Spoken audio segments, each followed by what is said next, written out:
I am highly delighted to welcome you all to this important private sector forum on enhancing the effectiveness of the Nigerian Youth Employment Action Plan through active private sector participation.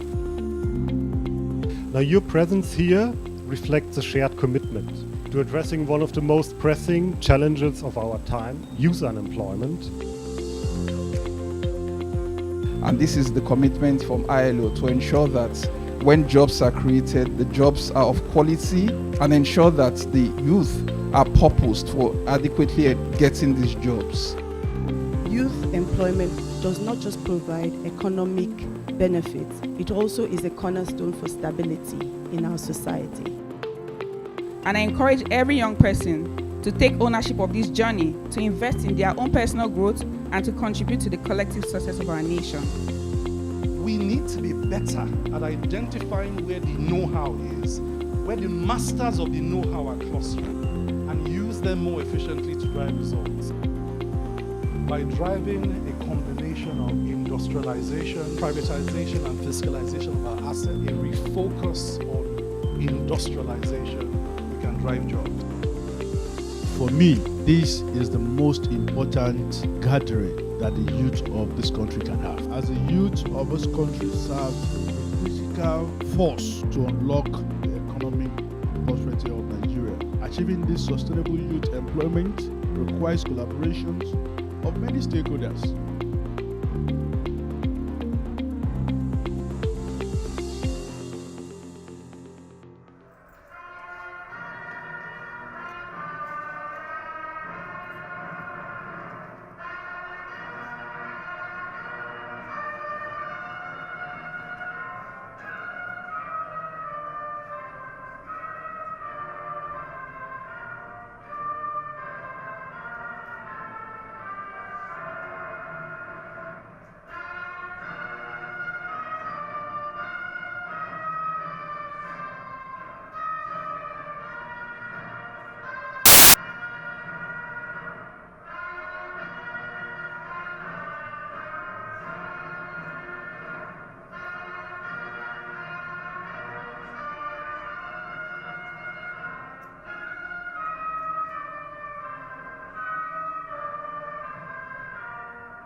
Thank you very much. You may be seated. Good morning again.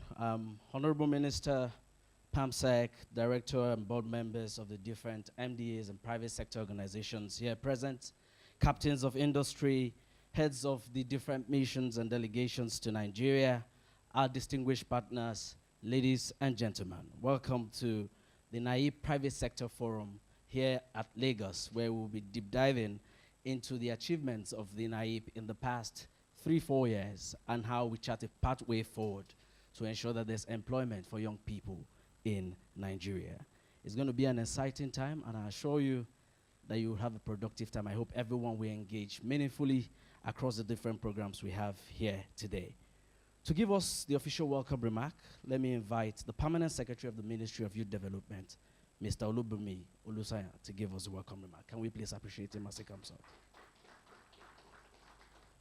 The Honorable Minister for Youth Development, Comrade Ayodele Olawande,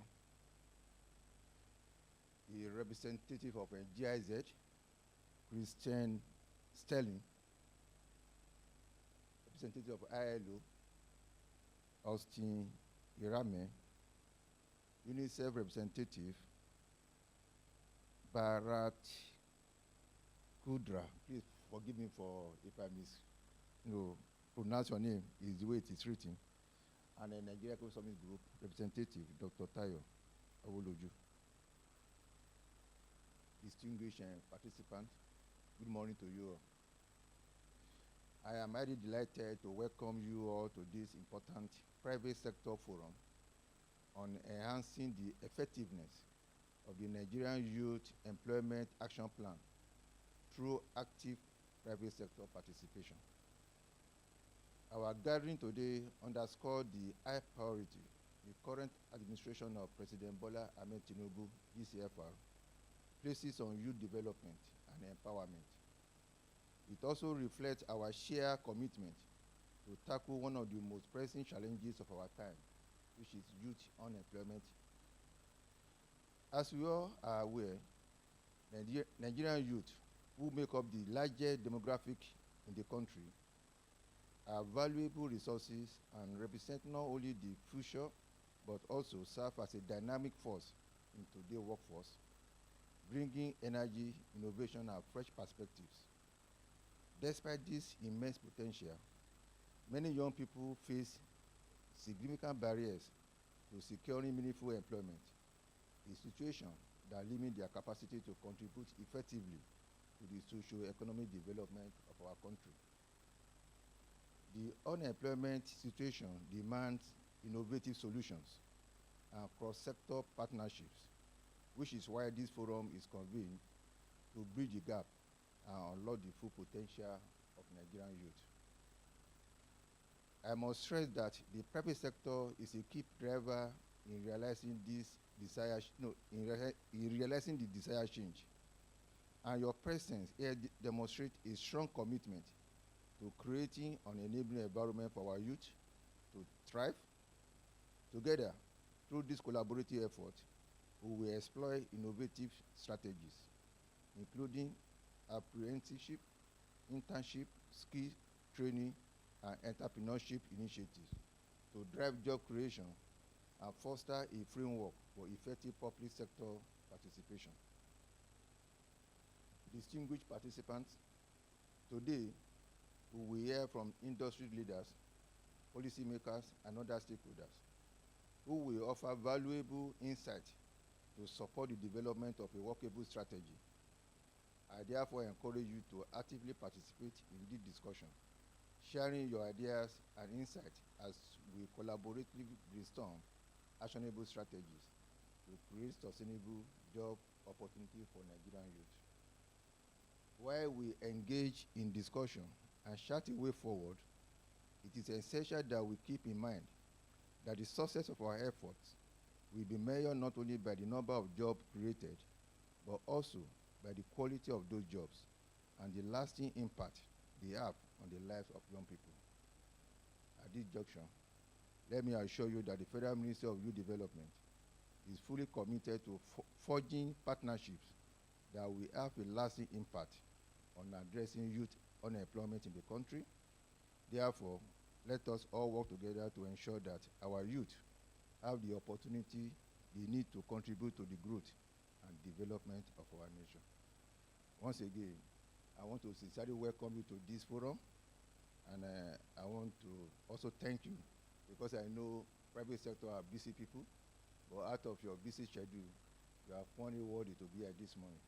We are very, very grateful, and we pray that God will bless our efforts with success, and also bless the Federal Republic of Nigeria. Once again, you are welcome. Thank you for your attention. Thank you very much, sir. He said that it's not just the number of jobs created, but the quality of the jobs created that matters. Thank you so much for that welcome remark. We'll quickly go into our Goodwin messages, and the first person to give us the Goodwin message is Mr. Christian Sterling, the component manager TVET at GIZ Sky program. Can we please appreciate him? Welcome, Mr. Christian. Yeah, thank you very much, and a warm welcome again, the Honorable Minister, the Permanent Secretary. Let me make use of the privilege of speaking as the second and stand on the existing protocol. On behalf of the GIZ implemented program, Skills Development for Youth Employment, or simply SKY, because we hope sky is the limit. It is my honor to welcome you here today to this important private sector forum. My name is Christian Stehling. I'm Sky's Gate coordinator here in Lagos, representing today our actual program manager, Mrs. Britta von Erkelens. She's based in Abuja and actually planned to come. She could not make it, unfortunately, sending her apologies, her wishes, and all the best to you for a successful event.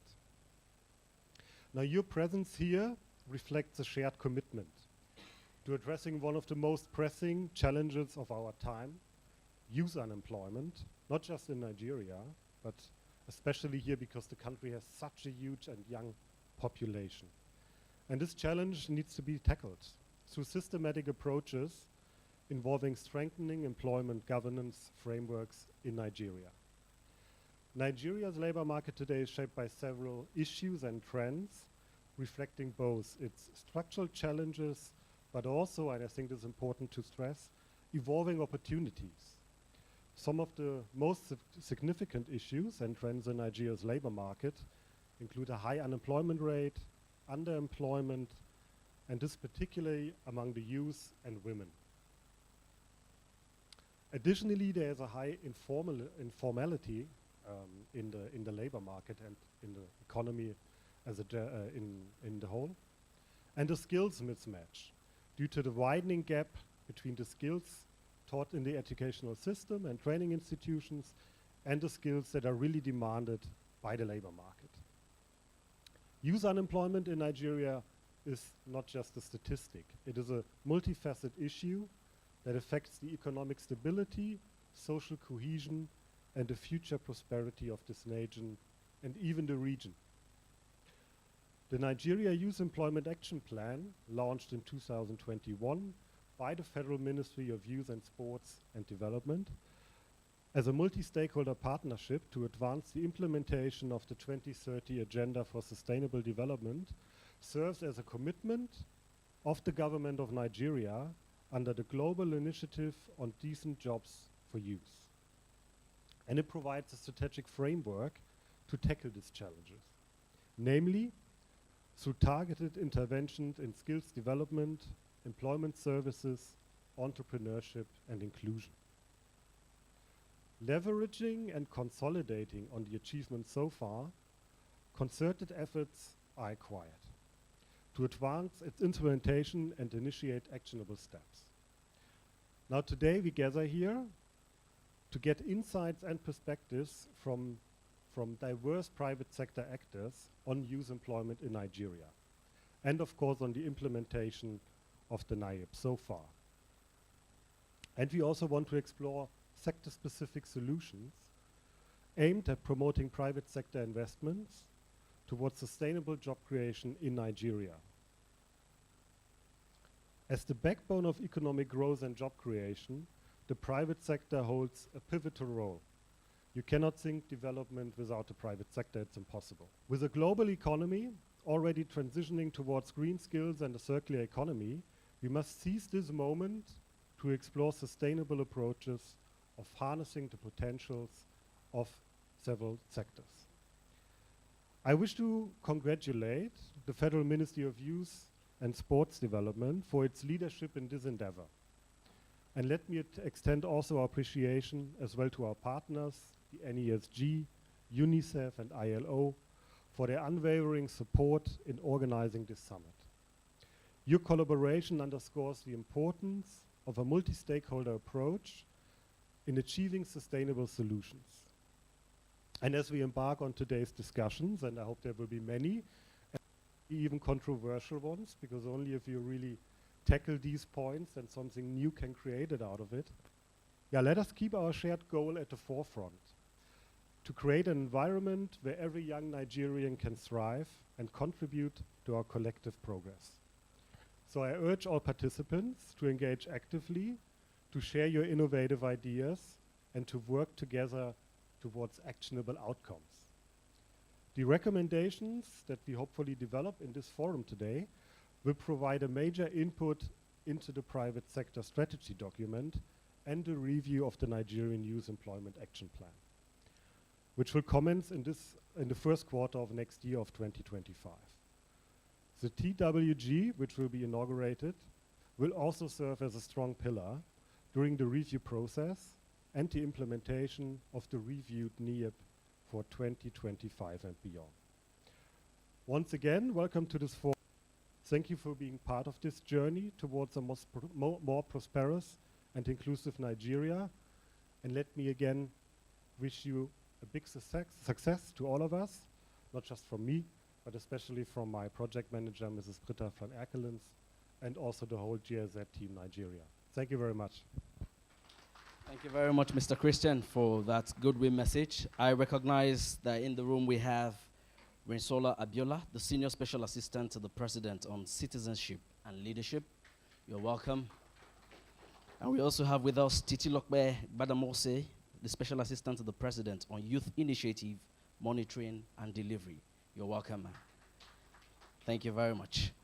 Next, for our goodwill message is Mr. Austin Erame, the Employment and Migration Officer, International Labour Organization, Abuja. Can we appreciate him as he gives his goodwill? Welcome, sir. Dear Honorable Minister, good morning, and I would like to recognize the established protocol this morning and further recognize the representatives of the respective organized private sector members, including the representative of the respective UN agencies here represented, as well as other dignitaries here present this morning. I bring you greetings on behalf of my director, Dr. Vanessa Pala, this morning, who has directed that compliments be shared and apologies for her inability to join this meeting this morning due to other earlier commitments, and state that as the ILO, we do recognize the important role of the youth in ensuring that national development is at its peak. In this regard, ILO has been pleased to partner with the Federal Ministry of Youth Development and in partnership with other stakeholders, including employers and workers representatives, develop the Nigeria Youth Employment Action Plan.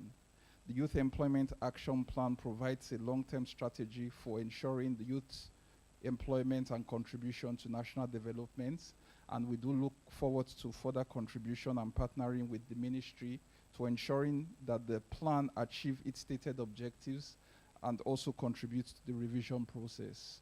We commend the ministry for putting together this laudable event this morning to interface with the organized private sector and captains of industry, who we do look forward to a very rich, enriching conversation this morning. At the global level, ILO is committed to ensuring that social justice is the cornerstone of decent employment and promoting decent work for all. In this regard, the ILO works with employers and workers representatives and, of course, governments to ensure that national strategies, frameworks, as well as on-the-ground practice for alleviating the challenges suffered in employment landscape is adequately addressed. At the regional level, the ILO has supported the African Union to develop the youth employment strategy for Africa. Now, this strategy has been adopted by the African Union, and ILO is currently providing support to national governments in the rollout and implementation of the strategy. The strategy recognizes, amongst other things, the need for collective and cross-functional approaches to addressing the ever-present issue of youth unemployment.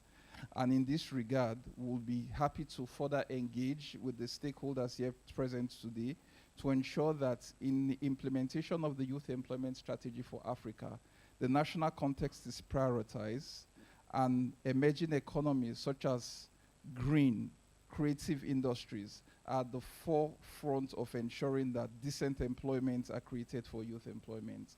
While the statistics for youth employment continue to vary, the challenges that the youth face in the area of employment continues to remain ever present.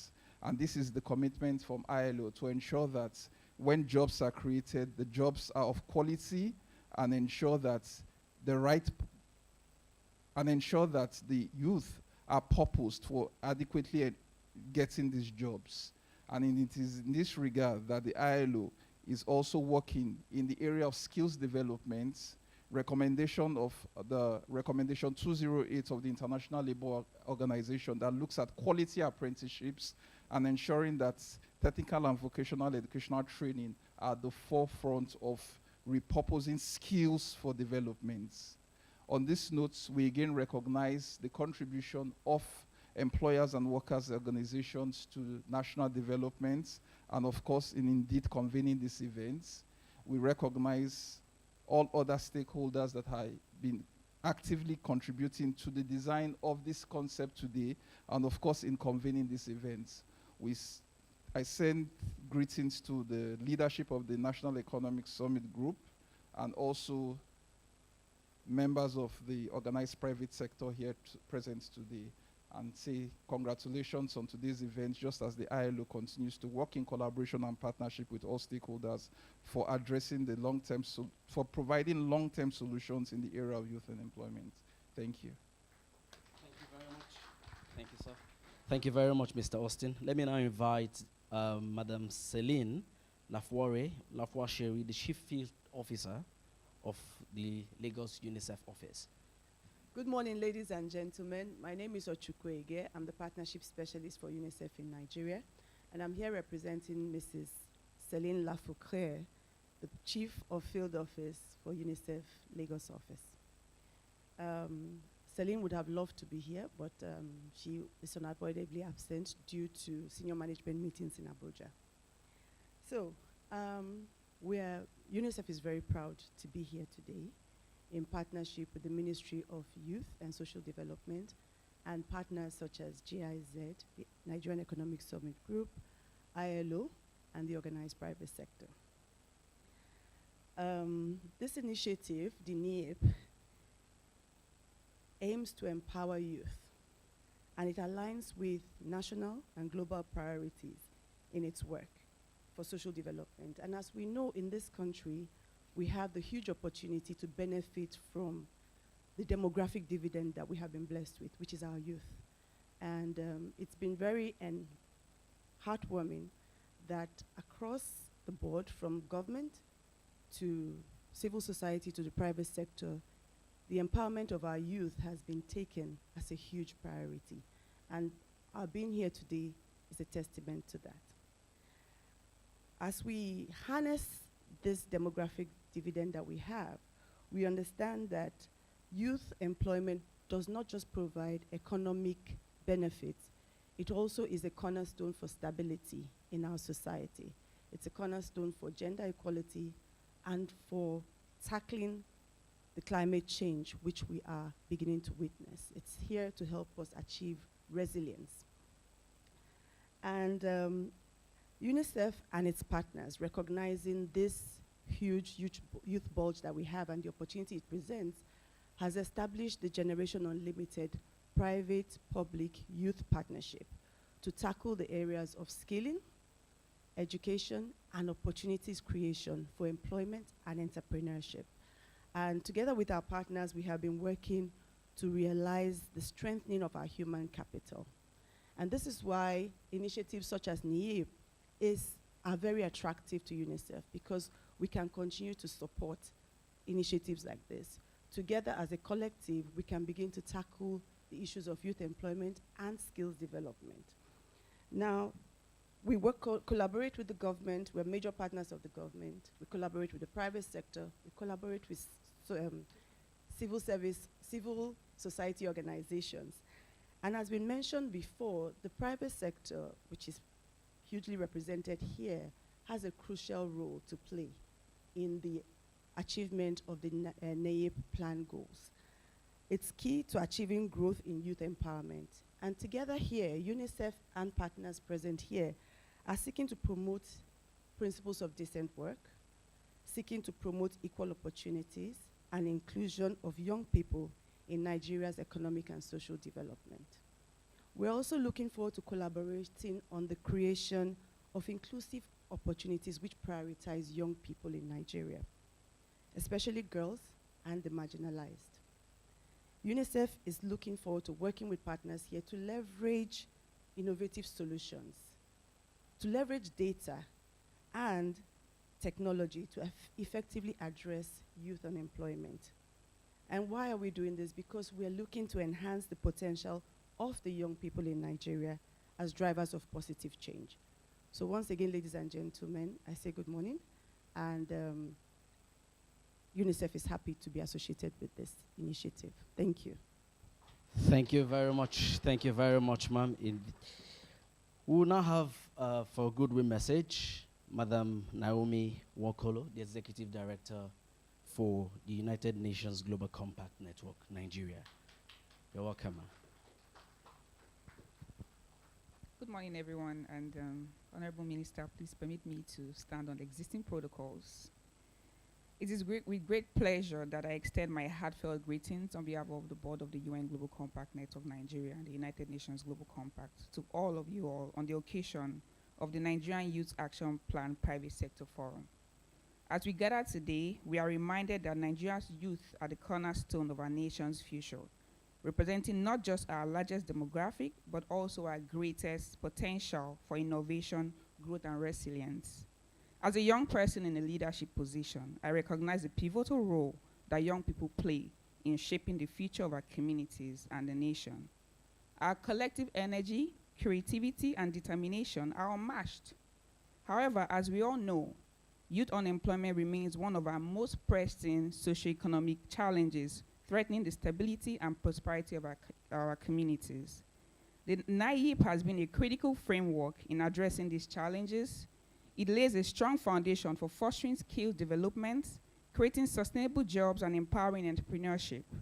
However, the continued success of this initiative depends on collaborative efforts between the government, the private sector, and developing partners. This is why today's gathering is even more important. The private sector, as the engine of economic growth, has a crucial role to play in youth development by investing in high growth sectors such as the digital economy, the green economy, and manufacturing. Business can create opportunities that not only benefit young Nigerians, but also drive innovation and competitiveness. Initiatives like this forum are crucial in aligning our efforts, identifying challenges, and forging actionable solutions. As the country office of the United Nations Secretary General Private Sector Initiative, the United Nations Global Compact Network Nigeria remain committed to working with businesses to align their strategies with the Sustainable Development Goals. We continue to advocate for a holistic approach where the private sector not only provides job opportunities, but also empowers young people with the skills, the resources, and networks they need to succeed and drive global progress. That is why the UN Global Compact has collaborated with core private sector initiative stakeholders to create the Private Sector Alliance Group, where we plan to equip 250,000 Nigerian youth with employability and entrepreneurial skills to empower them to take actions for their future and the development of our country. This ambitious goal is designed to empower young people to either establish their own businesses or secure gainful employment. Over time, our programs have encompassed through vocational training programs and career events conducted across the country. I'm proud to share that our alliance has reached over 18,000 young Nigerians, fostering opportunities for growth and self-reliance. I commend the Nigerian government, the Nigerian Economic Summit Group, and all partners for this bold initiative. And I encourage every young person to take ownership of this journey, to invest in their own personal growth, and to contribute to the collective success of our nation. The NIYEAP plan is not just another policy framework. It is a promise of hope, a promise of empowerment and opportunity for millions of young Nigerians who are eager to contribute to their own development and the development of our country. And the United Nations Global Compact Network Nigeria remains committed to work to advance youth empowerment and corporate sustainability in Nigeria. As we deliberate today, I urge everyone to prioritize inclusivity, sustainability, and innovation. Let us ensure that the recommendations and actions from this forum translate into meaningful impact, shaping a Nigeria where our youth are at the forefront of progress and prosperity. Thank you. Thank you very much, Madam Comfort. Indeed, young people need to take ownership for the process. To give us the final goodwill message, last but not least, is a representative from the Nigerian Governors Forum. Please, sir, you can come forward for a goodwill message. Can we appreciate him? Yeah, good morning, everyone. the Honorable Minister of Youth Development and the private sector organizations. My name is Dr. Leo from the Nigerian Governors Forum. I'm bringing you the goodwill message from the Director General of the Nigerian Governors Forum. Unfortunately, I had to be a bit late, but that notwithstanding, the Nigerian Governors Forum is committed to engaging with the Ministry of Youth to see how we can get a nice footing for the Nigerian youths. And we're also very pleased to have the private sector making substantial impact with respect to youth development, especially in the aspect of youth employment.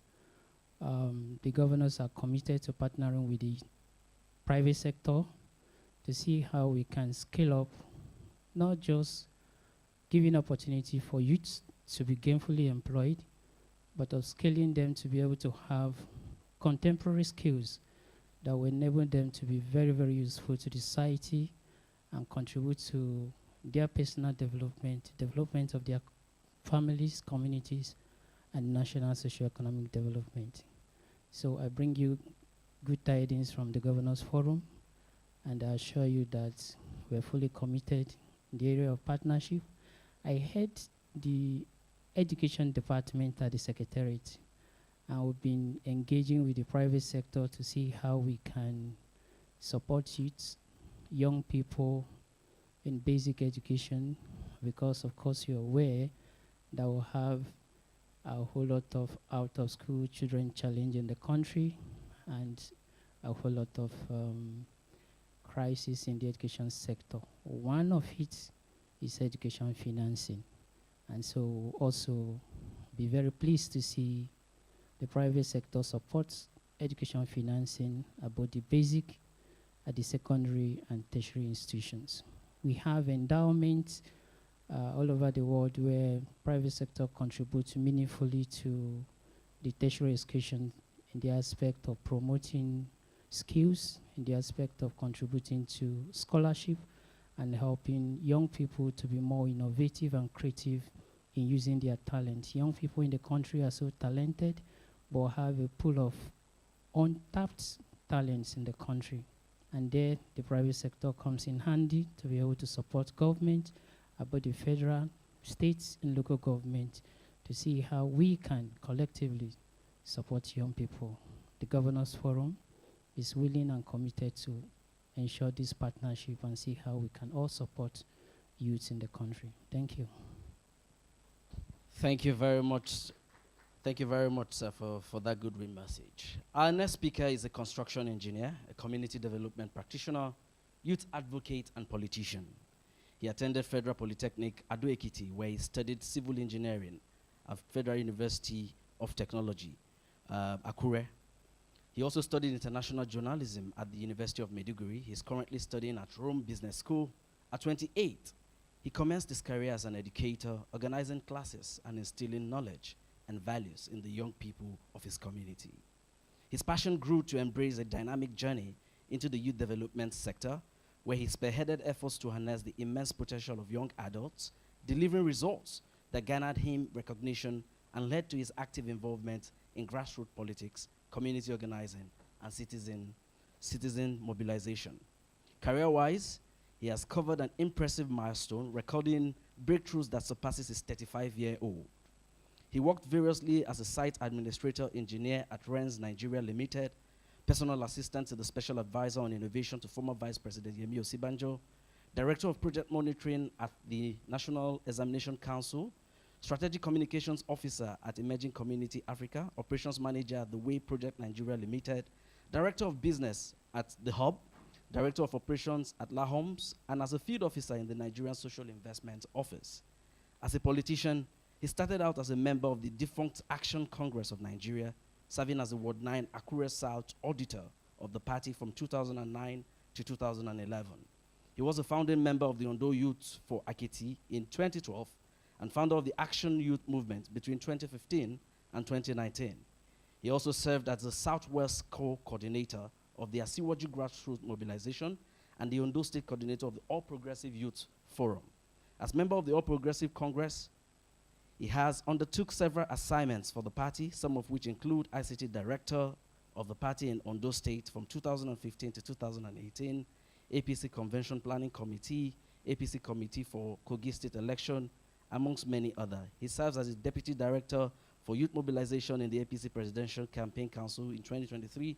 He also served as the APC Youth Leader in Ondo State until October 2023 when he was appointed. Ladies and gentlemen, join me to welcome the Honorable Minister of Youth Development, Honorable Ayodele Olawande, for his keynote address this morning. Can we please appreciate him until he comes up? You're welcome, sir. Thank you very much. Good morning, sir and ma. I want to try and follow the protocol. I want to stand on the protocol before, but before I stand on all that protocol, let me welcome everybody, my indefatigable permanent secretary, old but young, in look and in action. The representatives of the GIZ, I need to mention that before I go to others, and I must thank you very much. Let me also welcome my sister. My sisters, the most important things you can have is when you have a strong women at your back. And they are working with the president, but very active to work with our ministry because all their deals are in Ministry of Youth Development. Those are SSA to the president on citizenship and leadership, which a lot of people don't pay attention on.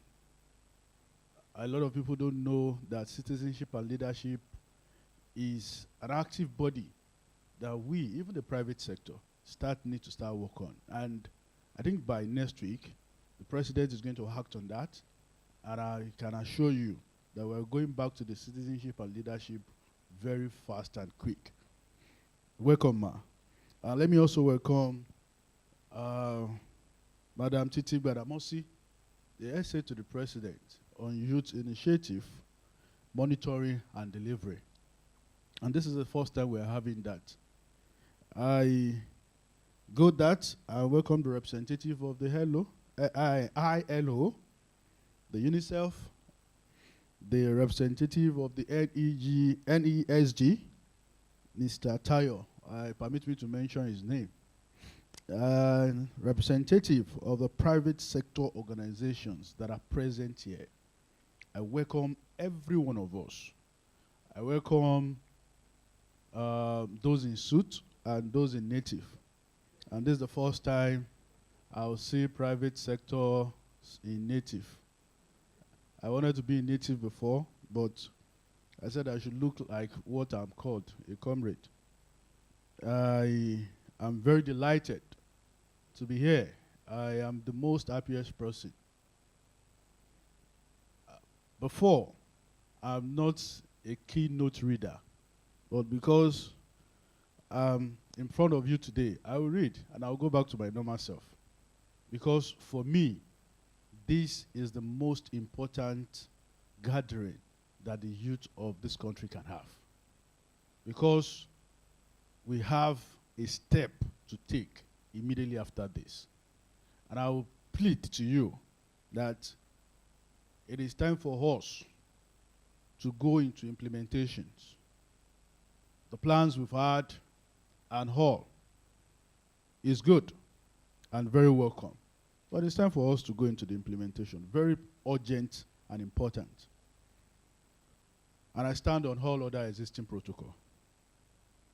It is with pleasure that I stand before you this very important gathering. This forum is organized to address one of the most official issues in our national development process, which demand not only the great effort, but also urgent action.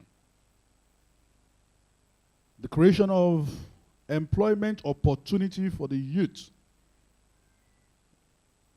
is at the center of our national development agenda, as the youth of this country served a critical force to unlock the economic prosperity of Nigeria. This is a basic for our brief in the youth empowerment. The power of the youth, which supports and enhanced by data. As you know, 60% of Nigerian youth are under the age of 30, and a large numbers also fall between 30 and 35. Nevertheless, Nigeria is here to take an advantage of the geographical benefit of our youth population. As the capacity of the youth remain limited by the bond of unemployment, hunger, and poverty. In response to this challenge, the Federal Ministry of Youth Development unveiled the Nigerian Youth Employment Action Plan in September 2021.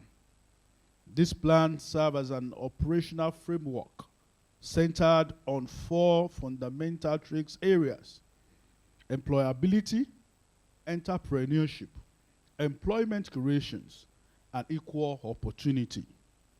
The plan is also identify primary employment generation sectors such as digital economy, agriculture, green economy, service, constructions, and manufacturing are vocal areas.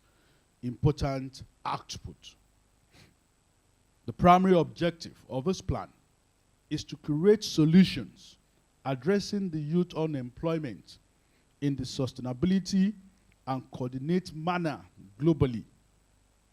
National Youth Employment Action Plan serves as a critical framework for addressing the unemployment in this country. They represent comprehensive strategy to drive policy formation, bring together stakeholders, and implement focused internships aims to enhance the youth employment outcome. Achieving this sustainable youth employment requires collaborations of many stakeholders. Therefore, the involvement of public sector, development community, and our private sector is very unique and important.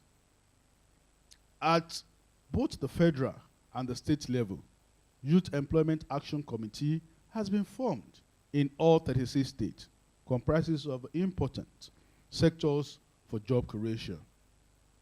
We have organized trainings, sections for monitoring and evaluations, officers assigned by the committee in all the states to improve their operations in line with objectives of the plan. Additionally, we are in progress of developing all online reporting portals to receive real-time results on implementation. This initiative is still ongoing. We have planned to expand it from 2025 going forward. Indeed, the private sector engagement is important for closing the gap between the youth and the labor market. With this meeting, I expect questions regarding how the private sector can generate employment opportunity during this challenging time. The period that our economy development as a country is zagging. This meeting will help us to get private sector's input and recommendations on effective strategies and conditions necessary to achieve the potential of our youth. We have also designed a blueprint for the private sector to engage through the technical working group on job creation for youth, building on Nigerian Youth Empowerment Action Plan. The technical working group, which will be driven by the private sector. I have a representative from the government and the development partners. Although the technical working group, the private sector can play an important role in advancing the youth-friendly policy.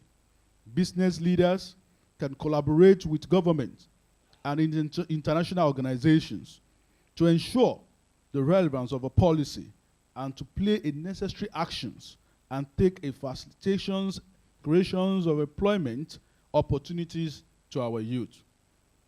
I will be introducing the technical working group today, and I'm open to suggestion for further development in this can give an initiative to us. I also extend my warm invitation to all stakeholders as we launch this technical working committee together. I encourage everyone to actively participate and engage in these tasks before us. I express my deep gratitude to a very wonderful woman, Mrs. Ebukun Awoshika, who has accepted to play a role in co-sharing this technical working group. I thank her for her dedication, the great contribution through this platform. The youth community will continue to appreciate you. Lastly, I express my gratitude to our partners for the development initiative ideas, opportunities to sell to the communities who have demonstrated their brief and support for this initiative. In particularly, I extend my appreciation to everybody, including the GIZ, who have contributed with the ministry on this task for over a year, offering the valuable support for the important meetings, and also, like we appreciate all the international labor organizations, UFID, and the UN Global Compact for their great contribution. I wish to also recognize the Director General of the Economic Summit Group and the team of the professionals who have worked with officials from the ministry to facilitate this event. I also appreciate the teams from the ministry led by the Permanent Secretary. Additionally, I extend my thanks and to all important guests that are here today. I believe the door of partnership with the ministry is now open. And I mean this. The time for roadmap, done that. We are still into that. The technical parts are working, and they are really working on that. It is time to open the door. We have no single time anymore. My generation, because it's a generation for youth, and now, for the first time, the president of this country have tried and give us a platform. So if we are not getting it right now, then there will be a problem. It is time for us, our brothers, our fathers sitting down, our sisters and mothers, to come to our heads and rescue this country, rescue the youth on restiveness. I can assure you, we have a competent Nigerian youth. I can see a lot of people sitting down here in front of me, young people, and it's a private sector. That means we are doing well, and we can do better. We have the competence. We have a lot of you with characters. We have those that they know that this country is ours. And we have supporters. We have people that can lead us right. The ball is in our course. We can make it a better and effective collaborations with the private sector. We can build a sustainable legacy of prosperity and develop our youth. And develop we youth. The youth need you. They need me. I've made it, and I will continue saying it. I'm standing as a minister in front of you, those that are elderly people. But for the young people that are here and those that are also watching and they will get this information, I'm a servant of a youth. And to gain a little respect, I'll put chief, so chief servant, so that my generation don't take me. I am for you. The ministry is open for business. The ministry is open for collaboration. The Ministry of Youth now is open. Let us think together. Let us develop together. And let us make it a ministry that will contribute to this government, a prosperous and peaceful environment, so that in large numbers of us can thrive. Thank you, and God bless you. God bless the Federal Republic of Nigeria. Thank you so much. Thank you very much, Honorable Minister, for that inspiring keynote address. Indeed, we need you and you need us, and together we'll build our nation's young people. I recognize in our midst a board member from the Nigerian Economic Summit Group, Mr. Inanaude. You're welcome, sir. We will then go now into some technical presentation. I am sure some of you have heard since morning that we started the word NIYEAP, NIYEAP, NIYEAP. What is the NIYEAP, and what progress has been made on the NIYEAP action plan? I would now invite Madam Ebiho and Mr. Joshua, who would do the technical presentation, to bring us up to speed on what the plan has achieved in the last 3 years, and then we'll chat a way forward from there. Can we please appreciate them as they come up? The Nigerian Youth Employment Action Plan. It's a framework developed by the Federal Ministry of Youth and Development, 2021, to promote synergy and cross-sectoral collaboration. Youth employment, as you agree with me, is cross-cutting. There are a number of sectors, a number of stakeholders working on the Youth Employment Action Plan. Even within government, the budgets for youth employment cuts across so many sectors. And so there's need to create synergy to ensure that there's less wastage of resources. So what's the NIYEAP all about? Like I was saying, it was developed in first in 2029 to 2021, 2011, but there was minimal implementation. It was revised in 2021. So like I said, it aims to achieve job creation, a target of the National Youth Policy, 3.7 million annually. The most important thing about NIYEAP is to achieve job creation through synergy and address fragmentation, particularly because a number of stakeholders may be engaging in a number of activities without knowing that there's some duplication of efforts. So NIYEAP, of course, complements a number of policies and frameworks, the youth policy, the ARGP, the National Employment Policy, and the United Nations Development Framework.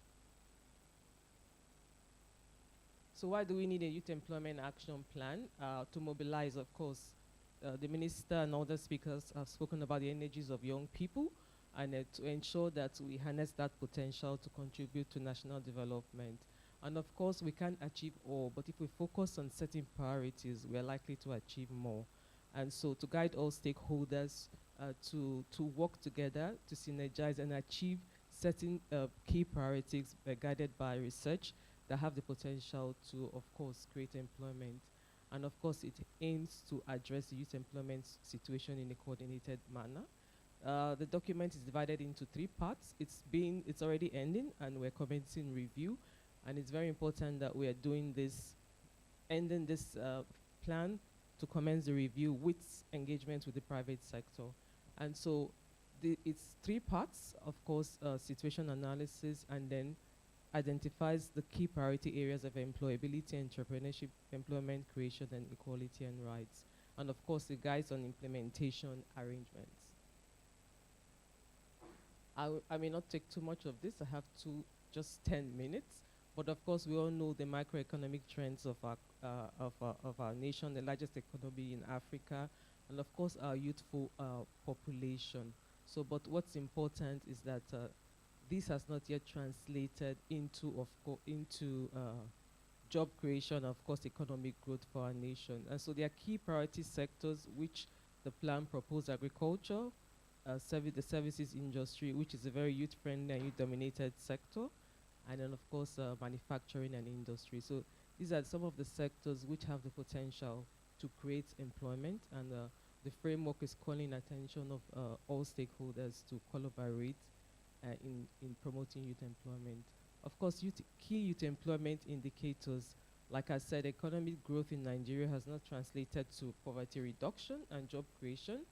And of course, there are a lot of young people who are not in education, employment, and training. And of course, this affects, of course, harnessing the potential of young people. And even those young people who are employed, they are characterized with working poverty. And then strategic lines of action for NIYEAP, like we've said, that entrepreneurship, employability, employment creation, equality, and rights. Employability just calls our attention. Of course, employability is very important to the private sector, because the products of the work of the education system are going to be employed mostly by the private sector, and so there's need to look critically at that area and how we can support employability for youth. Entrepreneurship has the potential to create employment. The private sector people here in the room eventually will work, eventually will retire.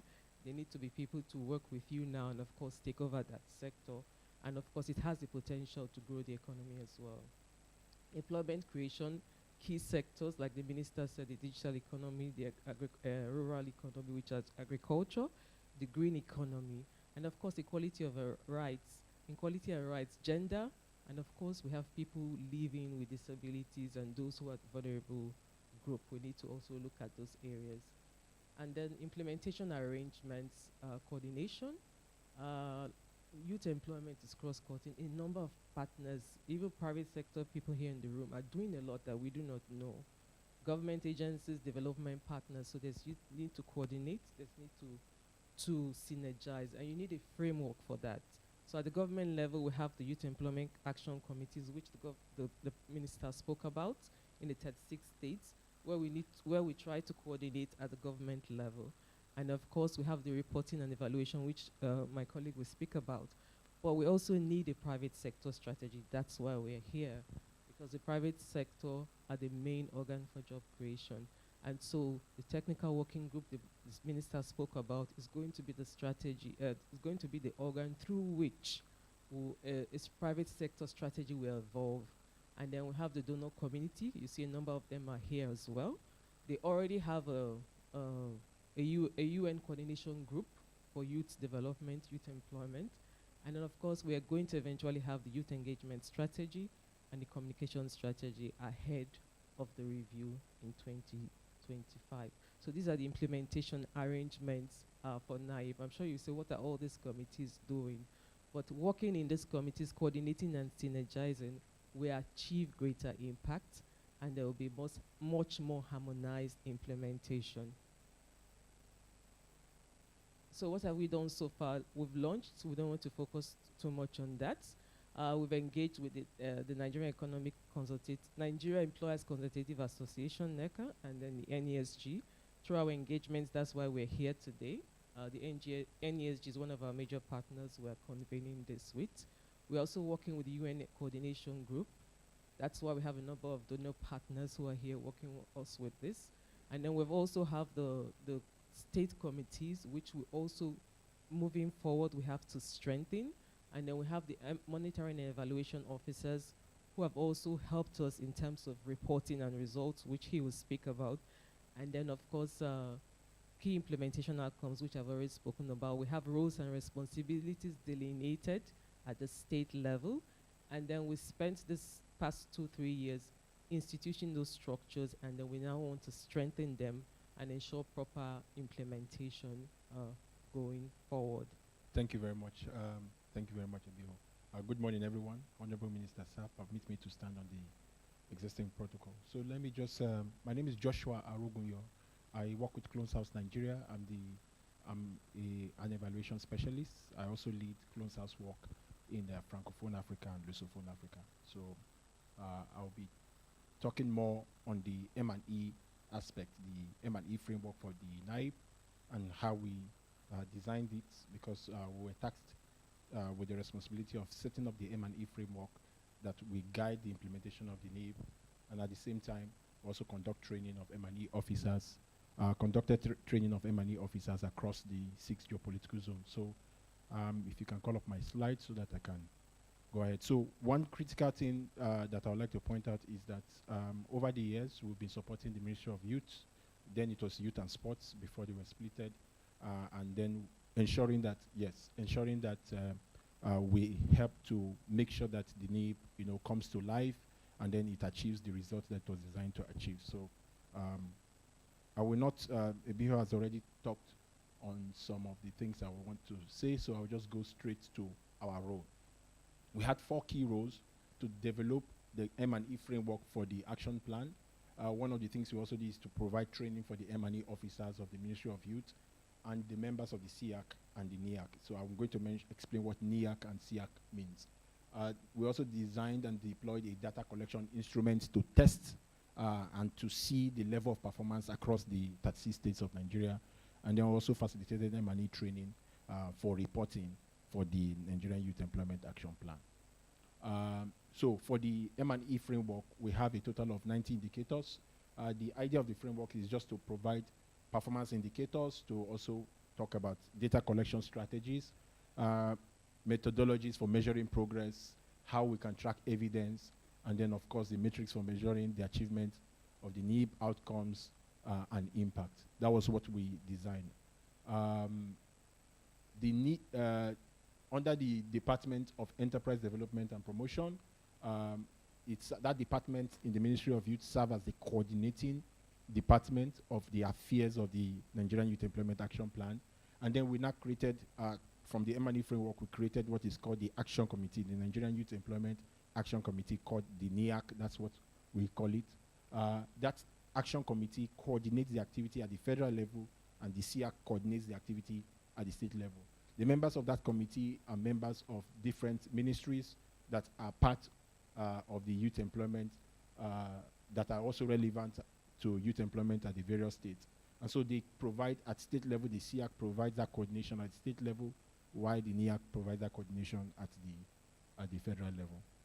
And so for the M&E framework, we have a total of 90 indicators, 4 impact indicators, 19 outcome indicators, and 67 output indicators, just to give us under the 4 E's of the action plan.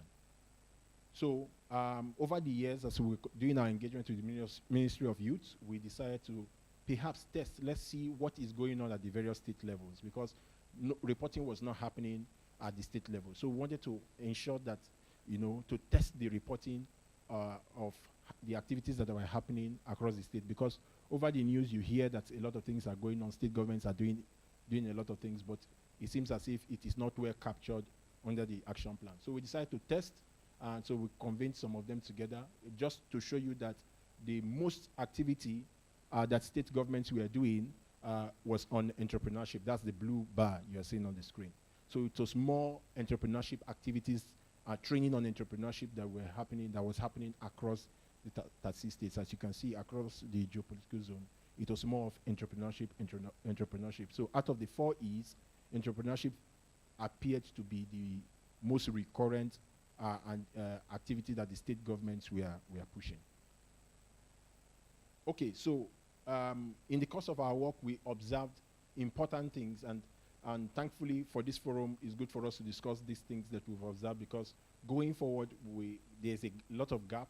The government has tried its best, even in the previous administration, even with the paucity of funds, but they've still been able to achieve, make giant leaps, but of course, there's a limit to which they can do. Government is actually meant to provide that enabling environment for which other actors like the private sector will be able to make meaningful contributions. So first, we noticed that there was limited buy-in of the state actors at the various states. We did not see a lot of active participation at the state level. There appeared to be that dichotomy between federal and state, and so states were not, while the energy at the federal level was high, the energy at the state level was not that high. We also noticed, of course, I won't call it paucity of funds, but the funds were also limited for the implementation of the action plan.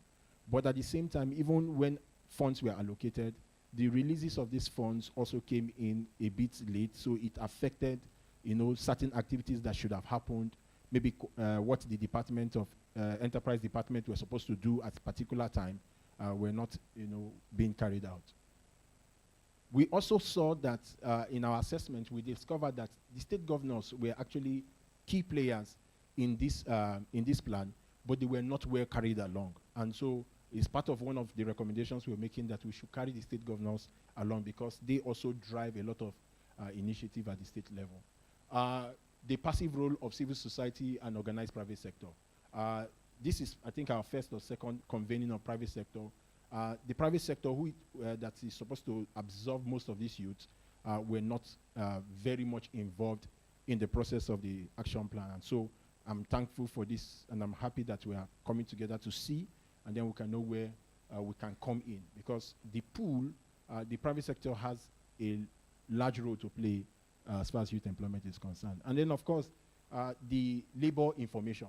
One of the things we notice as a key observation is that most times we notice this top-bottom approach rather than a bottom-top approach in terms of designing of youth employment programs, especially at the state level. So sometimes state governments just come up with initiatives that are good on face value, but they don't have consequence. One of the examples is that sometimes they did a particular training for in a state for women to learn a particular skill. After the women learned those skills, because it is not applicable in that environment, the skills were just with them. They could not do anything with those skills. And one key observation is that the M&E system, the monitoring system, is not, we need to rejig the monitoring system. There are a lot of activities going on, but there is no follow-up and follow-through of those activities at the various state level. I'll just give this as a classic example, and perhaps the Honorable Minister can consider this. In the Nigerian Youth Service Scheme, there's a program called PSSYE. PSSYE is a very wonderful platform that trains core members on entrepreneurship. But to the best of my knowledge and doing my work with the Nigerian Youth Employment Action Plan, there's been no monitoring framework to check in the last 10 years, all the people who we have trained in the PSSYE, how many people have started up their businesses? Where are they at the moment? How do we support them? What is the linkage to finance that we can create for them? Those that are doing very well, what support do they need? Some form of an evaluation to see if we also need to rejig the PSSYE program, which is very important because every Nigerian graduate must pass through the NYC system and must pass through PSSYE. Using PSSYE alone as an example, you can imagine the number of core members that passes through that system. So if we can just create a monitoring system in that program alone, that initiative alone, you can imagine the ripple effect it's going to have after students leave the NYSC system. So using just that alone, there are a lot of things that can be done and the impact it's going to have. So key areas for improvement. One also is stakeholders engagement. And this is one of the platforms for us to discuss that there needs to be a collaboration on two levels. The first level is interministerial coordination. The Ministry of Agri seems to be that big bucket from our observation that can absorb lots of youth because there are a lot of opportunities in the agricultural sector. So also in the digital economy space. But also there are certain areas that we're not paying huge attention to. That's like, I don't know what to call it now, content creation and all that. There are a lot of opportunities in the digital space and the agricultural space that we can harness. But the only challenge is that there is a need for us to conduct a market analysis first before introducing certain kind of initiatives for the youth, because it will not be good for us to train farmers to how to, for instance, cultivate or plant exotic tomato or very beautiful tomatoes, and then they do that, but they don't have access to markets to sell them. That becomes a problem. So it's about an understanding of the market, doing a market analysis, then creating an initiative that is a fit for purpose. Then we believe that as the youth also participate, it will be a seamless process. Also, the linkages that needs to happen at the various environments. So linkage to finance, linkage to mentorship, those support programs that needs to help the youth as they engage in those entrepreneurship activity. Very importantly, we feel that there is a need for us to set up an M&E dashboard going forward. As we look at the review for 2025 and begin to plan and think forward, there is a need for an M&E dashboard. That dashboard will help us to track what is going on at the various state level. There is a limit to which the federal government can do. The bulk of every youth employment even has to happen at the state level. And so we need to step it down, look at what is happening, and that M&E dashboard will be speaking to true to life to what is happening at the various state level, the initiatives, the number of people that are getting these jobs, what programs, what initiatives are coming up. Lastly, capacity building. And this is also, unfortunately, this is the sad reality that we need to create that, we need to build that capacity, the capacity of the M&E officers at the Ministry of Youth, capacity of M&E officers in reporting, the capacity of M&E officers. They need a lot of training, because for the two trainings we've done with them, we noticed that there's still need for us to provide that training, how to track, how to monitor, and how to, conduct simple evaluation of the activities that and the initiatives that state governments are carrying out. Okay, so I've covered the large part, but let me just talk about the evaluation of the current action plan, and this is what I'll be using to round up. Yes, we've done the action plan, and we're beginning the review for 2025, but there is a need for us to provide an evaluation. The large chunk of it was done by the federal government, but now I think that we can begin to look inwards and look at how that collaboration will happen. Let us also not forget that there's need for that interministerial collaboration to happen, because the Ministry of Youth cannot do it alone. From our understanding and how we've seen things on the field, the Ministry of Youth cannot do it alone. There's a need for other ministries to overlap, to come together, to join forces together at the government level, and then provide that enabling environment for private sector actors to also contribute meaningfully to youth employment in Nigeria. Thank you so much. Thank you very much, Madam Ebiho and Joshua, for that presentation on the status of the NIYEAP 2021 to 2024. Thank you so much. We would have a presentation now from the CEO of Jobberman, Mr. Ore Boboye, who will be presenting on transforming youth employment for us. Mr. Boboye. Good morning, everybody. I'm standing on the existing protocol. I believe the existing protocol is a firm foundation, so I won't fall. All right. Good. I'm going to go straight to the point. Private sector solutions, challenges, and strategic opportunities. My plan here today is to, one, paint a picture of the reality that we are dealing with. And I'm saying this because our role as Jobberman, as an organization, Jobberman, we sit at the connecting point between potential employees and potential employers. So we see this relationship between the two major stakeholders, right, that play in the employment space. And because we see that, we are also very interested, right, in the impact on the Nigerian youth, the typical Nigerian youth, right, in terms of what kind of demand do we even have, what kind of opportunities do we have out there, and how can we ensure that we have more and more young Nigerians, including myself, prepared for the demand out there and ensuring that we are committing to a great economy that we want to build. Okay. So, setting the scene. Most of the numbers here, we are quite familiar with them. The fact that 14% of youth are not educated, and they're not in education, employment, or training.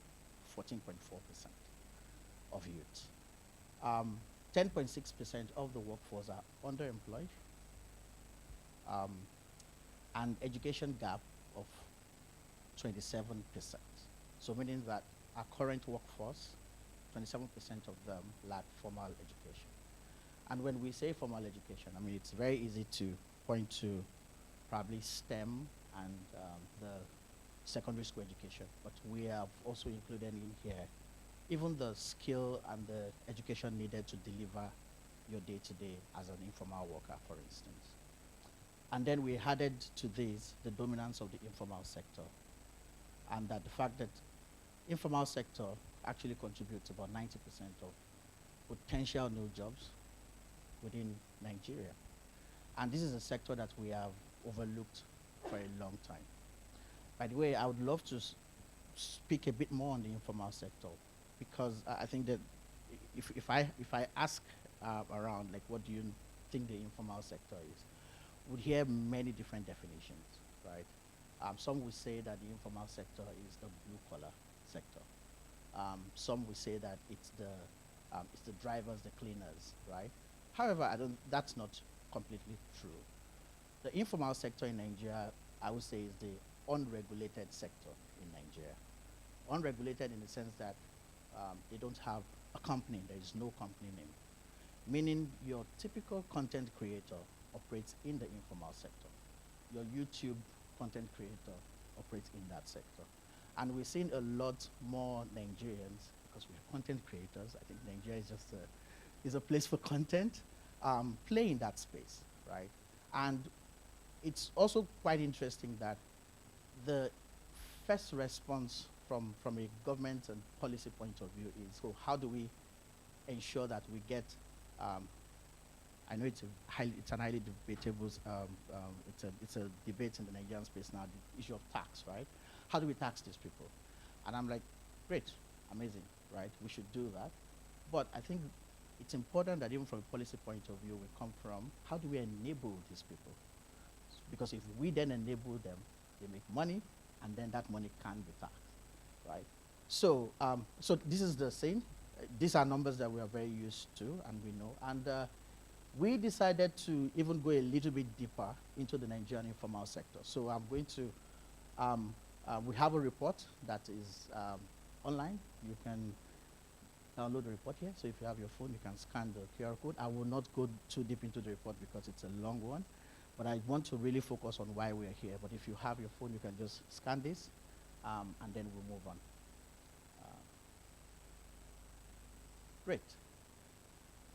Understanding the barriers in youth employment. So we'll understand that underemployment is a big problem, right? It's as much as we have a very significant figure in the unemployed space, unemployment is even a bigger concern, right? Meaning that a lot of people feel insecure, they are earning low wages, and they have to like juggle a lot of part-time jobs, right? And they don't have pathway to financial stability. It's a big issue and a big concern. And on top of that is the fact that there is also skill gap, right? There's education and training deficiencies. And when I say education, again, it's not university education. It's not. It's actually productive education. There's a problem, there's a significant gap with productive education, right? And we are still reeling from the effect of era on youth employability. And let me explain that a little bit. I mean, COVID-19 was 2019, right? A long time ago, if you think about it. But what that era did to a lot of youth and a lot of companies was that companies had to find ways to evolve, right? To be able to engage young people, right? Now, a lot of companies could not. The companies that evolved were the privileged ones. They were companies that could take on new ways of work, the remote work system, right? But not, a lot of employers could not do that. And what we found out is that a lot of young people got stuck in that COVID-19 era, right? And that at the slightest engagement with employers, the first thing you hear is, oh, is there a chance for remote work? And then the employer goes, no. You're supposed to work, you know, physically in the office because that is what is needed, right? So a lot of people are still stuck in that. And then, of course, the informal sector realities. High dependence, but minimal protection and low wages and limited growth in the informal sector. In fact, I believe that government has a lot of things to do in this informal sector, right? It's the largest employer of labor. It's the largest, informal sector has the largest participants as women, which is quite interesting.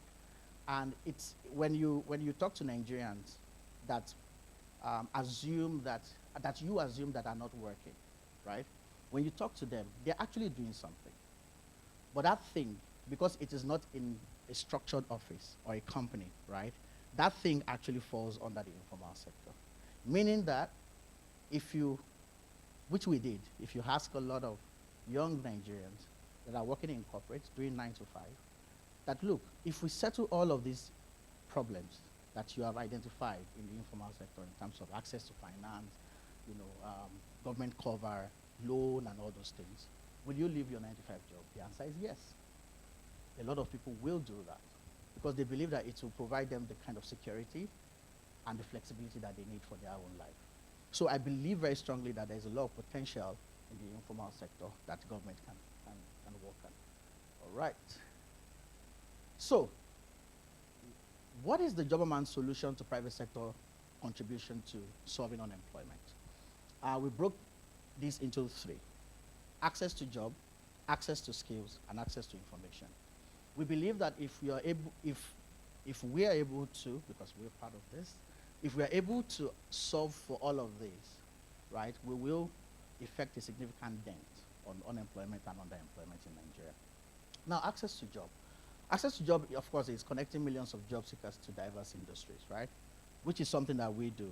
We have a portal, employers engage the portal, job seekers engage the portal. That's fine. But that works for the formal sector. That works for the white-collar sector, right?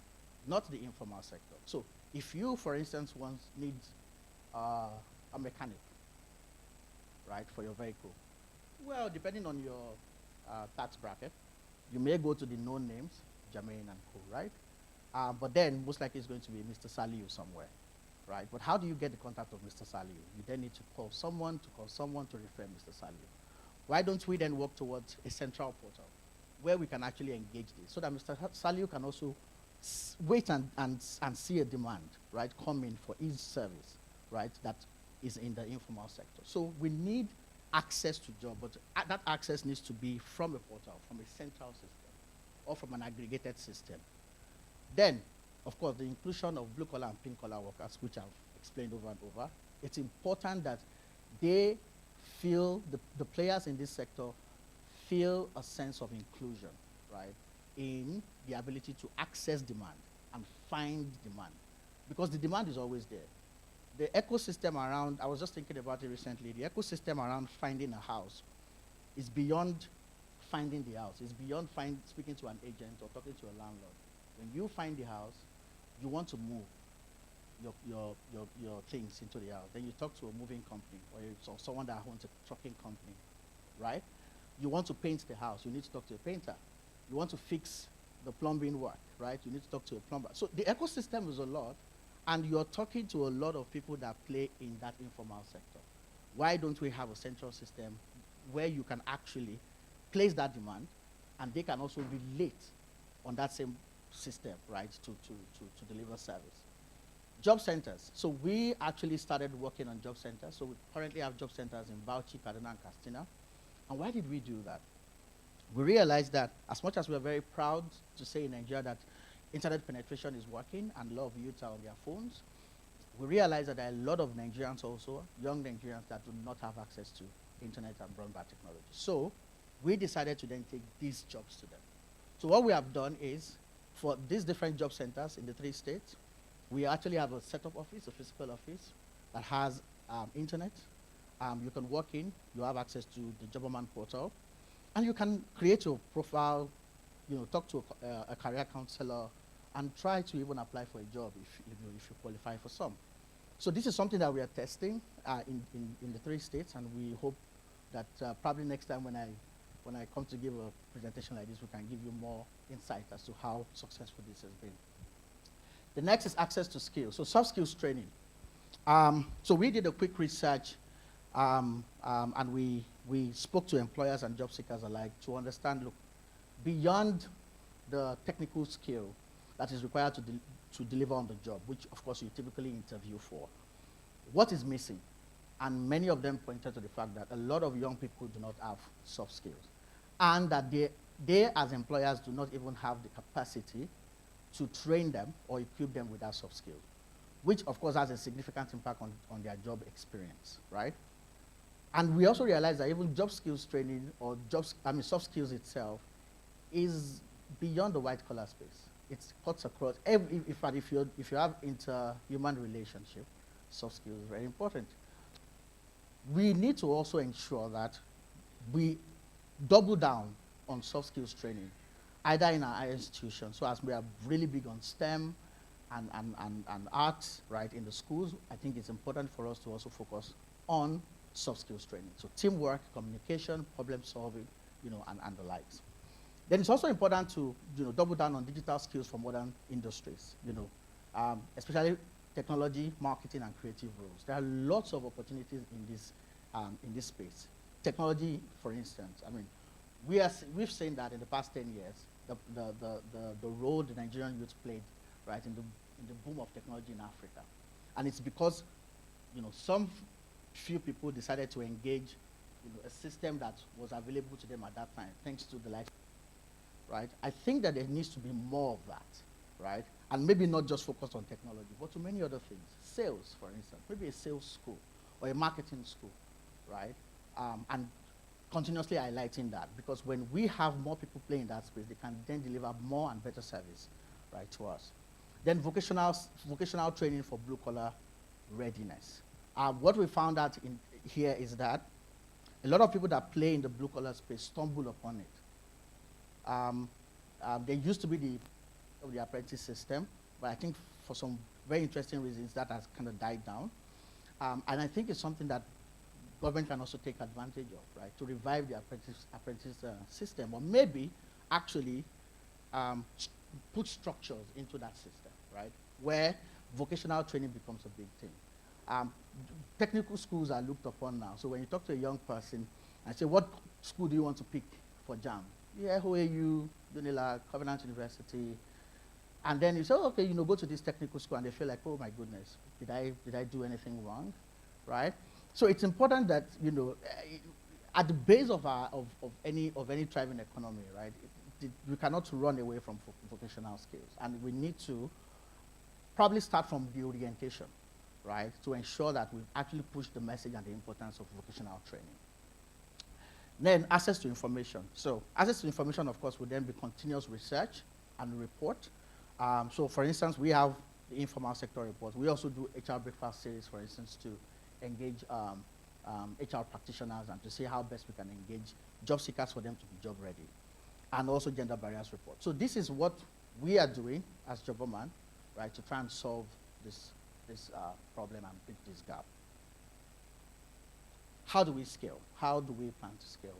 Well, for us, in the past 5 years, we have worked with these different organizations. We've worked with the MasterCard Foundation, UNDP, GenU powered by UNICEF, and it's been an amazing journey for us. One of the things that we did with the MasterCard Foundation and UNDP, for instance, is so for UNDP, we worked on the Nigeria Jubilee Fellowship Program, the first phase of it. And the plan then was to place about 6,000 young Nigerians into internships, right, in different companies. And that program paid their stipends, right? And the plan was, look, if you put a young person in a company that typically they would not have the opportunity to work in if they had followed the normal process, then you build something in them, right? One, you give them an opportunity to be retained within that company. The second point is that they also then build corporate culture. So if you stay in the company for a year, you will build corporate culture. And if you step out of that company to start your own business, you will build structure in that business. And the program is still running, so I believe maybe in another 1 or 2 years, we will see like a full report, right, of how it has worked. But we believe very, very, very strongly that is one way to go. And that is what we've also done with the MasterCard Foundation.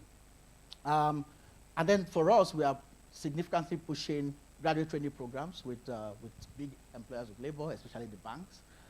So as much as possible, while we are talking about the informal sector, we're still engaging the white collar sector to ensure that more and more youth engage the big brands and the big employer of labor through graduate training programs. And the result of these partnerships, in the past 5 years, we've actually impacted over 80 million young people, right? Either in form of engagement through our content, access to job, access to soft skills training, And what we were able to track in that 5 years is about 500,000 plus sustainable careers. So sustainable careers for us means, of course, it's either you're working in a company or you're starting something or you're starting a business, right? And so for us, we believe very strongly that if we focus on those three things, access to information, access to job, access to skills, they would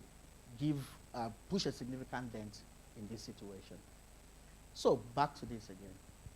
I decided to go back to this because this is what we are dealing with, these numbers, these statistics. A colleague of mine would say something which can be frightening and also encouraging at the same time. So he said that, he always says that Africa is, at the rate at which Africa is growing in terms of population and young population, we have two options in Nigeria, especially. We have the option to become the human resource capital of the world or the human criminal capital of the world. And the choice is ours. And the decisions we make here significantly will impact that. Thank you. Thank you very much, Mr. Boboe, for that presentation. The future is ours to decide. We will then have a final presentation before we go for a short break from our CEO, Dr. Tayo Aduloju, the Chief Executive Officer of the Nigerian Economic Summit Group. Can we please appreciate him as he comes up for his presentation? Honorable Minister, distinguished ladies and gentlemen, good morning. My objective this morning is to throw some data, point to some matters of private sector consensus, and possibly make some posers on an employment agenda for Nigeria. Actually, by default, any employment agenda for Nigeria has to be a youth agenda for Nigeria. And the reason is quite simple. So a couple of years ago, in reflecting about the future of Nigeria, we basically thought, where would we be in 2050, you know? Start with the end and then work our way backwards. What we found, just based on existing projections, of course by UNDP, is the future is younger. We are younger now. The future is younger. So here's the key: Nigeria will be younger for longer. So, so youth employment agenda is a foregone conclusion. Youth employment agenda is an imperative, okay? And so this will mount pressure on everything, everything. Food, amenities, infrastructure, services. So whether we like it or not, we must deliver at scale. Not just jobs, opportunities, but infrastructure to support. And of course, the world with the factors worsening on environment, population, urbanization, of course, security in Nigeria, mounts its own unique pressure. So we ran some models, and here's what we found. Adding for external factors, we found basically three scenarios. In Nigeria stagnates, we do what we are doing now, okay? We don't improve with weather. Nigeria rises, we become truly transformative, create the size of jobs required to lift more people out of poverty, and we truly industrialize. And then Nigeria fails, you know, and this basically is that, you know, we struggle along to the burden of the population. What was that word the CEO of Joberman used? Become the criminal capital of the world. Now, the Nigeria Riser scenario is a practical theory of change, right? By driving a combination of industrialization, privatization, and fiscalization of our assets, a refocus on industrialization, we can drive jobs, okay? And in Nigeria Riser scenario, we'll see sectors like industry and services play a bigger role than ag. And I will explain why in a minute. But in Nigeria stagnates scenario, we'll continue to see this ag and very low productivity sectors continue to attract jobs. The point that the CEO of Joberman made, 90% of the jobs, and not just in informal sector, 80% of those jobs are coming from ag and non-tradable services. which means these are low capacity, low competitive, low productive jobs. Now, if we run a decades-long unemployment rate, we will become ungovernable by any stretch of the imagination, right? And this is where the big issue is.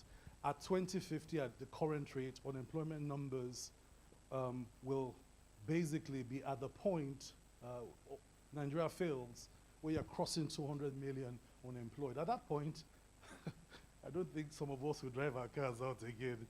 Or we might either run for our lives or something. So, and when you look at poverty rate, sorry, my stuff is running faster than I want it to go. When you look at poverty rate, again, in Nigeria failed scenario is unbankable. At 400 plus million people, you have 220 million that are living in poverty. I guess we can tell what the level of desperation might be. So, ladies and gentlemen, we are not just discussing employment, we're discussing productive employment and jobs that drive growth and puts our people to work, our young people to work, in a productive way that guarantees a trajectory of growth, right, that makes our future different from the present. So how can these conversations help? So, sorry, by the way, life expectancy, projections in a Nigeria field scenario is that most of us will die before we're 50. Of course, we collapse in healthcare and health services and conditions of living, that becomes the case.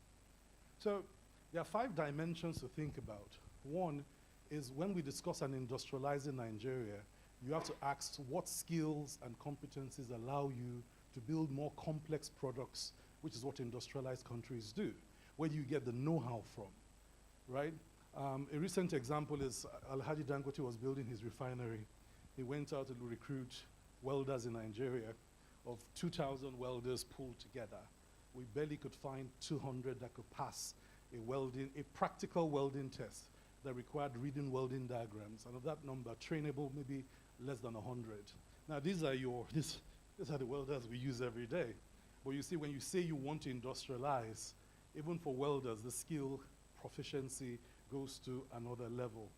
There's a difference between the carpenter that knocks a joint in your house and the carpenter you hand over a diagram to say, read the diagram and construct accordingly. Those are several levels of proficiency differences. And this is the problem. For highly complex outcomes in economics, the skills must become advanced. And I'm not just discussing degrees. I'm discussing plumbers, vulcanizers, carpenters, mechanics. All these skills at lower levels of proficiency does not let a nation grow. One more example. Go to every state in Nigeria, all 36 states, plus Lagos, has a graveyard, special graveyard, full of mechanized agriculture units, tractors, trailers. And here's the interesting thing. Every government buys new ones. But guess what? The know-how to manage mechanized units still is not at scale in Nigeria.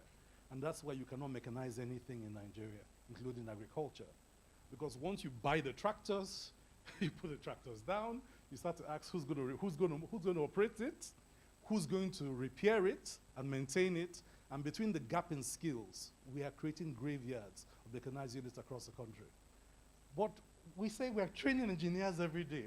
There are lots of graduate engineers, but the graduate engineers might have a degree but have no know-how, no real skill. And so we have to overhaul the education system to be demand-led. To answer the question, what does industry and the markets need to grow? Again, something that the CEO had pointed to. And we need to do it in such a way that we create more decent jobs, something we call high elasticity jobs. A high elasticity job, when one person gets it, 10 people in his family feel it. It lifts more people out of poverty. And so we must answer those questions. Also, we must answer the labor-intensive question, because we are not few. We are the many, you know? And I don't envy minister. He represents not the few, but the many, the majority. which means when we discuss youth jobs, we are not discussing 3,000 jobs. No, we are discussing the jobs in their millions. It must be an imperative of jobs at scale. Please, again, it's an imperative of jobs at scale. High intensity, high elasticity jobs at scale. And of course, without affordable healthcare, we'll kill them before we put them to work. And that goes to your life expectancy numbers. So the basic theory of change is that if you truly build a highly capable individual, that individual will contribute in a capitalizing economy to produce complex products, right? And so when you discuss nations that produce more complex products, what they have acquired is something we call accumulated collective knowledge. Now, individually, the IQ of some Nigerians may be higher than some whole nations in the world on the aggregate level. Yeah, brilliant guys all around the room. But in terms of our capacity to use accumulated know-how to solve problems, it's very low, right? And so this is something that industry must build on purpose. So firms must build what we call firm bites. What is firm bites? For a firm to deliver world-class products to compete with its peers around the world, there's a minimum amount of know-how it must have. Now, that minimum amount of know-how, Honorable Minister, once we check, you're not talking to the private sector, once we check in the market, it's not there, and we must deliver that product in Nigeria, we look elsewhere. The conversation does not begin to occur to us first, especially if the cost of training to market is so large that we can't close the gap, we look elsewhere. And those of us that are in real estate in the room, we do it for tilers. We do it for plaster of Paris. We literally are importing from Togo, Benin Republic, Ghana, artisans that have higher levels of proficiency to deliver projects in Nigeria. One more example, GSM. We have laid in Nigeria in the last 20 years 16,000 kilometers of optical fiber backbone, mostly with Chinese artisans. By the way, Chinese artisan prisoners. Yes, in prison, Chinese is still training artisans to do work. So an artisan in the Chinese prison is still likely more highly efficient and capable than our artisan on the street, because what the Chinese have done is they use that additional outsourced workforce in nations like us to do this kind of projects. And they did it here for decades. So here's the challenge. Our current Minister of Digital Economy wants to now build a 95,000 kilometer optical fiber backbone. And we've gotten into an interesting question. Where's the workforce that built the last one? We're checking. It's not here. How can a nation that has built 17,000 kilometer optical fiber backbone in the last 20 years not retain the know-how to build the next 95,000? These are the problems we must solve at policy level, and it must come together if it's going to make sense. Now, it is person bite that creates farm bite, and it's the networks of accumulated knowledge that transforms into products. So, we found in Aba, the #1 fabrication location in Nigeria is Aba. If you're looking for master fabricators, that's where you find them. But the only fabricators that will batch regional competitiveness will come from there. So here's what's happening. Everybody in the region knows if you want to fabricate, you go where? Yeah. So fabrication businesses congregate around themselves to deliver what they need to deliver. When you want to deliver furniture in Nigeria, where do you go? Huh? Where do you go? Abeokuta, or you go Edo? Yeah. Why? Because the iron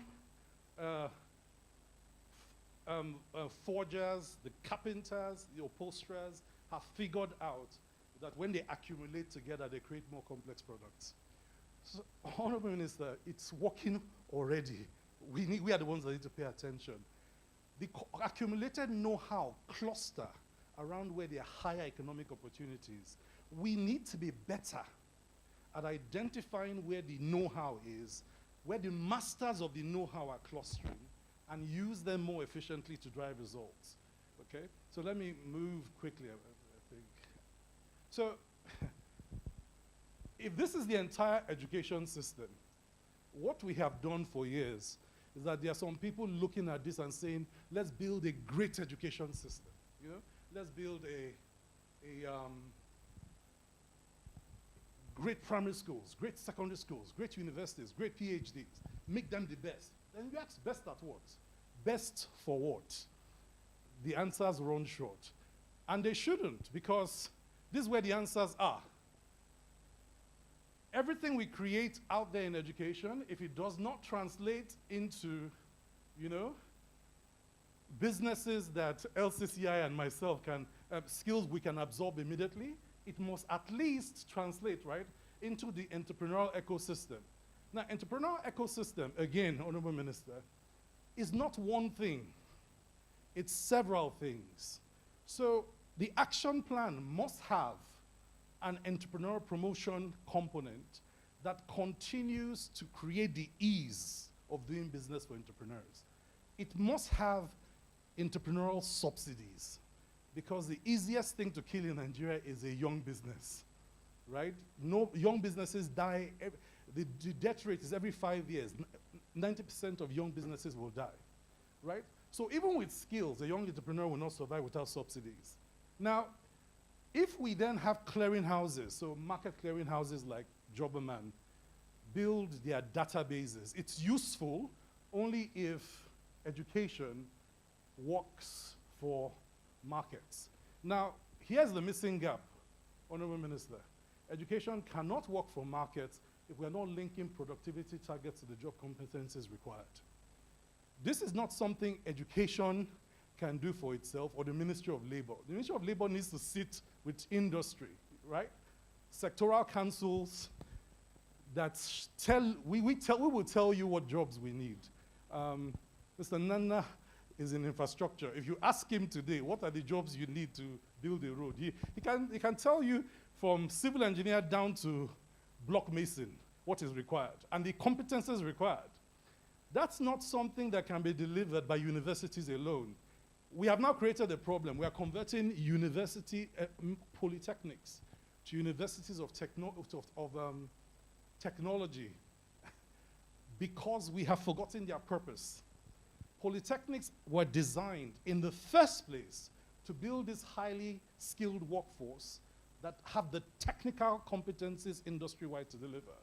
What we've done now is we're building highly specialized graduates that lack any of the technical know-how, and technical know-how at scale across all sectors is struggling. We also need to link industry demand to job families. And when I say job families, a job family is a very specific group. So in civil engineering, it can begin with a PhD creating better raw materials. But it includes not just the PhD at the top, it includes a brick mason. And it should be able to specify the work of a brick mason as you will come in, measure the distance between reference points, make guidelines for work, and lay bricks, right? If at this level there is no proficiency and competence, it does not matter what the PhD knows. Civil engineering in Nigeria will continue to fail. So what we need is not just a database of people with their CVs. No, what we need is to take the time to assemble the industry councils to point to the jobs at master practitioner, right down to the lower artisan skills, in real estate, in manufacturing, and in the sectors we are labor intensive. And somebody says, well, which sectors should we do this in? I have some pointers to that. If you look at the sectors that really drive growth in jobs, these are the sectors that can create jobs over the next few years, right? And these are the sectors that are not just labor intensive, but can be job elastic in terms of creating opportunities. And if, for example, we pulled these industry councils together to define with education what the competency requirements are, what the entry points, what the skill, what the knowledge is, what the expertise are, and co-build the vocational and trade schools, or rebuild them. The brick and mortar is there, Honorable Minister. We have so many vocational centers in Nigeria that I'm sure we don't know what to do with them. but there's no content in there that is transformative.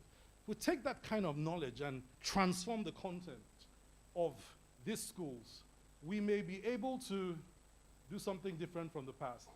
By going backward and forward. So,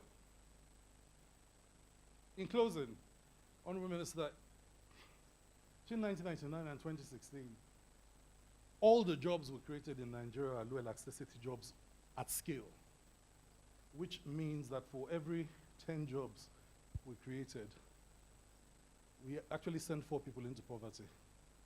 We call it working poor jobs. What we need is something that is a high elasticity opportunity. We think 4.3 is possible, that for every 10 jobs we lift 43 people out of poverty. But to do that, we need to put Nigeria to work, Honorable Minister. Put Nigeria to work at scale.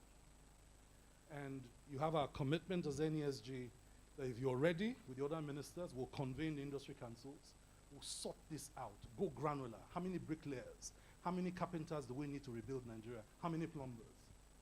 And if we can get that done, we in the private sector then can commit that the investments that need to drive those sectors come in, and we put Nigerians to work. And in 5 years, lift 52 million people out of poverty. This is possible, it's doable, it has been done before. You know, let's get it done. Thank you. Thank you very much, sir, for that inspiring presentation. Let me now invite Mr. Amile to, take us through a session while we prepare for the panel, which we would have next. Mr. Amile. Thank you very much, Honorable Minister, distinguished participants. It was really nice listening from Dr. Tayo and, of course, the CEO of Jobberman. 2 very insightful technical presentations.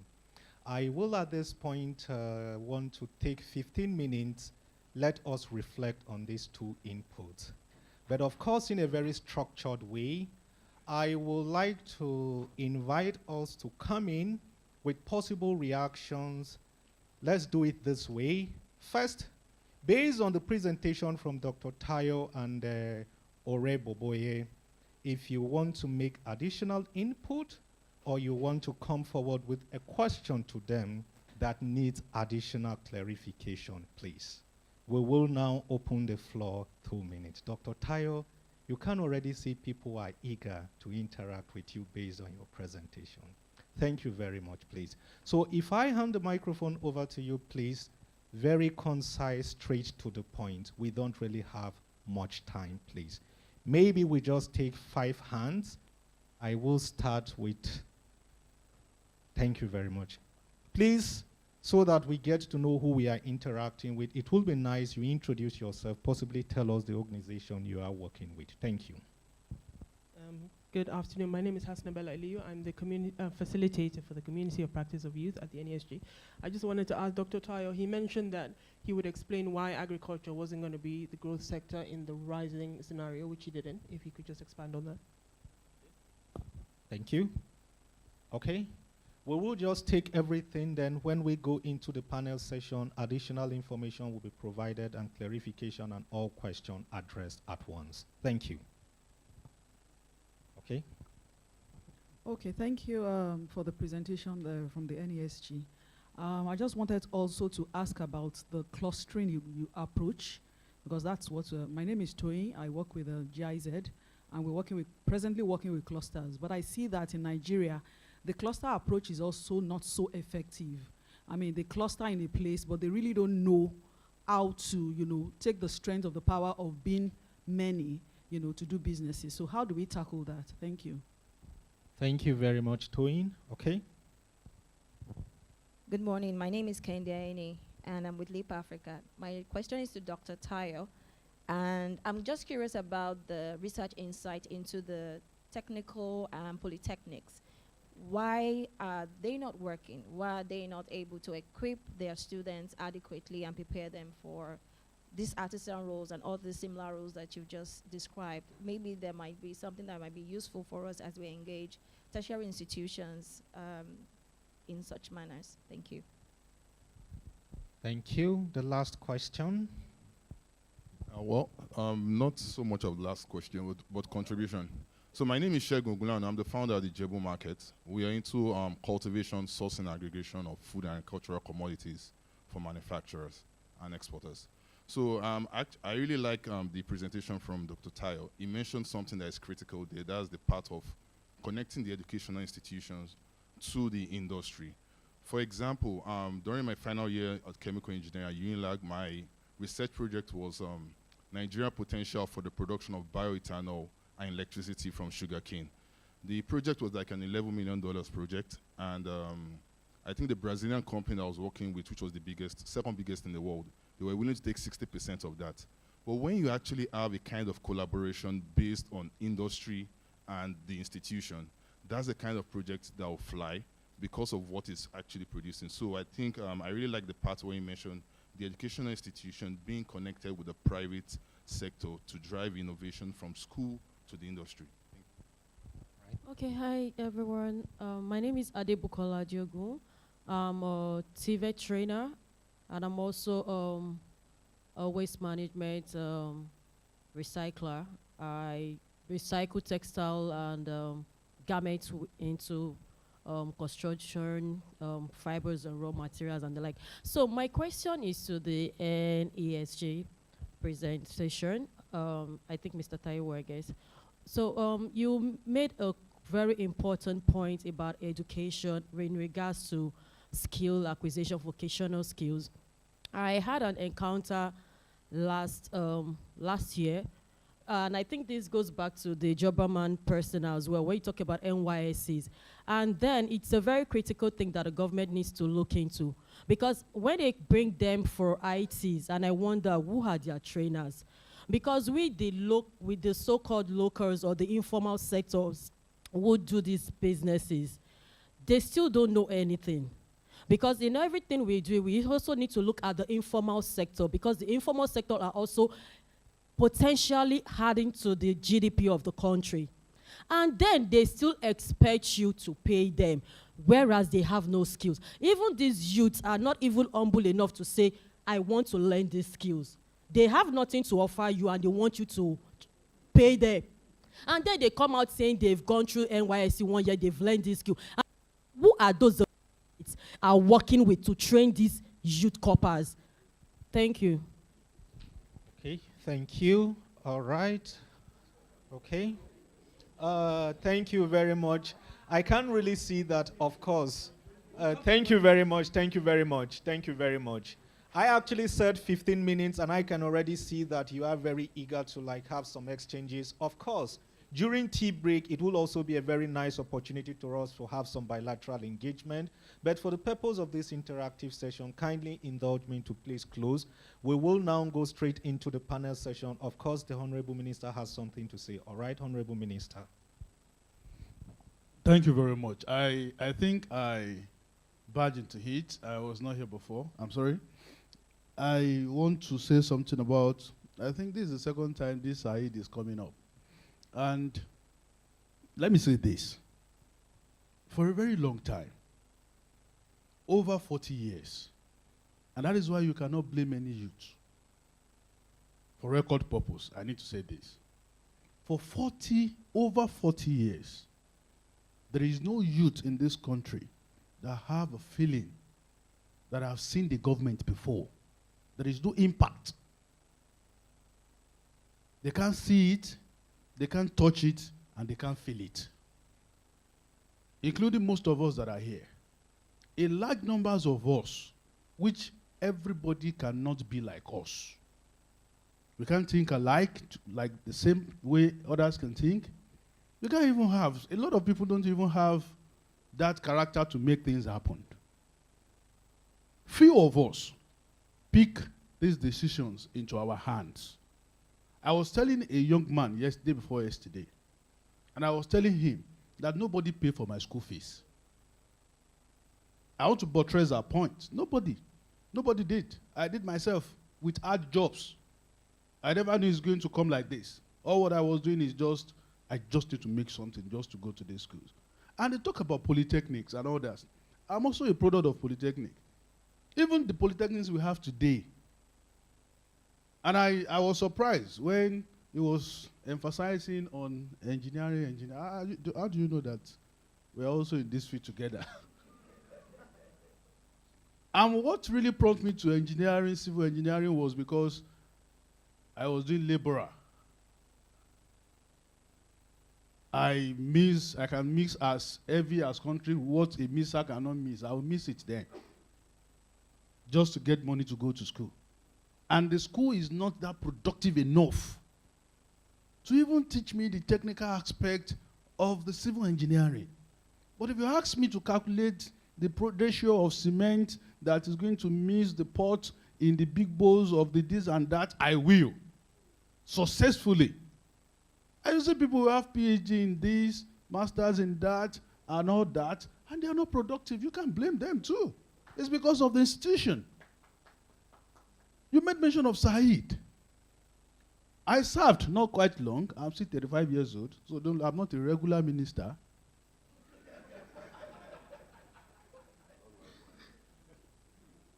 And I can tell you for free that there's nothing. They can just try their best. It is what you have that you will give. It is how they feel that it should work that they will act on. So there is no, you can't blame them. The side is this, they are trying their best. That is how they think it should work. There is no proper Nigerian youth that will leave university and will go to NYC for 3 weeks and come back and say, God bless Nigeria. It's not possible. Let's be realistic. Let's be factual. The major problem we are having in this country is that we are not realistic. Everybody wants to speak grammar and go and tell us that everything is well. And I say it, and I said it there also, and I'm passionate about it, and I'm real about it. By the first quarter of next year, because this year is gone, by the first quarter of next year, you will come back and thank me that NYC is productive. Because we are going to work together to make sure that we turn that camp and NYC whatever to PPP. Enough of all this government back and front. The president have approved that, no problem. We are going to go back. Even the private sector, I want to inside the NYC camps. Let us take over. The act does not say that private sector, we can't do PPP with NYC. We can. Let's improve on what they have. We can only do better. And because the reason why this is coming up, because we have a youth for youth. Let us make it also at the back of our mind that you are coming there not to lecture them. No, enough of lectures. There are some NYC people here that I've been talking to when they have been mentioning their name. Enough of lectures. We will improve on what they have. So that when they comes out at everyone here, and that is it. Lastly, so that I won't take your time, sir. I'm sorry, sir. Lastly, when I was Minister of State, I was asked, I said, fine, that you may not have power to do some things because you're a Minister of State, you may have your limitation and all. But I won't have limitation on one thing. And I will go to the president myself and tell him. And that is skills. If I want anybody to know me as something, the legacy I want to drop down is that we improve on our skills. I put up a campaign, and I've been telling them, thank God the ministry have adopted it now. Everybody have adopted it. Very soon you will see the president coming up with it. I put up I said, one youth, 2 skills. At least minimum of 2 skills. Not just having Said and go back to the house and said nothing is happening. Minimum of 2 skills. I will be happy if we can work on this because 2 things are happening to us. And if we can change that 2 things as Nigerian youth, everything will go better. The first thing is that we talk more on employment. That's a major problem. But a lot of us are not going to the second problem. The second problem is that our mental health needs to be re-educated. The education of our mental health should be the priority because we are not even thinking in the right direction. For free, we have 5 applications that everybody, some of my people, myself, including myself, as I'm sitting down here, I've been into 3 of the applications. We spend an hour on these applications. And none of this application is produced by Nigeria, as big, as capable, as strong as we have. And the only thing we go on this application is to abuse ourselves. We talk about problems every day. Nobody's talking about solution. And that is why I'm employing you again and again. That is why I see this forum as something that is special to me.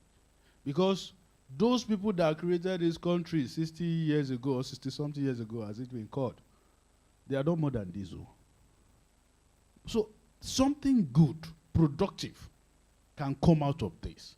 So I don't want to see it as sitting down. I've picked a lot of things.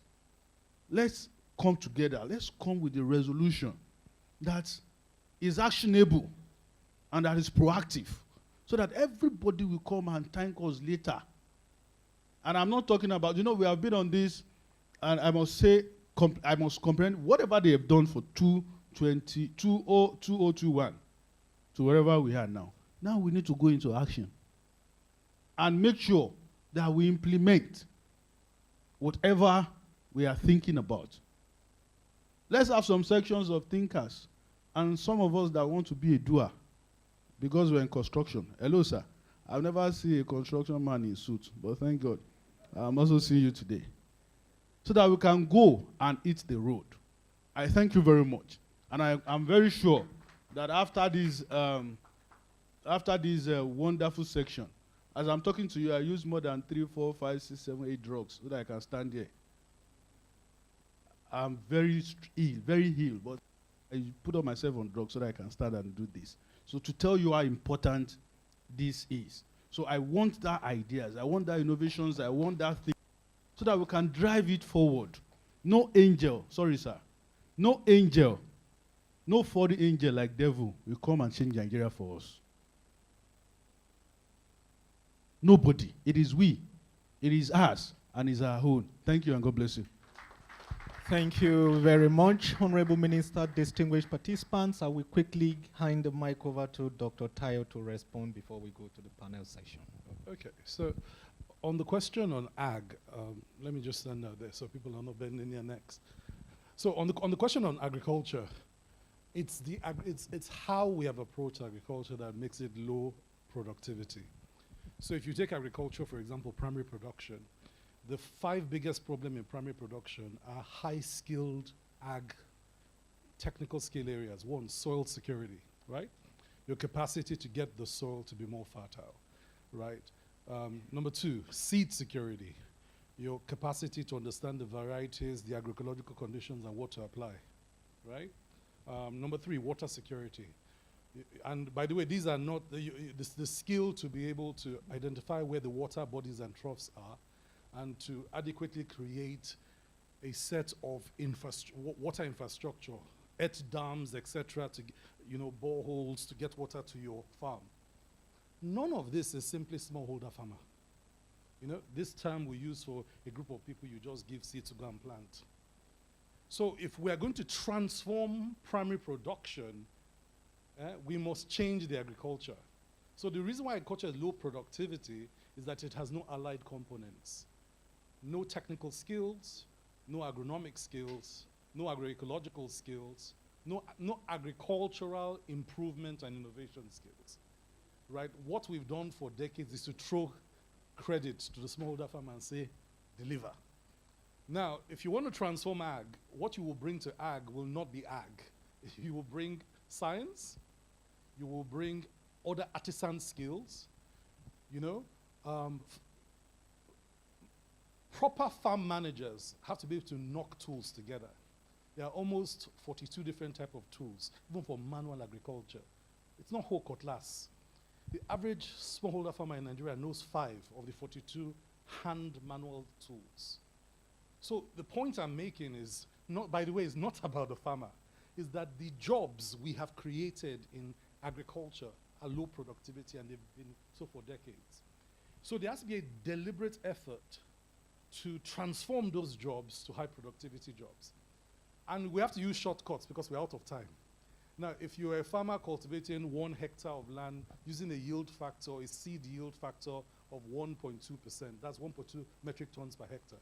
Once I can get you to identify better varieties and practices, right, at 6.7 yield of different seed per hectare, plus fertilization rate of 20%, on that same land, you will produce 9 tons, 10 tons, 14 tons, 20 tons. That changes the dynamics, right? That's how you shift agriculture from low productivity to high productivity. You need to bring the science, the technology, the agronomics, the agroecology to it. Then what you're calling low productivity will become high productivity. Same with mining. Mining today is a low productivity sector. What's missing? Mechanization, science, tools, skills, right, that operate at a much higher level, plus an environment that allows these skills to become tradable. Somebody asked what's the problem with polytechnics. Polytechnics was not the problem. The problem is we do not still have a way to accredit market skills. Okay? Trade skills are not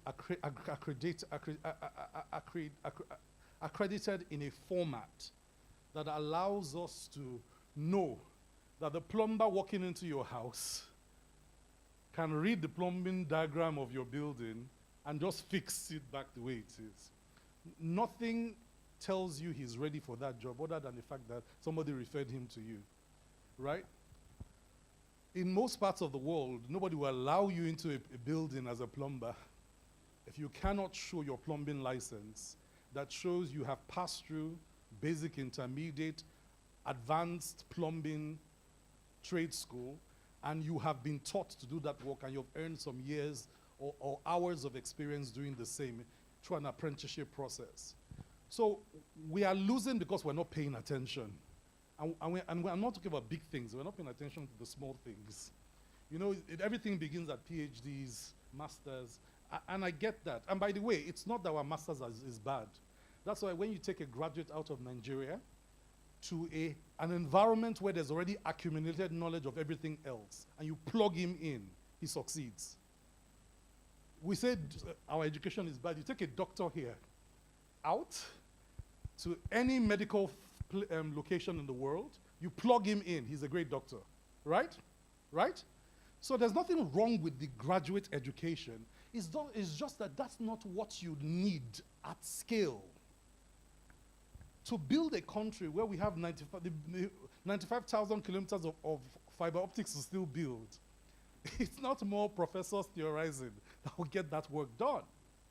And we have the workforce for it. So here's the reality. Artisanal and vocational level jobs and skills is what we need at scale, right? But we need to plan for it, resource for it, and invest for it. And invest for it. And it begins top down, bottom up, you know? I went to school, and I'll close with this. I went to school for my senior fellows program at the Kennedy School with some provincial governors from China in 2011. Whilst we were there conceptualizing and theorizing, these guys were discussing, we've built 100 schools. We've built X thousand kilometers of road. And they were saying it as if they did it directly. So, of course, after one day, somebody challenged them. It's not you that did it, it's the government that did it. And one of them got up saying, no, we did it. And so how have they done it? At provincial levels, municipal and local levels in China, at the local level, every unskilled young man goes to the local authority to sign up. I don't have work, I want to have work, and I want to have skills. The skills in that local government are, the trade schools are linked to the kind of projects they need. If they need roads, they're training brick masons. If they need schools, they're training brick masons, builders, etc. And they're using that workforce that they're training locally to build the local infrastructure that they need. So by the time a local leader has been around for 10, 15 years, he has built quite some schools using local labor that he has trained locally. And what they use is civil engineers and the experts for is to do the accreditation program and the training and retraining, etc. Now, when the projects reach where they need tools and mechanization, they go for a different type of training and what needs manual. And that's how they have grown their local workforces. So all of China is not the way the big province cities look. If you go into hinterland China, You will run into extension workers still putting 1,000 people to work on hectares of land without mechanization, right? So if you want this to work, we must layer it. And local leaders need to come along and put their people to work where their people are. And hopefully this whole fiscal return of resources, local government, to provide the opportunity to do so. So I think that what we are missing in polytechnic to vocational is the delinking. Who's placing the demand, who can supply, and who's accrediting that the skills that are being supplied meet market requirements. And I think for this, the solution is simple. The industry clusters need to build the councils, create the accreditation structures, support the government to create the connection between the skills we need and the skills that are produced, okay? Provide the opportunity for the apprenticeship to run, whether through the formal or informal systems, but all should end with a clear accreditation and standardization certification to say you're a plumber, you're a brick mason, you are whatever that is. And then we start from there. But we are going to build this up one brick at a time. You can't rush it. We've lost a lot of time not doing it, but we need to get it done. Thank you very much, sir. Indeed, one brick at a time, we'll get it done. Let me now invite our panelists to come up and briefly discuss. And to moderate this session on the catalyzing change, transforming youth employment through dynamic partnerships in Nigeria is Hassana Aliyu Bello. She is the Community of Practice on Youth at the NESG facilitator.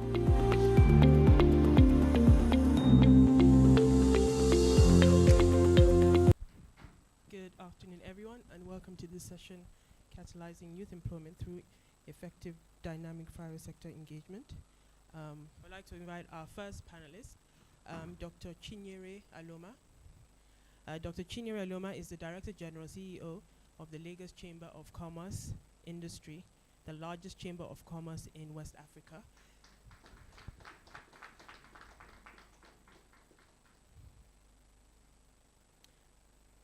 With nearly 30 years of diverse experience, she is a governance expert with global experience in enhancing investment opportunities for SMEs. She founded Vantage Governance Services and led the African Corporate Governance Program at the International Finance Corporation, driving corporate governance across 13 African countries. Previously, Dr. Aloma was a director at PricewaterhouseCoopers, where she established and led the corporate governance, risk, and compliance practice. She holds a specialist MBA in corporate social responsibility from the Nottingham University Business School, a doctorate in business administration from Business School Netherlands, and is a fellow of several professional institutions. Dr. Aloma is a member of various boards and committees, including the Board Audit Finance and Risk Committee of Self-Help Africa and the Butterfly Coalition. She's also an acclaimed author, international speaker, and accredited IFC trainer committed to promoting governance and supporting community development initiatives. Welcome, Dr. Aloma. Moving on to the next speaker, Dr. Hakeem Onasanya.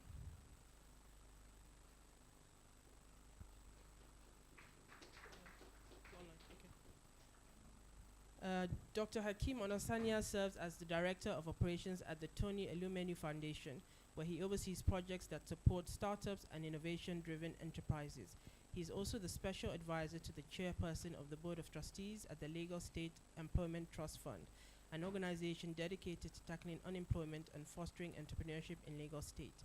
Dr. Hakeem believes that working in public service is a duty to serve the community rather than merely providing assistance. He emphasizes continuous learning and data-driven decision-making in his approach to policy implementation. His experiences at Oxford have shaped his commitment to excellence and meaningful impact in all his endeavors. Welcome, Dr. Hakeem. Ms. Sheon, can you hear us? Yes, I can hear you. All right, just can you hear me? Good afternoon. Good afternoon, I can hear you. If I could just make a quick introduction. Ms. Sheon Oni is a seasoned business leader with over 25 years of experience in assurance, business advisory, and financial strategy within multinational organizations. She began her career at PricewaterhouseCoopers in 1991, advancing to lead multidisciplinary consulting engagements across various industries.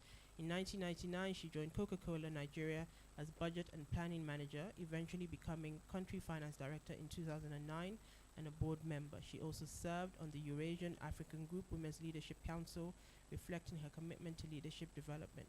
In 2014, she became the Chief Finance Officer of the Nigerian Bottling Company, transforming the finance function, driving cost efficiencies, and enhancing margins. After 18 years in the Coca-Cola system, she transitioned to Rickard Benkesa in 2017 as Executive Finance Director for West Africa.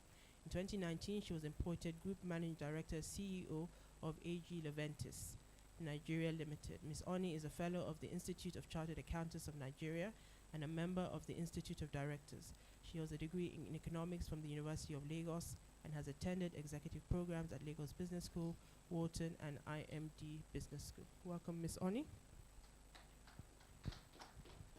Our next panelist is Mr. Segun Ajayi Kadir. Thank you. Mr. Segun Ajayi Kadir is a distinguished Nigerian industrialist and the current Director General of the Manufacturers Association of Nigeria, a key organization advocating for the interests of the manufacturing sector in Nigeria. He has over 3 decades of experience in various capacities within Nigeria's industrial landscape. He has been serving as the Director General, CEO of MAN since August 2016, where he leads initiatives aimed at creating conducive environment for manufacturing businesses and enhancing the sector's competitiveness. Under his leadership, MAN has focused on sustainable economic development, advocating for policies that support industrial growth and innovation. In addition to his role at MAN, Segun is the Co-Secretary General of the Pan-African Manufacturers Association, where he collaborates with other African nations to strengthen manufacturing across the continent. And last but not least, we have Mrs. Adenike Adebayo Ajala.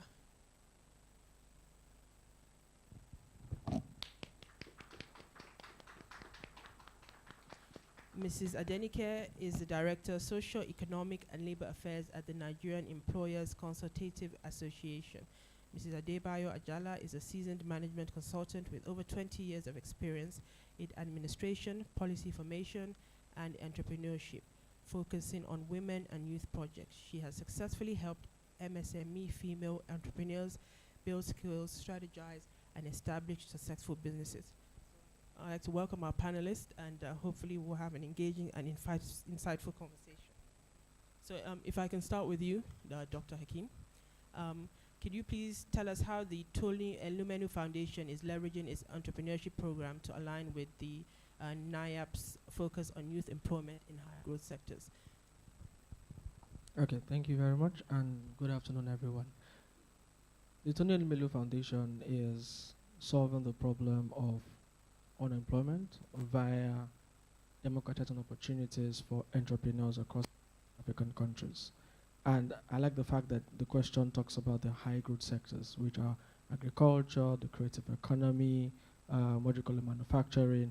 And if you look at data, over 30% of entrepreneurs that have been funded by the foundation have been entrepreneurs in the agricultural sector, who have been entrepreneurs who are doing business across the whole value chain, from being on the farm to linking demand and supply to leveraging technology. And aside that, the next layer of entrepreneurs that we've supported have been people in the creative economy. The next layer have been people in the digital economy. So even before the NIYEAP was launched, we have ensured that support should go to sectors that can catalyze the creation of jobs at scale, because that is what we need to be able to solve the unemployment challenges. And even the question now is, I haven't done that for 10 years and funded over 20,000 entrepreneurs across the continent. The future is then, how do we do more? And that more is even in 4 areas. One is ensuring that we support and fund more women-led businesses. Second is funding and supporting entrepreneurs in the green economy. Third is the creative ecosystem. And finally is digital technology, because we still understand that if we focus on those 4 sectors and we ensure that we support across all 50 African countries, including Nigeria. Nigeria interestingly, has been have contributed over 30% of all our entrepreneurs across the continent. So we understand that if we focus on those high growth sectors, and especially if they are youth-driven entrepreneurs, women-led businesses, we will be able to create jobs at scale, and we'll be able to nip these unemployment issues at the board. Okay, you mentioned about your the foundation democratizing the access to opportunities. Can you explain specifically how you're doing that? Okay, so how we do that is understanding that first, we say Nigeria has about, is it 30-something million small businesses. I say that is not entirely true. If Nigeria has 250 million people, we most likely have 250 million SMEs. Everybody in one way or the other is selling something, either in addition to their 9-to-5s or specifically doing that full time. But the question is, everybody at some point who is an entrepreneur needs that big break, needs that angel investor to say, I see what you're doing, you're trying to solve a problem, you've been doing it for less than 5 years, and there's potential in this business. How do I support you? And that support is for us is in in 3 areas. One is giving you the needed knowledge to be able to thrive. Now, being able to ascertain demand, being able to establish supply, and being able to plug them in is one of the things you need for a successful entrepreneurship journey. But you also need other skills. Interestingly, a lot of business owners don't even understand how to create a balance sheet or a basic financial model for their businesses. How much comes in, how much goes out, what is the difference between gross and net profit, how do you even get your net profit from your gross profit. So that information is needed, which is quite important in our own value proposition, is training them. Second is then being their, sometimes, if not most of the time, their first investor. And I say that because we give, and the foundation gives entrepreneurs $5,000 to be able to say, and that $5,000 is not for existing businesses alone. It is also for ideas that we see have the capability and have the potential of not only solving problems but also creating jobs. And we've given $5,000 to over 20,000 entrepreneurs over the past 10 years across all 54 African countries. And after what he's saying, now that we've given you that first level funding, how do we ensure that we connect you to opportunities after that? So conversations with VCs, with investors, with private equity firms to say, these guys have gotten the first level funding. We've ascertained impact. We've seen how much revenue they've created. We've seen how many jobs they've created. We've seen how many people they've employed. Now they are perfect and ready for you to, give them second level funding. So that is how we, we have supported entrepreneurship. And we've done over 20,000 in the past 10 years. The plan is to do at least 100,000 in the next 10 years. Thank you very much, Dr. Hakim. If I can please come to you, Mr. Aderoko, from the Manufacturing Association of Nigeria. What are the manufacturing sector's current challenges in employing youth, and how can the NIYEAP help address these barriers?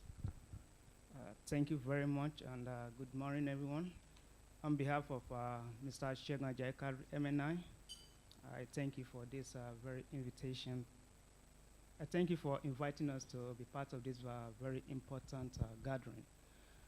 Regarding the challenges facing manufacturing in time of employment, creating employment, over the years, manufacturer associations have been one of the key drivers of employers, of laborers in the country. Of course, we've seen the last presentation made where manufacturing sector appears one of the leading employers of labor.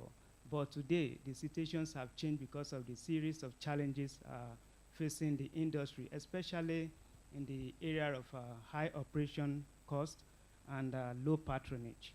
So most of those countries under us, and most of our members are facing these challenges of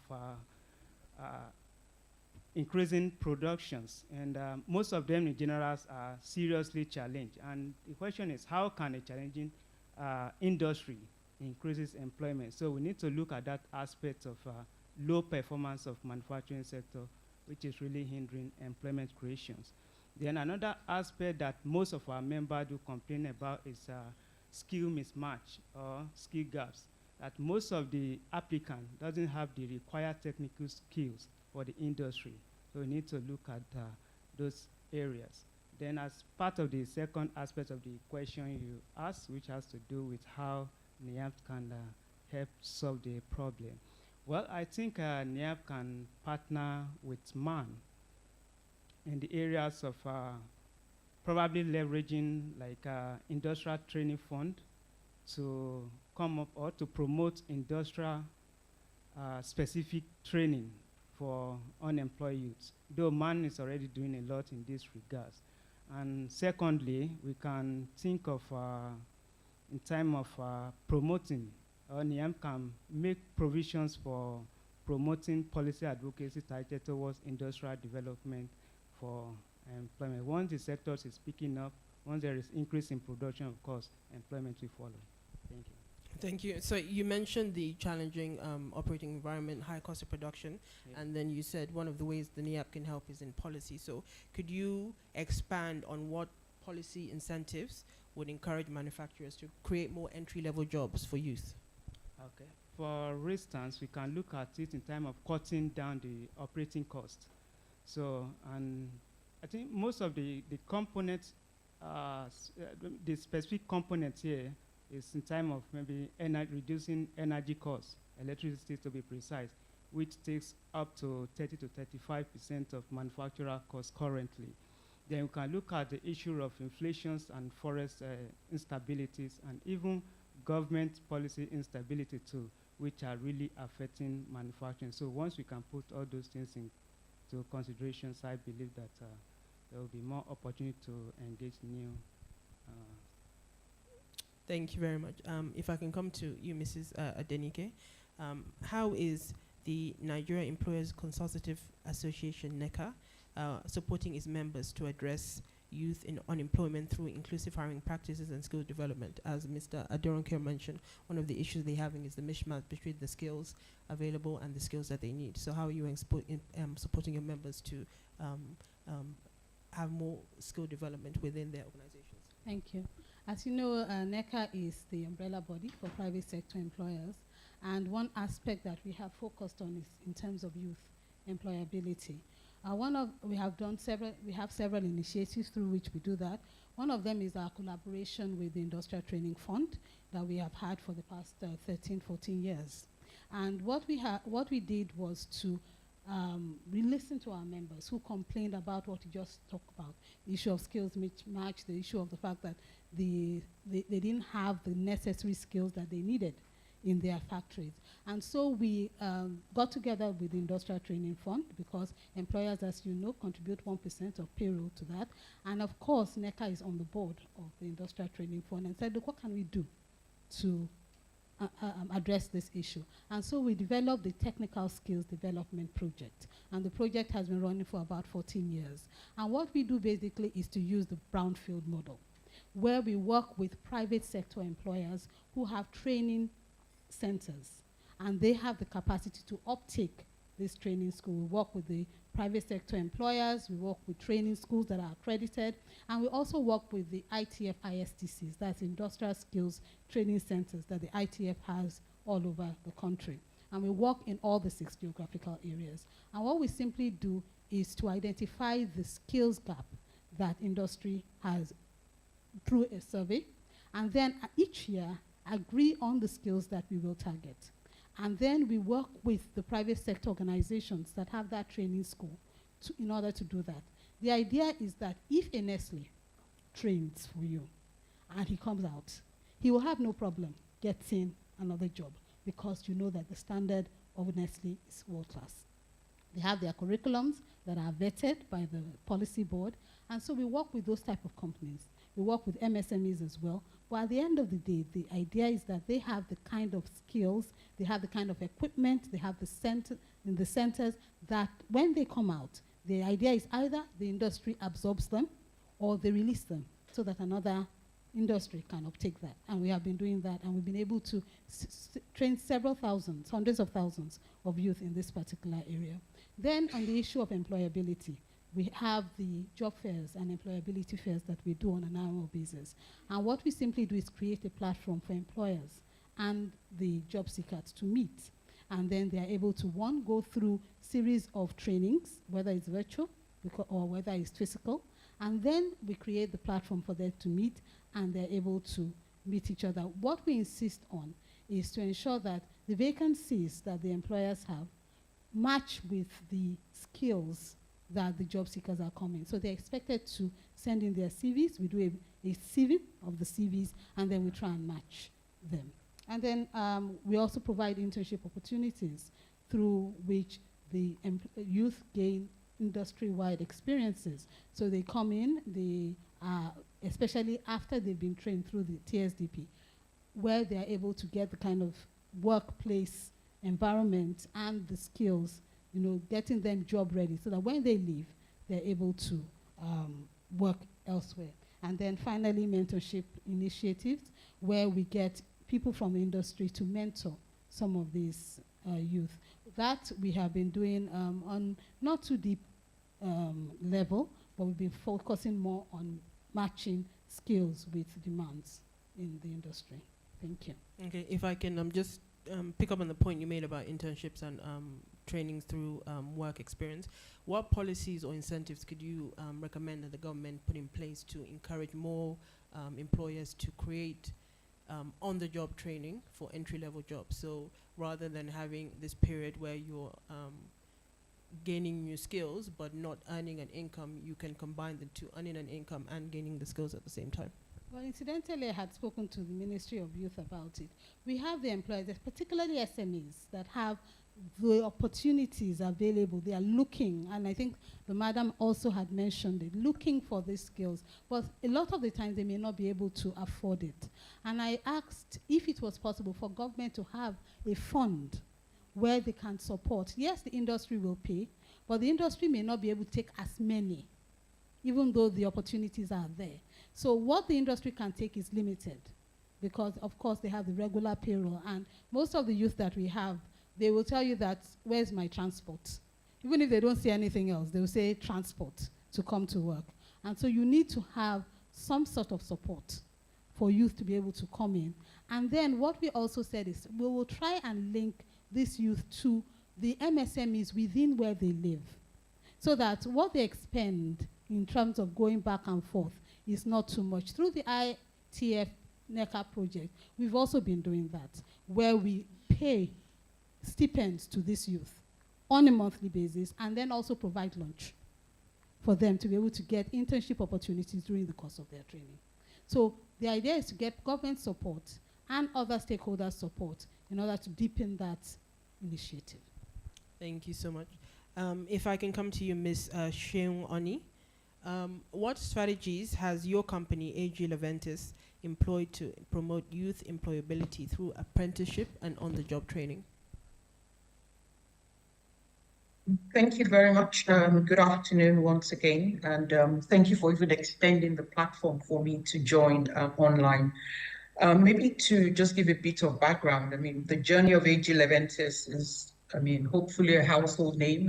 We've been in the country for about 87 years. Our footprint has dotted a number of sectors across Nigeria.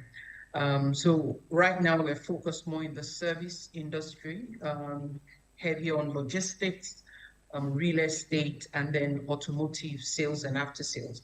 So when we look at our workforce, it actually sits within, it's largely indexed more to what we will call the skilled trade roles. I know we've used a lot of the terms blue collar, vocational training. So what we've then done, which means training is absolutely critical, because we're really dealing with a lot of vocational skills, like I said. Our strategies are therefore focused, I would say, on three platforms: training, which is direct on-the-job training, impact initiatives, and also what I would call soft skills focus. And with regard to the soft skills focus, we tend to want to develop people more from an, while we say, a lot of the word is entrepreneurship, but we then begin to refocus it back to the work environment, really getting people to think as entrepreneurs in the work environment.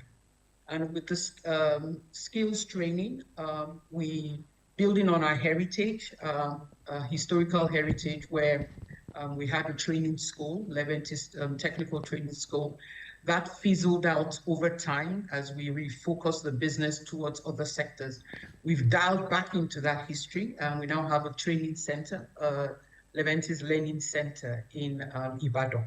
And the whole idea is to bridge this gap that we see with people coming out either of technical schools or unemployed youth who want to operate either as technicians or drivers, truck drivers, to really deepen the skills, on-hand, real life experience training, almost like you're creating a lab.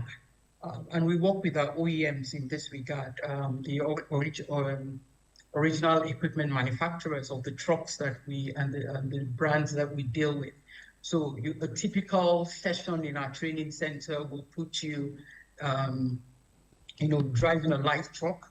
It will, put you really hands-on with the tools, how to fix the truck, the different tools that are involved, so that we're not only creating the pipeline for our jobs, but we're also creating the life skills that you can take forward. Then around the impact initiatives, and I like the comment Tayo made earlier, the future is getting younger for longer.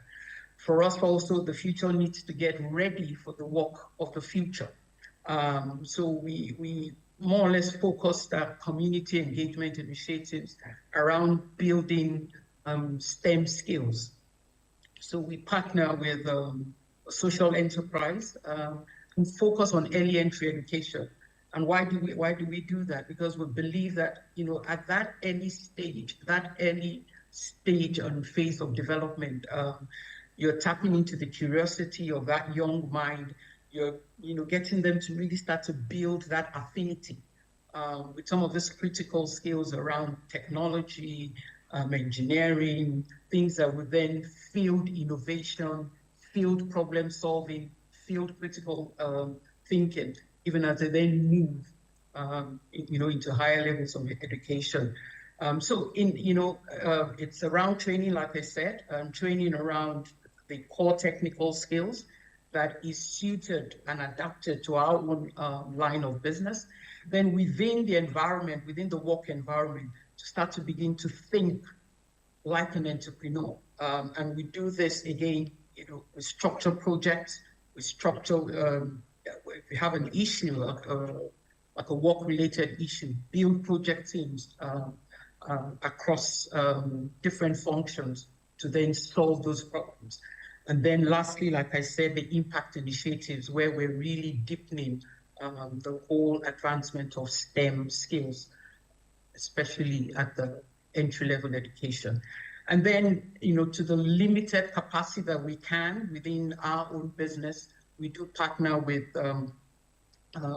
technical schools, polytechnics, to then provide internships, the industrial attachments that they do.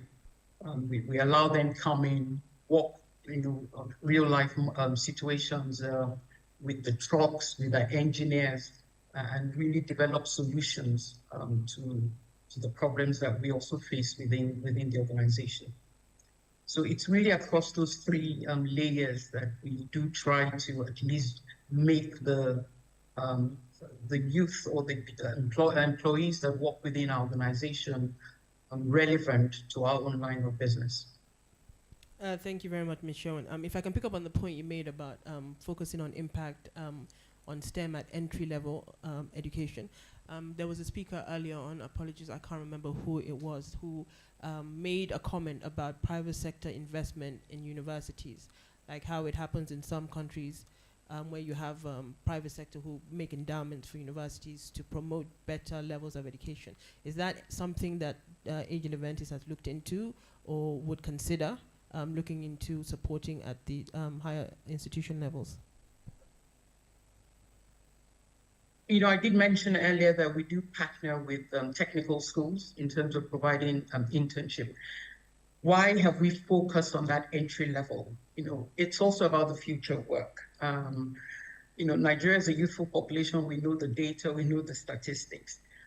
But the skills for the future are not necessarily the skills that our schools are currently promoting. And that affinity, we need to redirect the focus and engagement. And that's why we dialed into entry-level education. Yes, do we look at the tertiary institutions? We do, but we're also trying to sequence where we think the focus should also sit. Because right now there's a whole lot of attention, I think, at tertiary level. It doesn't mean we've closed the gap, but we believe that there's also that entry-level layer needs attention. And that's why we said, with our limited focus, let's direct attention to that. But we do look at the tertiary layers as well through our internship and attachment programs, the NYEAP corpus that come into the organization. Thank you so much. And Dr. Chinyere Aloma, can you please tell us how the Lagos Chamber of Commerce and Industry plans on enhancing access to finance and mentorship for young entrepreneurs through the LCCI's network? Thank you very much, and good afternoon to everyone. And thanks to the earlier speakers. I think it's created an environment where everybody wants to learn more. So when I listen to some of the questions, when they opened up for questions, it tells me that everyone in this room is interested in the subject matter, and we believe that we can make an impact. Before I answer your question, and just to say a bit about the question you asked, Man, about what incentives, how can we encourage the organized private sector, the manufacturing sector, to employ or attract more of the youths. I believe that when the Honorable Minister is thinking about interministerial collaboration, it will be important to say how can we get either some incentive for the manufacturers who are willing to employ young people. There must be some tax incentive or some rebate or something. And sometimes when you think about training, because if you're going to bring in a large pool of young graduates or young people and you're having to train them, there must be a way to ring fence the training cost and say, can we make this training cost tax-free? Okay, can we make it exempted from tax? And that will encourage a lot of manufacturers. She just talked about how it is difficult and they are going through a lot of challenges in business. If we can get some of those tax breaks, it will help them to be a bit more productive, but also to attract the young ones. But back to the Lagos Chamber of Commerce and Industry, which is the premier chamber in Nigeria, in West Africa. We've been on this for 136 years. And for us, we are the voice of the organized private sector, and we want to see an organized private sector that works, that is productive, and that can contribute meaningfully to the economy. And if we have about 60% of our population being under 30, that means that there is a potential pool of talent, of intellect that we can draw on to be more productive. And that's why we are interested in this conversation. For some years now, about 10 years, we established the Entrepreneurship Mentoring Program, which is to say, for the young ones, how can we work with you?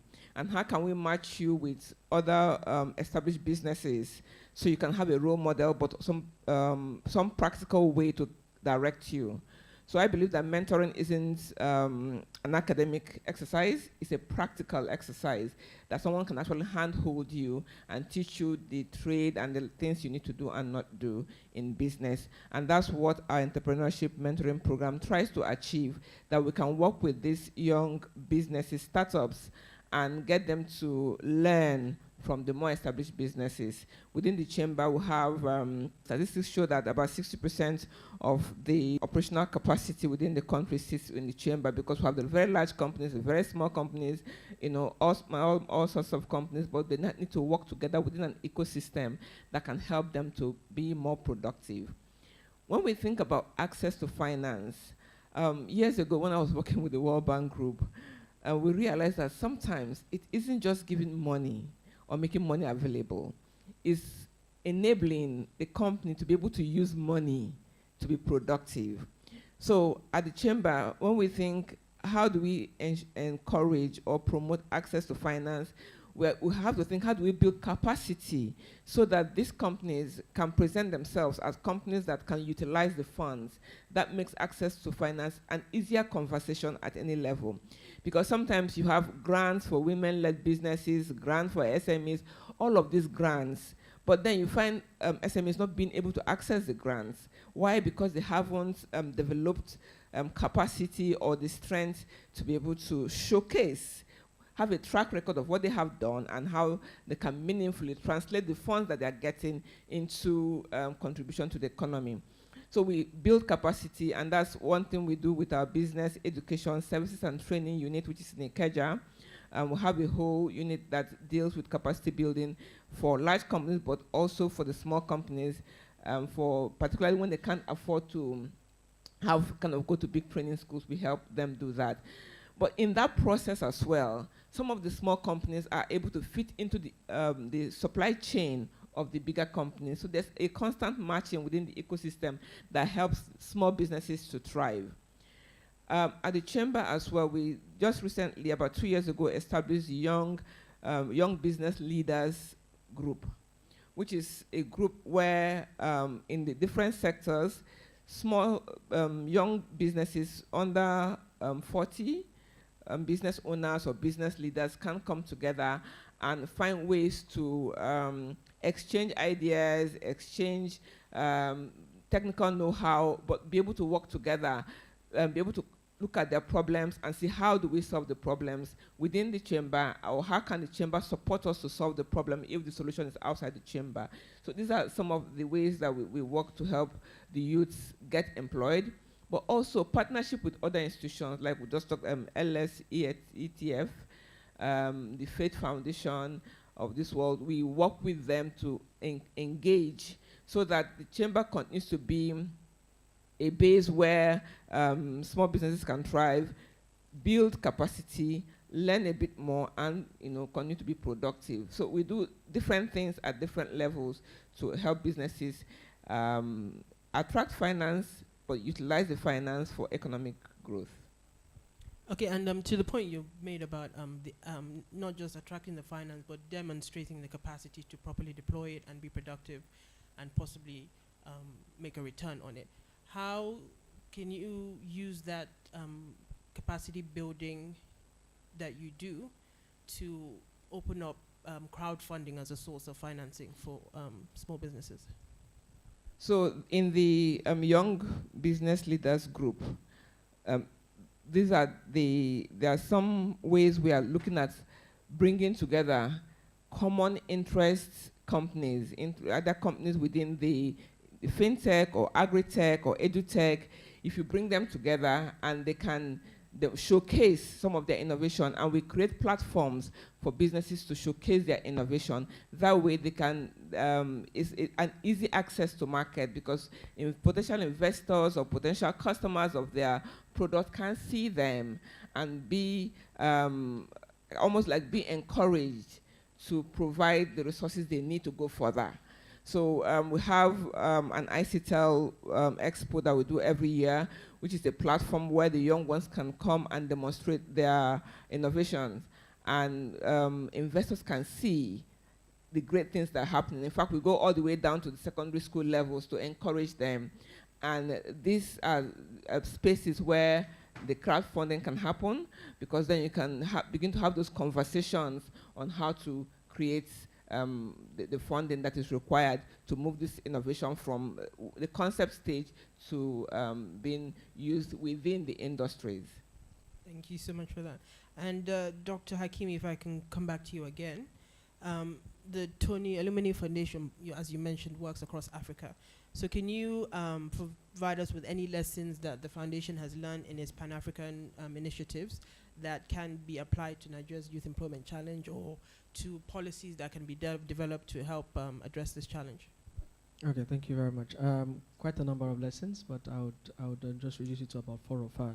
I think the first one is the bespoke approach to supporting and also funding entrepreneurship. Because yes, there are some problems that cut across various jurisdictions, there's some problems that cut across various countries, But there are also certain, certain groups and certain sectors that will most likely need a bit more custom approach. For example, our focus on women entrepreneurs. We have a We4A program in partnership with the EU. Aside from that, we also have focus on green, which is the Big Green program in also partnership with our partners. Now, this for us is because you also need to meet entrepreneurs at the point of their needs. You also need to meet entrepreneurs at the different sectors and the different business stages that they are in. So it means that if you're really going to increase the demand for jobs via supporting entrepreneurship, it should not be one size fits all. We should have programs that are tailored to not only the stage of the businesses of the entrepreneurs, the gender of the founders, because the needs of a female entrepreneur is different from the needs of a male entrepreneur. The needs of an entrepreneur in the green space is different. The needs of an entrepreneur in the technology and digital innovation space is also different. One size, the kind of support you would give an agriculture entrepreneur is completely different from what you would give a startup founder. So being bespoke.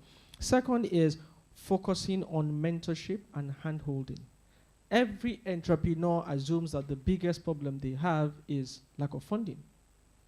But people that have the money understand that the biggest problem they have is how to spend the money, not the money. So it's also understanding that hand-holding is important, which for us is very key in our business management trainings, which we can boldly say is almost an MBA for entrepreneurs, and also mentorship. Having that hand-holding with someone who has gone that journey. Like they say, if you know where you're going to and you have someone who can hold your hand on that journey, then you're there already. Having successful entrepreneurs say, do not make this mistake at this point. Now, one of the things that really, if I want to use the Gen Z word, peppers entrepreneurs, is everybody folds their hand on a tech blog and say they've raised $2 million, they've raised $3 million. What we don't know is that some of those founders are raising the wrong amount of money.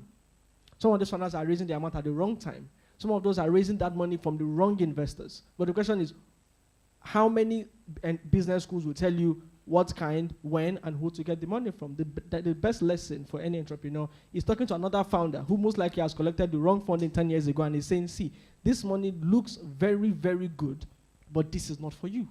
And it's not for you because it is not for your sector, or it is the wrong time to get that money. Also, we have entrepreneurs who, if you look at their balance sheet, all you see there is inflows. But unfortunately, not inflows from customers. It's inflows from investors and grants. So you say their books and they have 10, 15 million naira, and you're wondering, you're doing really good, but just 10% is from customers. They basically have turned to a fundraising bank, just raising money, and they are really, really good. And the person who is raising money from customers is feeling very bad. Saying, someone is saying raise, that's what is even happening. Everybody's just raising, but how many people are really raising the money from your customers who should be the primary funders of your business? So that is where hand-holding and mentorship comes in, and which is something we do at scale across. And the next thing is leveraging technology. Like Dr. Adiloju said, creating thousands of jobs we've not even started. That's the painful part of it. If you don't create these jobs in its millions, they were not even scratching the surface. And if you're really going to support entrepreneurs, I don't think any stadium in Nigeria can seat 5 million entrepreneurs. And even if it can, where you put the projector is the problem.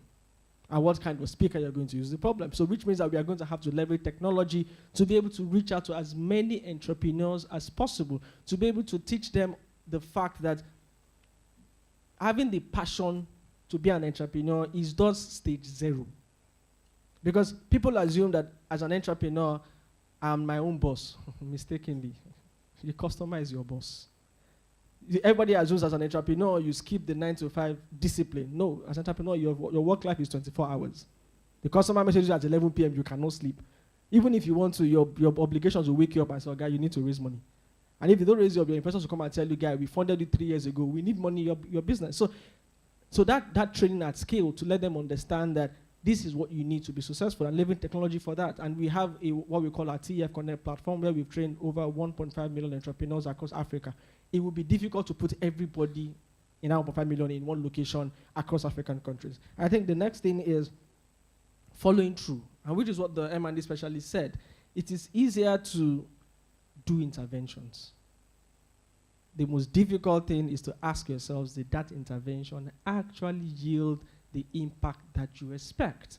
Going back to the theory of change, going back to the assumptions behind every part of your theory of change, and answering that difficult question. Are we really, really creating impact? Or we're just funding people who have the shiniest ideas? Because if you're not careful, we'll give, what's happening is that the same businesses are getting the funding every time.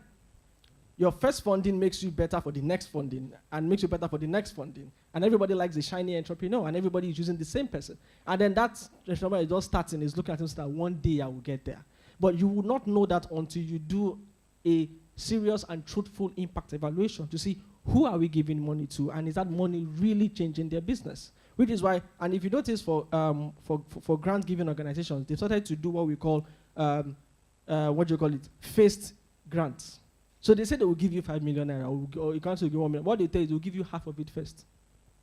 Go and use that half and come back and let us see if we'll give you that half. That approach is coming from doing evaluations and monitoring to be sure that from input down to final outcome, that chain is not broken. And I think another thing that we do is build an entrepreneurial community. See, the reason everybody wants to go into tech is because that community is thriving. They are happy to be in that community. How many entrepreneurial communities do we have that an agri entrepreneur can say, see, if I have any problem today, I can put it on that group and I will get an answer from someone who is in that space. Or if I really need to buy an input, I can put it in that group and say, oh, can I buy from you? So, and that's also one thing that we've done, to put our alumni, our entrepreneurs in a bucket, which means that if you have that kind of bucket, we also will trigger B2B businesses within that kind of group, and they also learn from mistakes. Sometimes the easiest ways to know a scam is to ask fellow people to say, is this good? And they say, no, guy, I was there 6 months ago. Don't bother. Don't bother. And that's because that is a community that we have created, and it's important for Nigerian entrepreneurs to also that community. And I think also it's partnerships. Now, the EU, UNICEF, these are people that we've worked with, because at the scale at which we want to solve the problems in Nigeria, not one person can even endeavor to try, not even do it. So the question is, and there needs to be people coming together to say, this is what we want to solve, this is how much we need to solve, this is how much we need to be able to solve the problem, and this is when we know we have solved the problem. Because if you're not careful, we would keep giving awards to the effort, and nobody is asking ourselves what the result is. We will say we want to, we will do, we have done, but who is asking us in 4 years' time to say what you said, have you done it? And if you did it, did it achieve the impact that you said it was going to achieve? And I think finally it's stakeholder engagement. From the M&E report, and I was quite interested in the fact that he said a lot of the work is happening at the federal level. Nothing is happening at the states. Which means that if I was to give a recommendation, there has to be a council of commissioners of youth in Nigeria that the minister would chair. And every quarter he says, my fellow commissioners in all the states, what are you doing in alignment with what I said I would do? Because the minister cannot be everywhere. Now, it is that strategic community that saved Nigeria from COVID. There was that strong connection between the Minister of Health and the Commissioners of Health. So as the ministers were trying to fight at the federal level, there was that exchange of communication, there was that exchange of feedback at the state level, and I think we also need to go down to local government level. So we have to have that stakeholder engagement.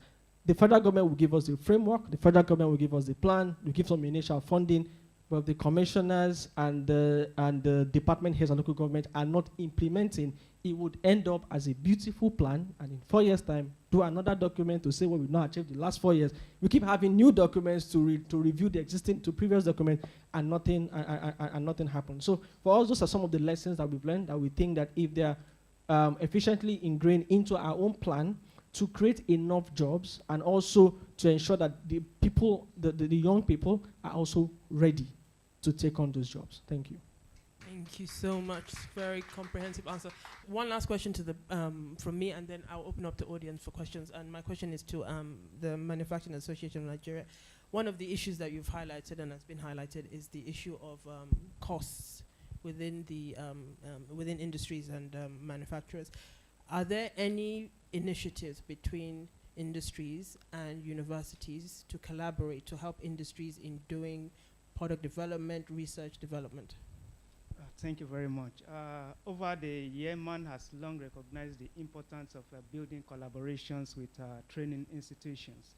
For instance, we have collaboration with Federal University of Petroleum Resources, EFRO, to promote training opportunities and also to bridge the gap between the academics and the industries.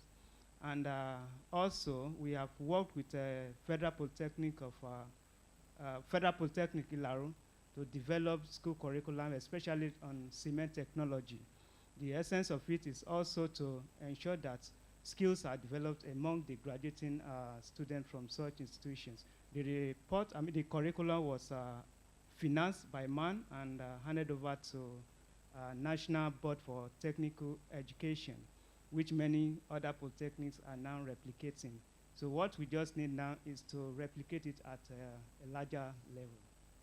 But from the angle of actually using the institutions as a resource for doing research, development, data gathering, product development, testing products to maybe reduce the cost on the manufacturer itself, so the institutions can present you with a product and say, yes, this is ready for market, go ahead and do it. Do you have any of those sort of collaborations with higher institutions? Yes, I think we are working with one, universities, Olabisi Labanjo University, so we are into such areas.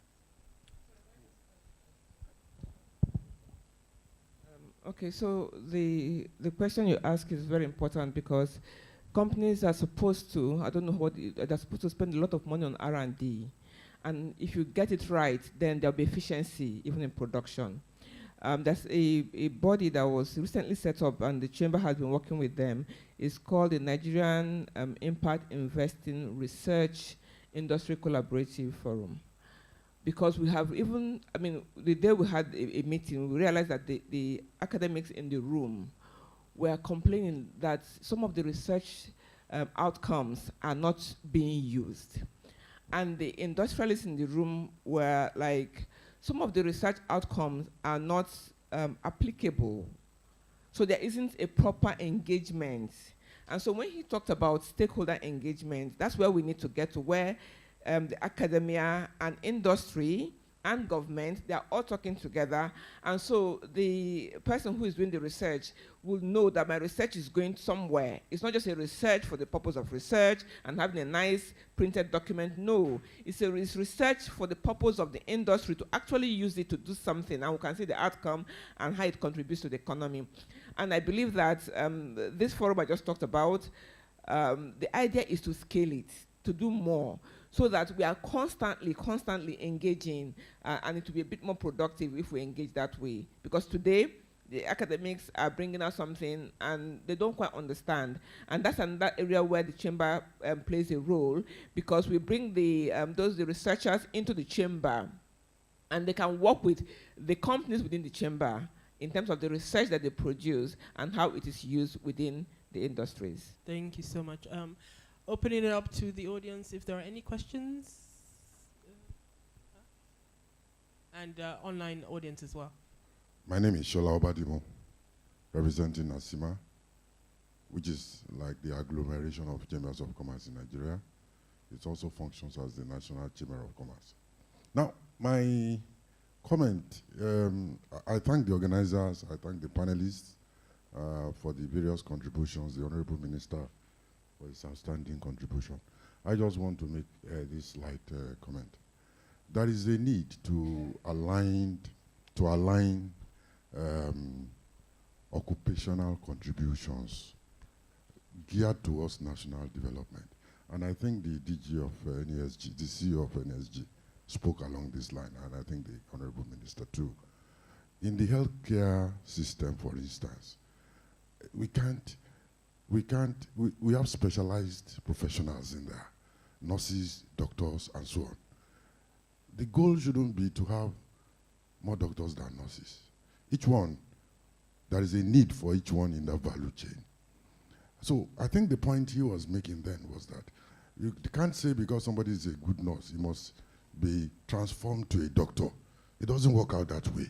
So in the construction industry also, everybody within that value chain needs to be at its best to have quality construction output. I think that's the point being made. And whatever we do, we must make sure that whether we are youths or professionals or anything, we are at our best professionals so that the output can meet the market needs. I think that is the focus, rather than import professionals or artisans from neighboring countries. Thank you. Thank you so much for that comment. Okay, thank you. My name is Dr. Leo, Head of Education at the Secretariat of the Nigerian Governors Forum.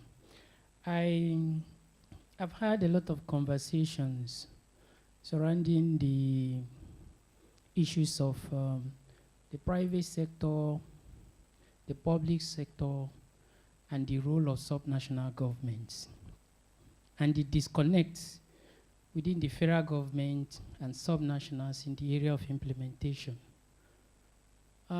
First of all, we do not have a place of convergence between the town and the gown at the national level, where universities, polytechnics, for example, meet with the private sector, the key employers of labor, and not just government officials, so that we can understand the concept of the skill gap we're talking about. What needs to be done? What is it that the private sector is looking for from the universities? What is it that the universities are asking for from the private sector, so that we can have a way of scaling up with that skill gap? We do not have it. I think maybe for the Nigerian Governors Forum, there might be a need to have this meeting point of the town and the gown, maybe in partnership with the NSG, NASIMA, and the rest of it, so that we can have that forum. Again, on the aspect of implementation and the lack of role or contributions of subnational government, I don't want you to seem as if we're not the subnationals, the states, my principals, they're not doing anything. They are, but it's not good enough, as we're trying to say. But there should be a strong synergy, because the concept of implementation is not with the federal government. The federal government has the FCT as its own domain, geographically and otherwise.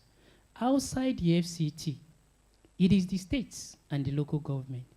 Except we create that synergy, whether with the government or the private sector, then we won't be able to achieve much. So I want to emphasize, as he rightly pointed out, the NGF has the Forum of Commissioners of Health that aligns its policy priority with the Minister of Health. My office has the Committee of State Commissioners of Education in Nigeria that aligns with the Minister. I was just with the Minister some few days ago, the new one, to see how we can bring them together to align with the Minister's blueprint and see how that can be implemented. I also feel that we can do that within the Ministry of Youth, and then identify the key priorities of the minister that the commissioners will implement and support in making them a reality. Thank you. Thank you very much. Can we have 2 more questions from the room, and please can we have questions? And then I have 2 online, and then we'll come back to the panelists. Thank you very much. Let me first and foremost appreciate the President of Nigeria for appointing a youth to head youth ministry. It is a departure from the old system where a grandfather is appointed and then they will not be able to mind the youth ministry very well. Congratulations to our youth Minister of Youth, and I believe he's going to do very well. My name is Dr. Nzeribo Kebwe. I am the Deputy President of Employers Association of Private Employment Agencies of Nigeria. I must commend the panelists, and I have 1 or 2 questions for them. One is to the representative of Elumelu Foundation. Is there any policy in place by your foundation to follow up after disbursing $5,000? Do you have any policy to follow up to ensure that the money is not diverted to another thing? That is one. Then, what process do you use in choosing those that get this? And then do you involve community leaders in the process of selecting those that you empower? And so that to be sure this empowerment gets to grassroots. And then a question to the representative of Manufacturer Association of Nigeria. What are your plans? We all agree here. We're talking about reducing youth unemployment. You all agree with me here that one of the major reasons why we're having youth unemployment is because we have a system where when job vacancies are displayed, they will tell you they need somebody with 10, 15 years experience. And if you have to follow 10, 15 years experience, of course, we're excluding the youths for that job vacancy. So the question now goes to the representative of Manufacturers Association of Nigeria. What are the plans of members of your association in ensuring that the number of years of experience is reduced in order to what? To favor the youths in your employment system and policy. Then, lastly, this question goes to the representative of Leventis, AG Leventis. To encourage youth employment, do you have a policy in place where you agree that certain percentage of job vacancies in your organization would be strictly for youths? Maybe 20%, 10%? Do you have such policy? If no, do you plan to adopt such policy? Thank you very much. Thank you. Can we have one more from the room? And then we go to our panelists to answer. My name is Joy Sugu. I work as Product Development and Strategic Alliances for Development Bank of Nigeria. So the youth demography is actually one of our thematic focus, and as part of our mandate, we deal with capacity building and access to finance for micro, small, medium-scale enterprises. So I want to ask the Deputy Operation of Tonelumelu Foundation. So you said you've trained over 1.5 million people and given 20,000 people funding. So my question is, one, how do you ensure that while training, these youth these youth actually have interest in the program, like continue interest in the program while training? Because it's one thing to start a training program, is another thing to follow through. I'd love to learn, because capacity building is what we do at DBN also. Secondly, most youth are actually startup. How do you ensure that there's sustainable financing for these startups? So, and thirdly, how do you ensure that most youth entrepreneurs go from just the ideas in their head to actually implementing it, growing it, and starting a business? So someone mentioned private partnerships with universities. So this is more like a comment, because last week in DBN, we had an innovative session in-house where we spoke about most of these things we are talking about here. So for partnership with universities, one thing I can say that the private sector can look into doing is to look into sponsoring projects. So I did chemical engineering. So in 400 level, most engineers actually do projects, but those projects are not skilled, and they just do it just to get marks.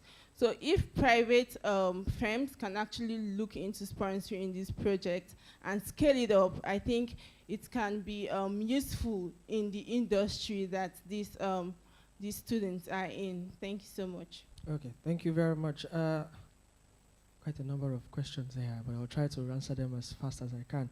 First is the relationship between town and gown. I must say that one thing that I think we need to do is to build an entrepreneurial mindset in the academia. That entrepreneurial mindset in the academia makes them understand that beyond the salary that is paid to you as a lecturer one or a professor, you are, I want to say you are mandated, but you are encouraged to go out there and look for innovative ways to also raise further funding. Now, if that is done, the question would then be, where is the funding? The funding is in the private sector. Private sector would not just dole out funds just like that. If it doesn't bring value back to them, they would not sign that check. So the question is, what then can the academia do to ensure that the check that they are signing is going to them? Because these checks have been signed, but some of them are not signed for Nigerian universities. An example is how many private organizations today are doing their senior management trainings in Nigerian universities. They are spending this money, but this money can be coming to Nigerian universities if they understand that, if they are encouraged to be entrepreneurial. So just to give a point on that. Now, on the question on follow-up and selection, yes, we do follow up because, like I said, the grants that we give for in the theory of change analysis is the output and not the outcome. Now, if that money does not meet an entrepreneur who has a viable business idea or a viable business already that is running, we do not have that outcome of business expansion, job creation, and revenue generation. So we have that policy and we have that framework already, from giving you the money to ensuring that we follow through. And we also engage with you to also get as one of our impact numbers. And I can say for the past 10 years, in our following through, we've created over 400,000 jobs across the continent.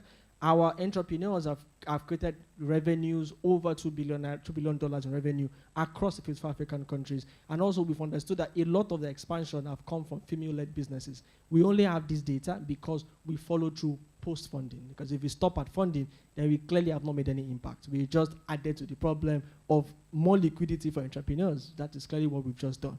Now, on how do we select our entrepreneurs, the system is, the selection system is designed in such a way that it would only bring out entrepreneurs that have business ideas that are viable. And how do we know that this?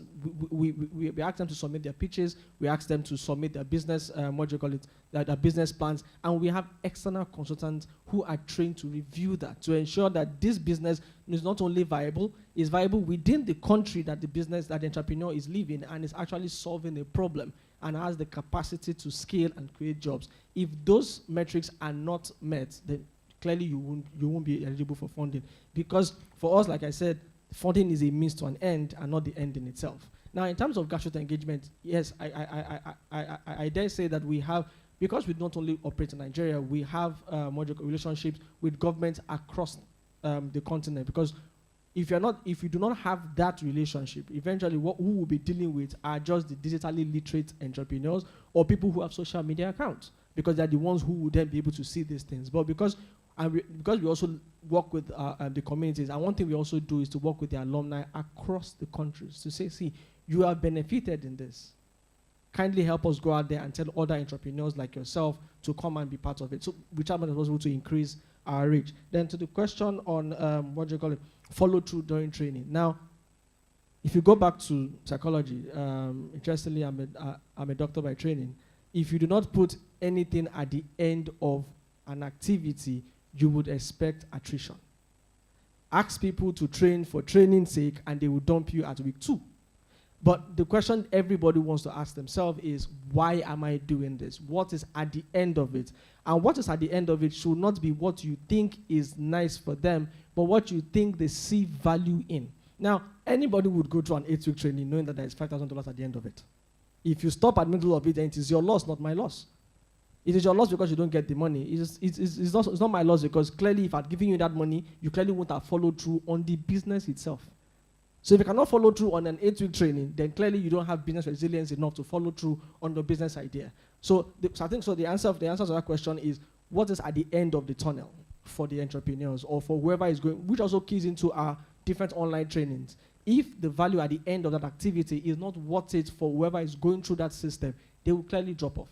Everybody wants to wear the graduation gown. So at some point, that vision of one day I will wear that gown, you will go through the mental health stress of going to university. But imagine doing it and just say, okay, you're done with 4 years, now you can go home. What do I get? Knowledge. How do I tell people about that knowledge? Yeah, it's in your head. People most likely drop off. So that's one thing that we've done. And also in terms of post-financing for us, like I said, we are like angel investors. $5,000 is not enough to create the next big company. But $5,000 is enough to validate that business can thrive. It's enough to validate the fact that business can go from idea or at least MVP to the next level. Now, what we need for that business to be the next unicorn is to be able to put them in front of the next level of investor, which are venture capitalists who say, see, we have done the first round, you come and do subsequent rounds. And that success is our success, because we want to be able to say, out of the 1,000 high-ranking businesses in Africa, we funded at least at the beginning 800 of them. So we are quite focused on what happened after the funding. Like I say, the funding is a means to an end and not the end in itself. Thank you. Thank you so much. Ms. Sheung, you had a question about youth employment quota at Agile Adventist? Yes. I wouldn't want to look at the question from a quota perspective. I want to address it more from what are you doing to continue to fuel your pipeline of employees, of talent. I mean, we're 87 years, and 87 years is already almost close to 4 generations. And that tells you already that this is a company that has been evolving leaders to sustain and continue to make this business relevant. And what we use as a clear indicator of that, is in each role, how well have you prepared the next layer? So we look at a metric that we call ready now. So in your role, in my role as a CEO, what's the next line up to ready now in 3 years? And then beyond 3 years, what's the pipeline of talent, of people in your team that are ready for that position? And in doing that, what you're then doing is you're really fueling your pipeline. So if your people are growing, you're putting pressure also on yourself, in your own position. So that's the way I would look at it, rather than a quota perspective, because you employ because of growth. As a business grows, opportunities open up within the organization. And then as a leader, you're also responsible to then develop your team and continue to create the next in line for each role and cascade that through the organization. So I hope that gives you a bit of perspective. I don't want to look at it from legislating a quota. Yeah. But by doing that, you're really making your workforce agile rather than stagnant or people sitting in roles, because you're putting a demand on each leader across the organization to develop the next in line. Thank you so much for that answer. And Mr. Adireke, you had a question regarding the level of years of experience needed that are proving challenging for graduates and entry-level workers. Thank you very much. On the question of age restrictions, of course, we know that, like as Atrathlete said in the morning, it is not just a matter of getting employment, but the quality of employment we got. And how do we get those qualities of employment? Through years of accumulated experience. Nevertheless, as an individual applicant, if you have the capacity, if you have the technical skill required, go ahead and apply. Like me, I got my first job, even though the year of experience required, I don't have it, but I still got the job. So it depends on your skills. Market your skills. Companies are there to employ you.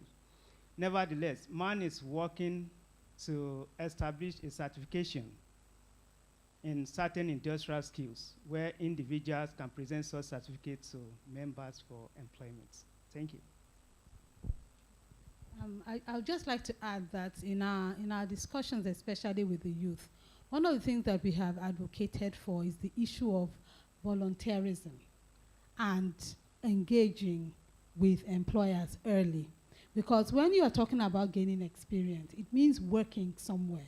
It means going to that organization, making an input, and getting something from there. So you don't necessarily have to wait until the end of your university before you start looking for a job. I said it's as simple as volunteering in your religious environment. You get training there. Volunteering in somewhere that is close to you. You get training there. So that you open your mind up to the possibility that it is not everything fixed inside. It's fixed inside the box. You can get training anywhere. You can get that level of experience anywhere. You just have to open your mind to it. And the truth is that it's an employer's market, and the employer will always go after the person that has the most experience, and can make positive input into his organization. So there's a demand on both the employee and the employer. So while the employer is open to engaging the youth also have to be open to ensuring that they get as much experience as they can all around. Utilize your holiday time, utilize times that you have downtime in order to gain the experience. And some of the organizations that we have actually have structured internships for secondary school leavers and university leavers before they go into university. So they can also take advantage of that as well. Thank you. And it's a very good point to end on. I also think it also speaks to the issue we have sometimes in Nigeria where due to constant strikes, you have graduates graduating at 28, 29, at which point they should already have like 4 or 5 years of experience and they're coming in at entry level competing with 21-year-olds for entry level jobs. Thank you so much to our panelists for a very informative, insightful discussion. Thank you for the audience for your patience, and hopefully we use this to improve our private sector strategy for youth employment. Thank you. Thank you very much. Can we appreciate our moderator for that excellent job? Please, our panelists, please put back Madam showing up. We're going to take a panelist picture.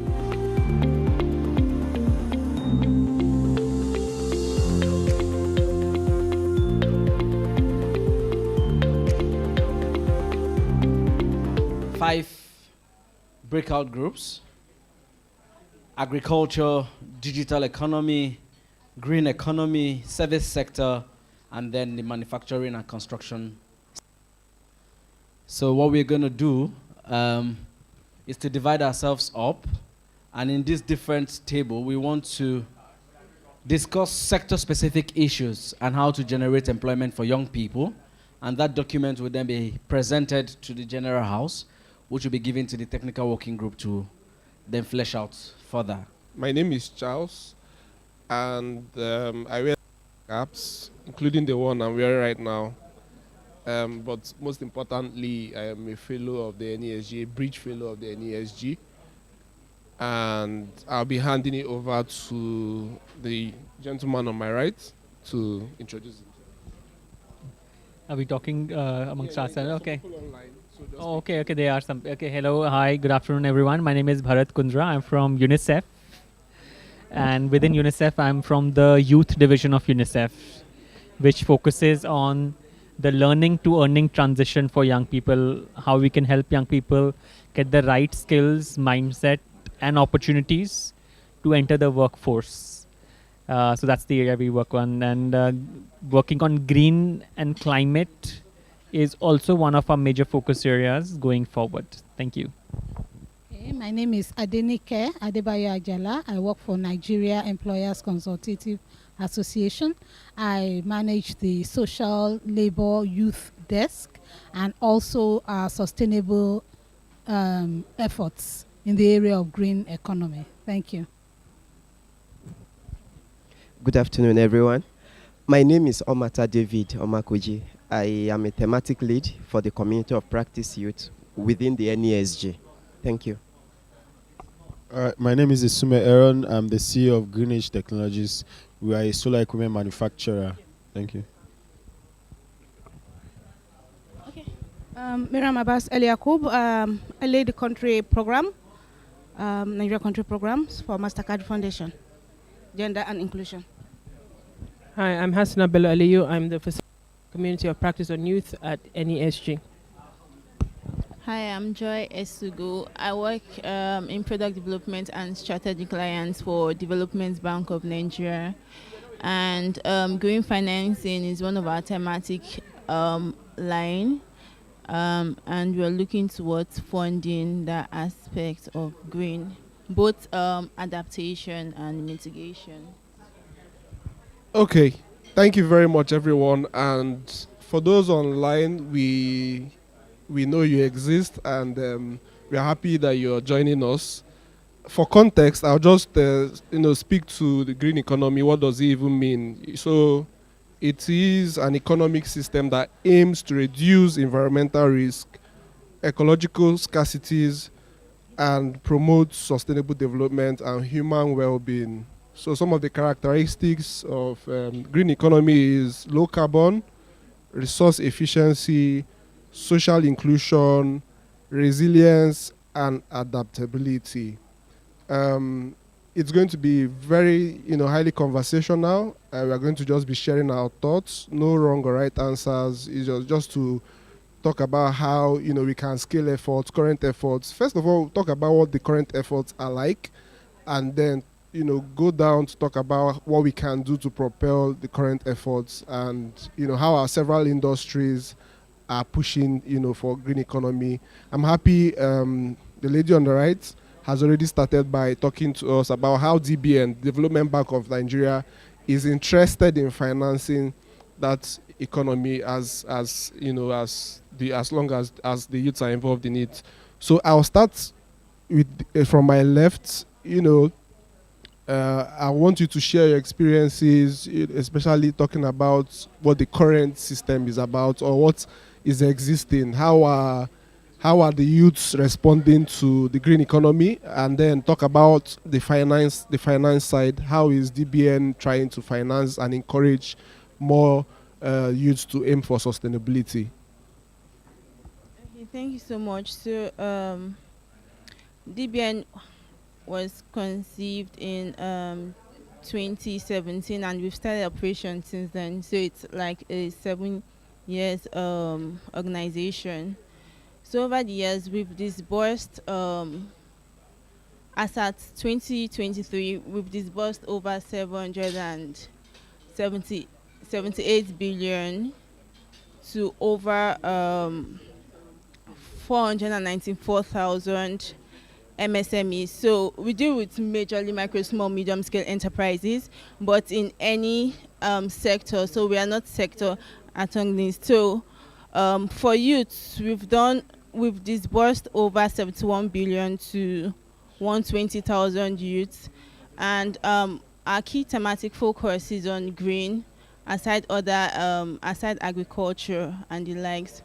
So for agriculture, we've done quite a number. I don't have that figure at hand right now, but we've done a lot on green, and majorly relating to mitigation and adaptation, because this a developing economy, so we can't just transit into green energy without considering how we can adapt first. So also, Development Bank of Nigeria just recently got accredited with the Green Climate Fund.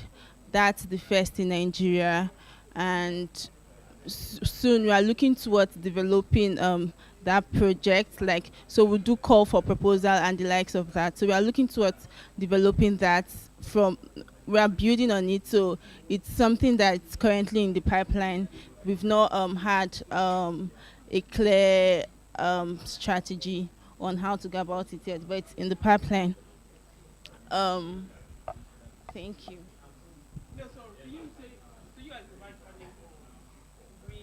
So yeah, we provide funding, and how we go about it is that we provide funding through banks to on lend to micro, small, medium scale enterprises. So you provide it to banks at what subsidized rates? And what? So for green, because it's our thematic focus, we provide it at subsidized, lower interest on lend to yes, at their own risk. So the banks bear the risks, of course, but we do that. Thank you very much. I'll talk about not, because my focus area, is gradually shifting to the green economy, but you will all agree that it is something that is taking shape, especially in our ecosystem today. A lot of organizations are becoming, more and more aware about the effects, the impact, and how they can push for sustainability even as they, drive their businesses. I would like to talk about a business that is owned by a friend that I know. It is called Trashmonger. So, Trashmonger. So this friend of mine, his dad passed on, but before he passed on, he was building a house, and because that house it was abandoned for a while because the man passed on. It became like a dump site. And what was there mostly was plastic, rubber bottles and everything there. And, because he was in school and he could not do anything to continue the building, he just always went there to look at state of things and, hope that something will happen. But along the line, he saw, the effect of, plastics is sometimes not very easy to control. You see it all over the place. Once there's wind or something, it flies up and down. So he became interested. Okay, is there a way we could curb or reduce, the effects of plastic, littering the environment? At that point, it was just that it was making the environment dirty. But moving on, reading more about it, he became interested. He said, okay, we can actually transform, or, this can go from being just plastic to something that is reusable, or we can resell it. So immediately he graduated, he set up a business called Trashmonger. And what he does is to go to rural communities where you see a lot of heaps and heaps of dirt, gather some of the women for a little fee to pack it. And then he was able to establish contacts with relevant organizations who were interested in buying some of these used products. And today, I won't lie, he is doing very well in Abuja. This is what he does for a living: gather, used plastic bottles and other forms of plastics and resell them. So it is not only making the environment very clean, but it is also saving our climate, and it's sustainable, right? So that is like a scenario, like a picture of some of the happenings in that field. There are a lot of them. There's EcoBata and a lot of them, but this is like some of the initiatives that, with the right type of support, can scale efforts, right? So I'll be passing it to, just to her. Okay, for us, we are looking to getting youth involved in the green economy. Youth involved in the green economy. And what we did was to create a platform. Our last job fair was focused on the green economy. And what we did was that we brought practitioners, like the example that he gave, to discuss the opportunities that youth could take advantage of in the green economy. So we had a panel of discussants that highlighted areas where youth could take advantage of it, what they needed to do to be able to do it, and who they needed to contact. And of course, there's also a focus on the renewable energy part, the solar energy, tapping into that particular aspect of the green economy. One of the things that we're also doing is focusing our vocational and technical trainings in that particular area as well. Like I mentioned before, we had the collaboration with the ITF, and what we have done is to support training institutions that focus on renewable energy, fund them to be able to train the youth, and the training is provided free of charge to the trainees. They go through a recruitment process that is organized by that particular training institution, and they are trained in areas of renewable energy. And at the end of the day, they are able to become self-sustaining. So those are the areas where we support. Yeah. Yes, it's totally hands-on, because it's a vocational, anything that has to do with vocational and technical has to be hands-on. And so those training institutions must have the equipment. So we do a lot of inspections, and we do a lot of monitoring and evaluation to ensure that they are up to par. Yes. When they train them, what we try and do is to get them into organizations that are interested in renewable energy, and then some of them are already interested in going on their own, and we also encourage them to form clusters to be able to do it. We encourage them to form clusters to be able to do it. We don't, a lot of people talk about starter kits. We don't do that, because what we had found out in the past when we did that was that once they leave, some of them sell it. So what we do is, if you have been able to provide us with a track record in that particular area, we will boost what you are doing. So that encourages us. encourages them to go the whole mile rather than get the training, because don't forget the training is free, and for something that is free most of the time people don't really appreciate it. So what we try and do is support those people that have shown us they have the capacity to be able to implement the training. Okay, so I have an experience, and I think it ties to the recommendation that I personally make so most of the time. So, like I said earlier, I'm the MD of Greenage Technologies. At Greenage Technologies, we are a solar equipment manufacturer.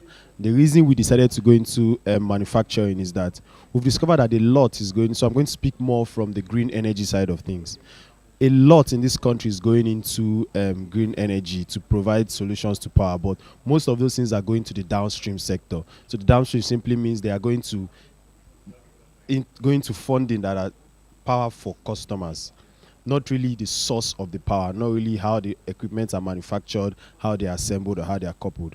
And we've discovered that this approach cuts a lot of value chain off that sector, and that means that billions will be invested into energy in this country, from what REA is doing, from what the the whole power sector is doing. A lot of investments are going into, and we have a simple analysis we always make. We say if you want to provide, say, 1,000 solar panels, for example, you just need one person with one warehouse, one storekeeper, and he can distribute 1,000 solar panels. But if you want to manufacture 1,000 solar panels, you need at least 70 people. So the recommendation I'm making is that when we are looking at green energy or the green economy, we should, as much as possible, stop looking at only the downstream sector. We should not only look at, let's look at how we can develop the whole value chain. And one thing we need to acknowledge that in developing the whole value chain is extremely difficult. It's the reason why most times, even government initiative, I always give an example. Last 2 years, the REA brought out a project, they call it Solar Power Niger Program. The Solar Niger Power Program is supposed to work in this way. They are going to fund the upstream, which is the manufacturing sector, and the manufacturing sector will provide those equipments to the downstream, which in turn will sell to customers. When they were now doing updates on the project and follow on, we that are manufacturers are very few. They are very few because it's kind of a complicated process. So even if you are not doing for solar panel assembly, we don't do for solar panels, mostly for power electronics, inverter, charge controllers. It's a complicated sector. So we've discovered that the funding has started to the downstream and there were no funding to the upstream. And then we asked that there was forum like this held as to before the program was designed. Why did funding not go to the manufacturing that will eventually trickle down to the downstream? And they were like, because we were short of timeline. You see that it is very easy, and they had to meet up with KPIs. And so most of the KPIs, as I said, in terms of green economy is what amount of energy is distributed, what amount of power is given, how many customers are taken out of darkness and stuff like that, and not how those things are manufactured. But if we are to manufacture, our recent facility that we commissioned 110 megawatts solar inverter assembly plant, we employ over 150 people. That is going to be somebody that is doing an importation. We only need one person to do the same job that we are doing with around 150 people. And this is high-skill job, engineers, technicians, and so on. So I think if we need to look a lot into the manufacturing sector of this space for us to be able to get a lot of jobs from it. So I think the whole value chain. So for us, I like giving an example from my own experience. For us to manufacture, you need to hire people that are going to do R&D.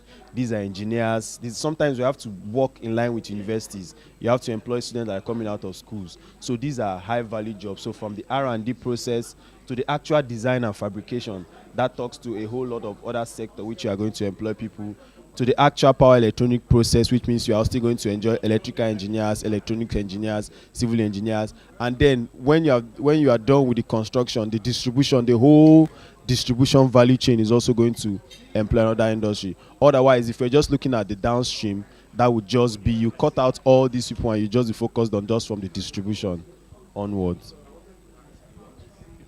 Right. So I know part of the challenge we're having in the renewable energy space is the lack of materials or parts, spare parts for solar, for example. I don't know. I read, I've seen a lot of commentaries around how it is difficult to source for it, and then the importation of those things also very expensive. So are you saying that your company is able to produce some of these parts internally? Are you able to source for the materials and then, produce the requisite parts and then use it to build solar, or you rely mostly on importation? How do you go about it? I think it's very important as well. Yeah, so I think that is where other industries that already exist in the country comes into play. So a practical example, let's say you want to make a 5 kVA inverter.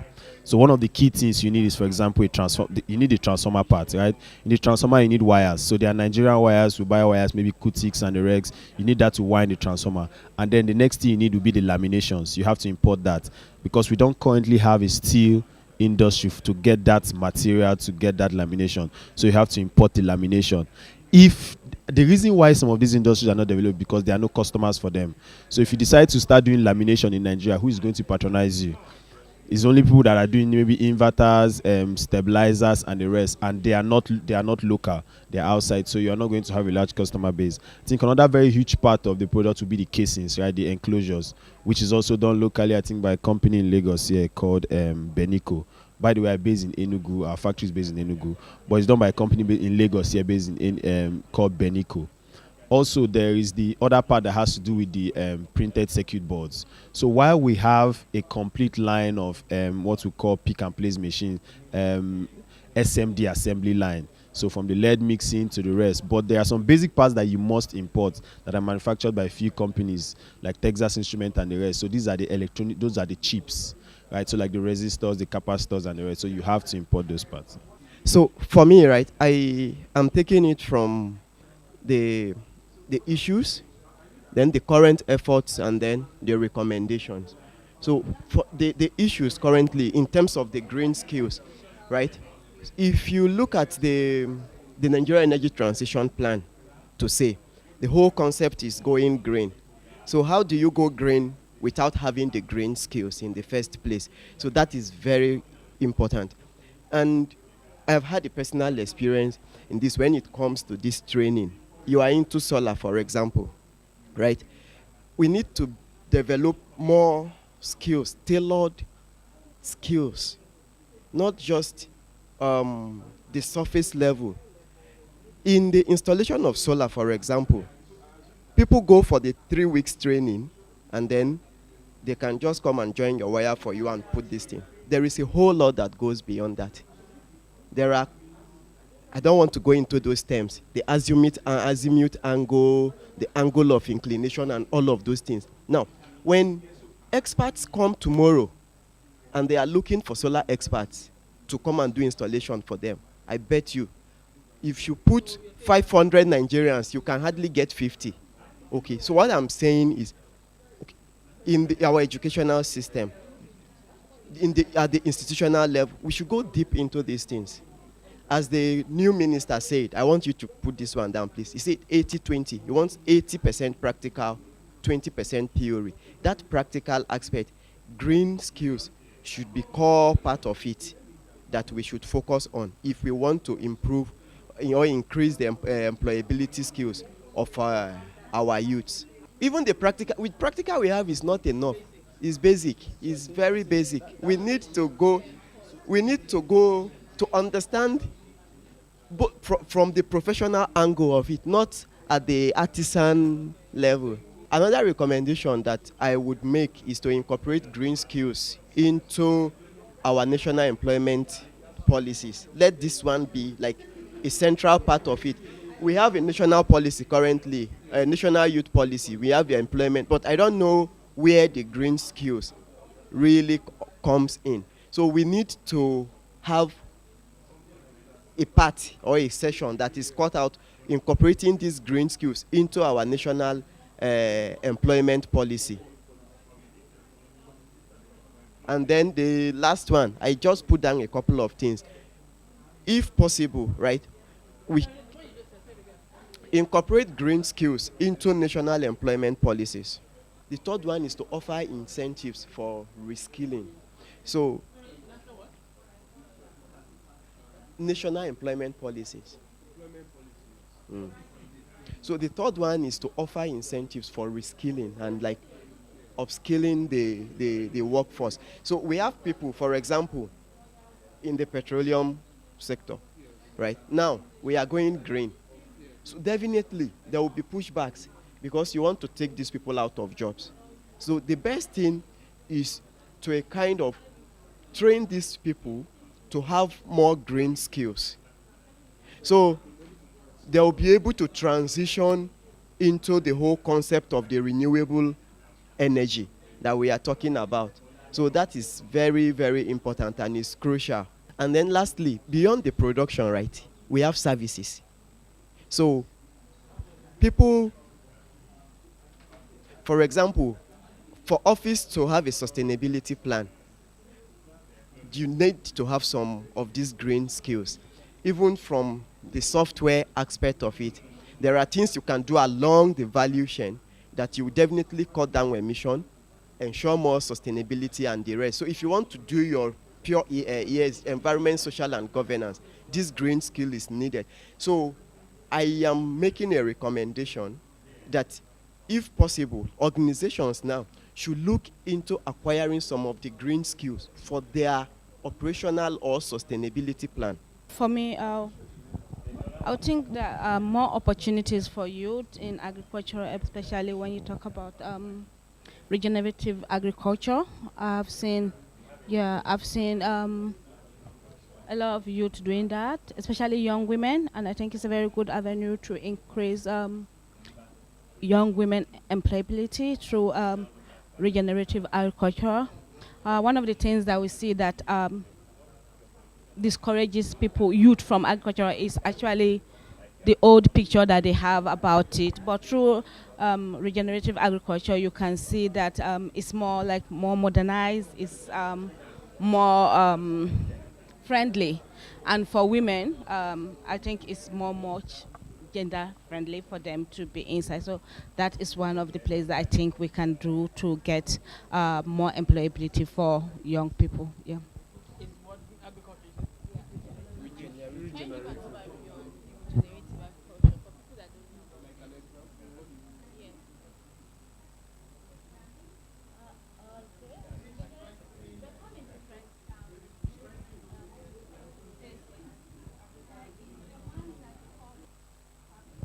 The soilless farming, that's the one that they do with I don't know, sawdust. Yeah, inside bucket and all those things. I'm just speaking because I don't know much about that. And then there's one that they do with you plant the trees, and then the trees form the leaves form when they fall. They form like fertilizer for the soil, so you don't have to do that digging and rigging the land often. So it really saves the land. It conserves water. Water is not wasted because the water you use to water your plant, you put it back. Yeah, it's a whole cycle. The whole thing is a cycle.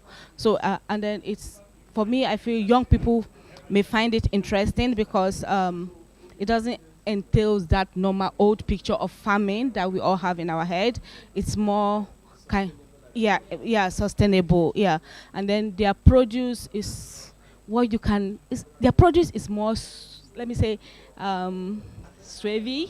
You can package your green pepper and sell it in kilos. So it makes more dignified marketing for them. So I see it's much So there's one point he made about how the school system needs to have that aspect of sustainability ingrained in teaching and all of that. I think it is key because when I was in school, they had to introduce entrepreneurship as a GST course. I don't know if we had that experience as a GST course, so that no matter what you do, you're going to have that. Even though it wasn't far-reaching, you couldn't really, but somehow I think it's important we also ingrain it in school so that young people, because beyond the fact that it is, you need to have that knowledge and practice it, it's also a skill you need for employability moving forward. Yes, exactly. I just wanted to buttress that point because it's very, very important. Yeah. So, yeah. And lastly, national policies should include local content creation and training in green skills. For example, now we are doing, there is this new concept around hydrogen. I don't know if hydrogen. Okay. Almost all the companies that have the expertise in hydrogen development, they are not Nigerians. Not even almost. We do the policy, we do the talk, but when it comes to, okay, we want to build an electrolyzer today, either we are bringing German, or we are bringing Chinese, or we bring Indians to come and build these things for us. And this is part of our energy transition plan. So if most of these key factories or the industries we need to build to transition into our green economy, if we don't have the manpower for it, then we are going to, just like Dr. Tayo said, we are going to rely on foreign skills. So our whole national plan or national policy, long-term plan, right, should have a core part that would develop or train local content and skills. Thank you. Talking about training, something just came to mind. It just came to mind, so it might not be something that is being practiced. So I was thinking of a solution where they'll train youth on green skills, and while training youth on green skills, because these organizations, they also are in the market to make profit. So you cannot really go there and just do internships. Sometimes they don't really want that so much labor there. So when these organizations train youth, the government can actually do a form of a waiver, a tax waiver for them to incentivize them to train these youths. Yes, that's just the point. So I think something, I don't know if, are we going to classify the current transition into, they say green can also be net zero. It doesn't have to be, yeah. So net zero. So what they are trying to do with gas, liquefied gas now, are we going to consider it? Some consider it as green. So I think in terms of what they are trying to do in terms of vehicle conversion, I'm also a big proponent of EVs too. So these are, I've invested in some businesses that are doing conversions in EVs from using traditional distance to having electric drivetrain. I'm seeing how can, these are sectors that currently, what thing we used to do in Nigeria is that when something is happening elsewhere that looks futuristic, we don't try to look at it. Wait, when everybody has gone 20, 30 years ahead, they will try to react. So how is it that in the way of driving employment and also being standard worldwide, how can we attract youths to be, I don't know how to capture this properly, but yes, so that some jobs can also be attracted, some jobs that are global can also be attracted here and will not wait when it has all been occupied. They will be trying to catch up.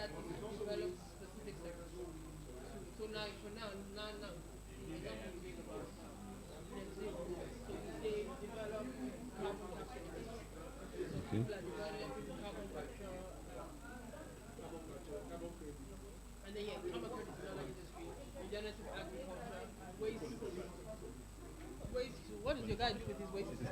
Yeah, like recycling. Yeah. So let's come up with ideas of checking. Yeah, and there's something I wanted to point out. Okay. There's a lot of us have spoken about, we have spoken about policies, or they need to include some of these approaches into existing policies or future policies. But there's a gap between policy and employment. I mean, there's no conversation these days that people will not talk about how policies are not being implemented, and we cannot continue to, it's more or less garbage in, garbage out, continue to build expertise or build intelligence on what should be done and they are not done. So it would be good for us to also make a comment. Are there recommendations on how we can actually drive policy implementation in the light of also achieving sustainability? I don't know, is there a way we can go about it? Because, when we did the matrix to track national development plan against what's it called now? It's not Vision 20. It's against the development goals, where we tracked. So we're able to matrix it and say, okay, this is what has been done. Okay, this is how it ties. So are we able to also say, okay, for the policy on employment or employment policy, are we able to say, okay, before we go ahead to create a new policy, let's even track. It's just, a lot of people spoke about monitoring and evaluation. Are we able to say, okay, in all of these policies, right, before we push out the policy product, we are showing people, where we are or what we have been able to achieve. Some people call it third-party monitoring, that as you're running a program, there's a monitoring ongoing. So do we also need, I don't know, I'm just throwing it up because it's not enough to just talk about what should be done, and then we're not doing anything about it. So I don't know. Is there a pathway? Evaluation could be one of it, but are there other ways that we can use to propel or get policymakers or actors to actually implement? If we have all agreed that this is the way, some of the policies, all the recommendations, we have spoken about how to. Climate targets that we are. We have climate targets. We signed up. We signed up to COP. The reason I used to, remember we're trying to tie everything that we are doing to youth employment. Yeah, so I'm saying we're creating this sector, but you say how much information government prioritize development. Yeah. So I'm saying we already have climate targets that we are mandated to achieve. And through these sectors, we can achieve. Yeah, so that's what I'm saying. I'm just trying to see how we can still tie it to youth employment, because I've seen a lot of these climate targets that because we are trying to meet up with these targets, we cut off a lot of the value chain that should create jobs. So I have a general comment to give. So a lot of people in the room, this is a general comment though. A lot of people in the room are doing. Okay. It's not just green jobs. So you have to develop the entire sector, not just jobs. Sorry. Okay, so I have a general comment to make in terms of green and other sectors. So a lot of people are doing different capacity building programs on different sectors.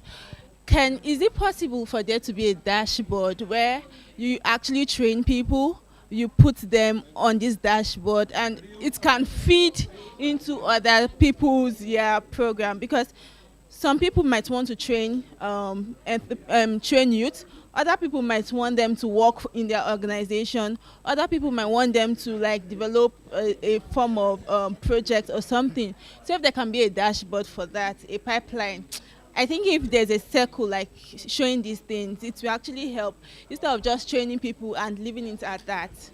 And that's something can be housing, REA. Yes.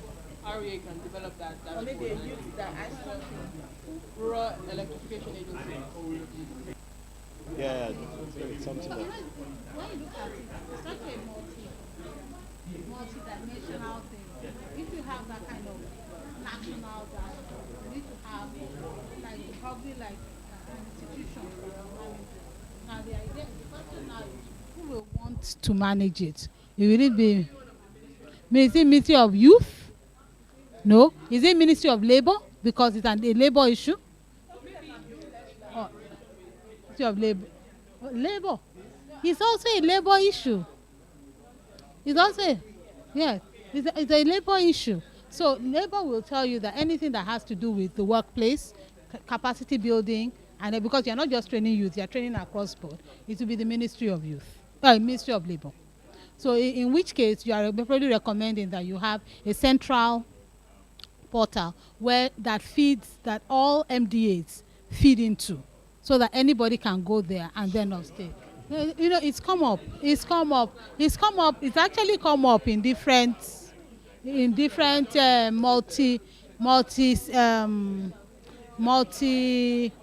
multi-ministerial committees. It has been highlighted there. I've been at those kind of meetings where they highlight the fact that we need a central body that coordinates.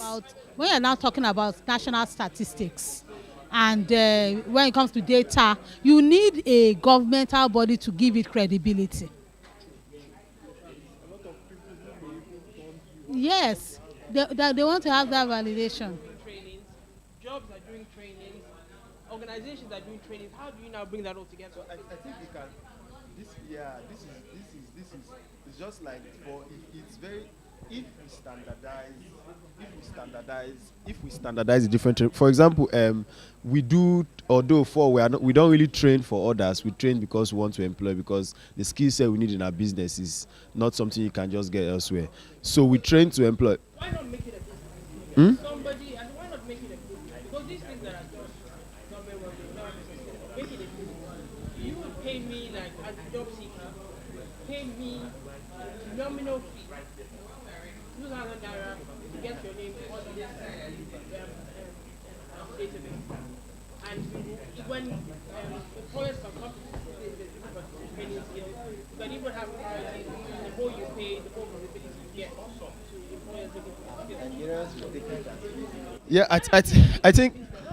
No, what I think my own point basically is that so the loophole can be that, first of all, the accreditation, who can be uploaded into the portal can be standardized. I'm just trying to give an example from a solar perspective. There are standardized curriculums, although not in Nigeria.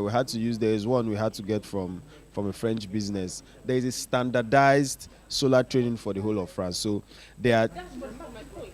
It is sector specific. She's talking about it in general. Everybody. Yes, I'm saying that it's always sector specific before it comes together. And the dashboard can be broken down into different sectors.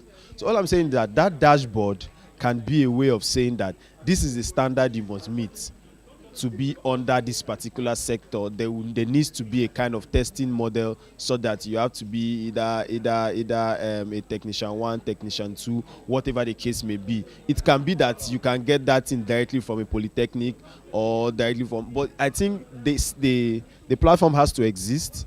And then we can start looking at how to fine tune or how to optimize those that are captured in the platform. But I think right now it's very difficult because if you are looking for people to employ, people are talking about maybe things like Jobberman or something. Jobberman, like he said very well, it's very easy if it's a white collar job. You're looking for an accountant, or if you are looking for somebody that has to do with, let's say you are looking for somebody that is doing something specific to Power Pack, you go to China. You will know, you will find, and you will design, and there might be somebody. Because for instance, now you just take people who do environmental assessments. If I as a company need environmental assessment, I know I can go to Nigeria. Nigeria has a list of all licensed environmental consultants in Nigeria. So for me, it's not a case of. All right, thank you very much, everyone. Accreditation. So when somebody is accredited for a specific sector, a specific skill, there is somewhere where I, as an employer, should go and be able to check the list of accredited people so I can find what I need. But it's usually what I'm saying is that this thing it's popular for professional services, but it's extremely difficult for. So that's really my challenge. When it's not professional, very difficult. These guys and they're in isolation. All right, everyone. Thank you very much. You guys are. Thank you very much. Let's now please come back together. I gave you extra 20 minutes, so that's more than enough. Please, let's come back together and continue with our program. All right. Good afternoon, everyone. So in our group for the green economy, we looked at a couple of things. So we looked at the issues. Then some of the current efforts by maybe the government, and then we made some recommendations on how to increase the employability within the green sector. So some of the things that we came up with is to establish the resources and requirements in human and material resources for the green sector. So we identified a problem, which is one of the issues, that in terms of the materials and then the human resources for the green sector. And for some of us who may not know what even the green mean, we are not talking of green as a color. We are talking about low carbon technologies or services that can help us to reduce our emission and achieve all the concept of energy transition or net zero that we talk about. So we also look at designing better subsidy interventions and stronger implementation framework. So for us to be able to increase or improve the skills for the youths and ensure their employability in this sector, we are looking at, if possible, there are some initiatives by the government already, some tax credits or tax breaks on some things like renewable energies or those that want to go into it. Government can improve on it. Then incorporate green skills into national employment policies. This one is very, very keen. Most of the trainings that we are still doing, they are more analog. And if you want to really, really go on with your energy transition plan or to meet up with your nationally determined contribution, then this needs to be incorporated. Incorporate green skills into this. And some of these green skills are, for example, if you look at maybe solar installation, the training on solar, we also talked about it. We said this should be incorporated and it should be standardized. Solar training is not a one-week training you do and then you start installing and mounting people's roof. Detailed and standardized training should be incorporated, both at the institutional level, whether formal or informal settings. We emphasize that this should be incorporated into our national employment policies. Then incentives to private businesses to provide trainings and retrainings on green skills. And I will give example of this. If we want to transition, which we are doing already, from fossil fuel into green energy, definitely some people will lose their jobs, which has been the kickbacks. So we are proposing that there should be incentives so that people can be trained into the new skills, either green hydrogen, CNG conversion, and all of those. People should be incentivized to provide this training. And I think government is also doing this in terms of the CNG conversion. CNG is not purely green, but it's our transition phase into the green space.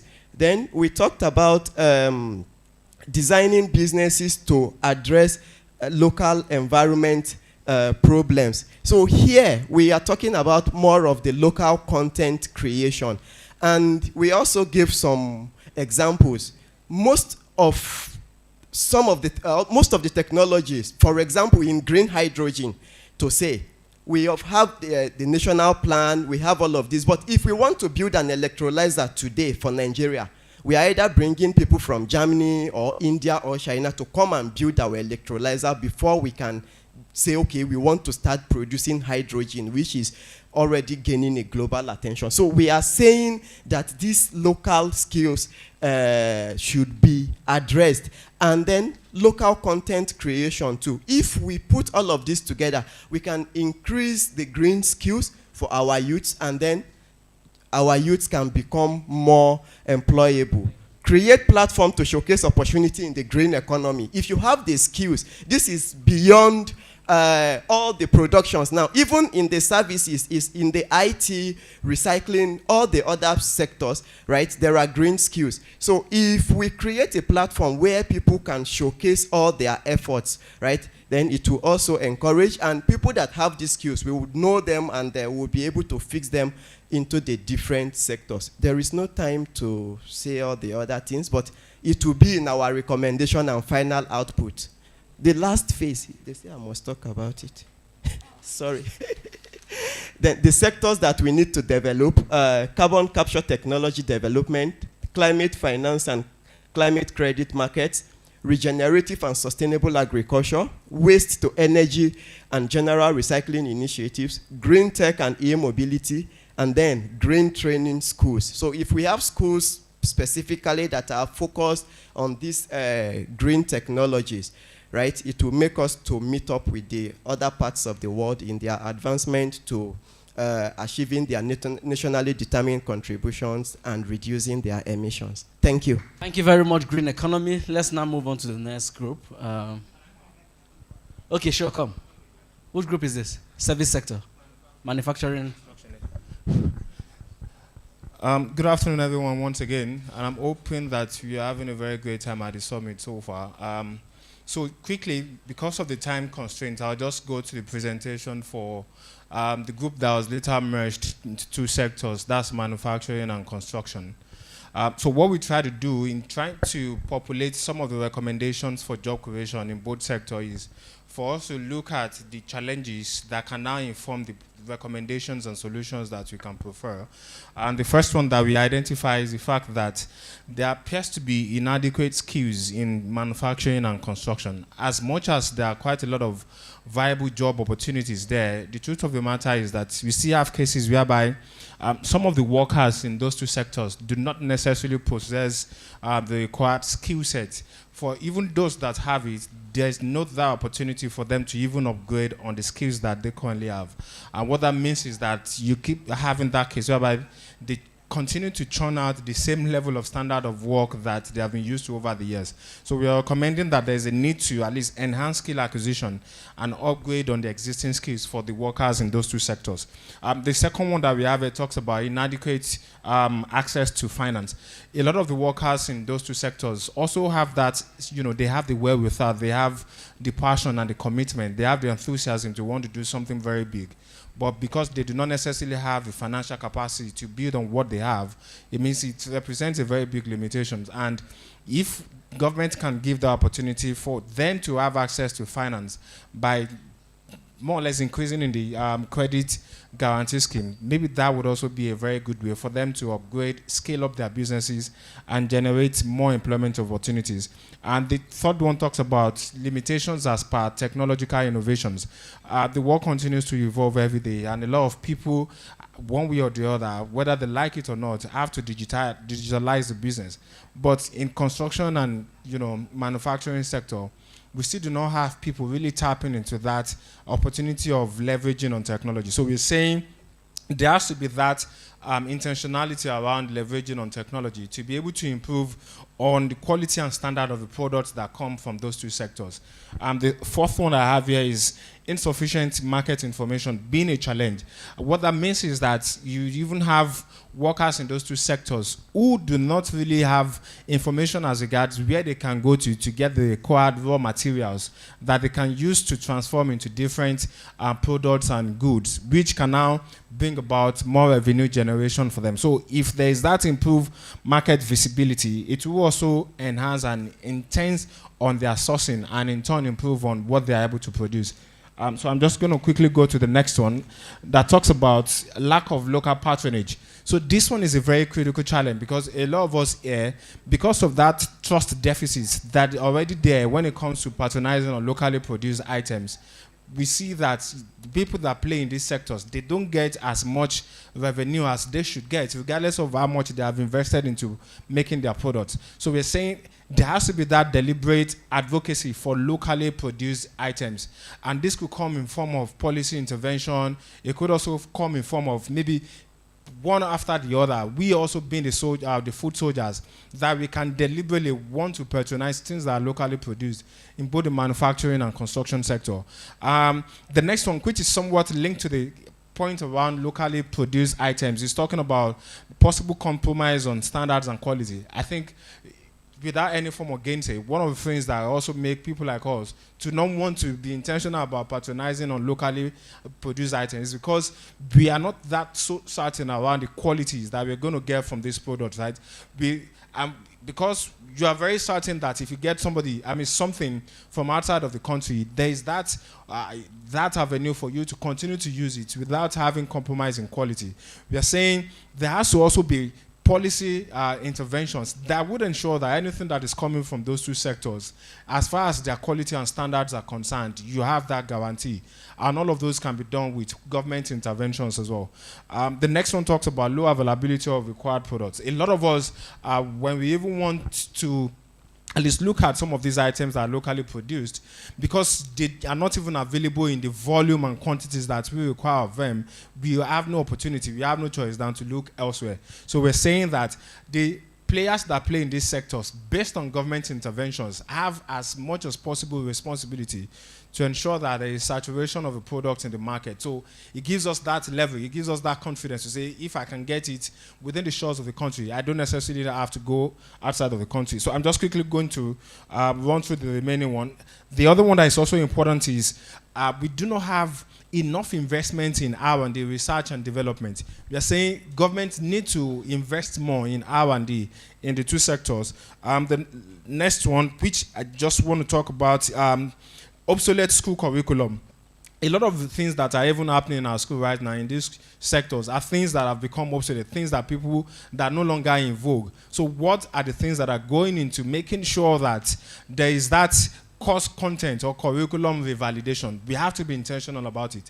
And this is not just something that has to be done by the government alone. It also involves input from the private sectors, also giving information around what the need assessment are, what the skill gap analysis is saying. So all of this will help for us to be able to maximize the manufacturing and construction sector. And the last but not the least, which for me is even the most important of all the points, is the level of informalization that is obtainable in the manufacturing and construction. A lot of the people that play in this sector, a lot of players, they don't even want their businesses to be regulated. They do not want to register their business, such that the first thing that is coming to their mind is government is now going to start charging me taxes, and all of my profits that should have come into my business would not be taken by the government again. They do not want to formalize their business.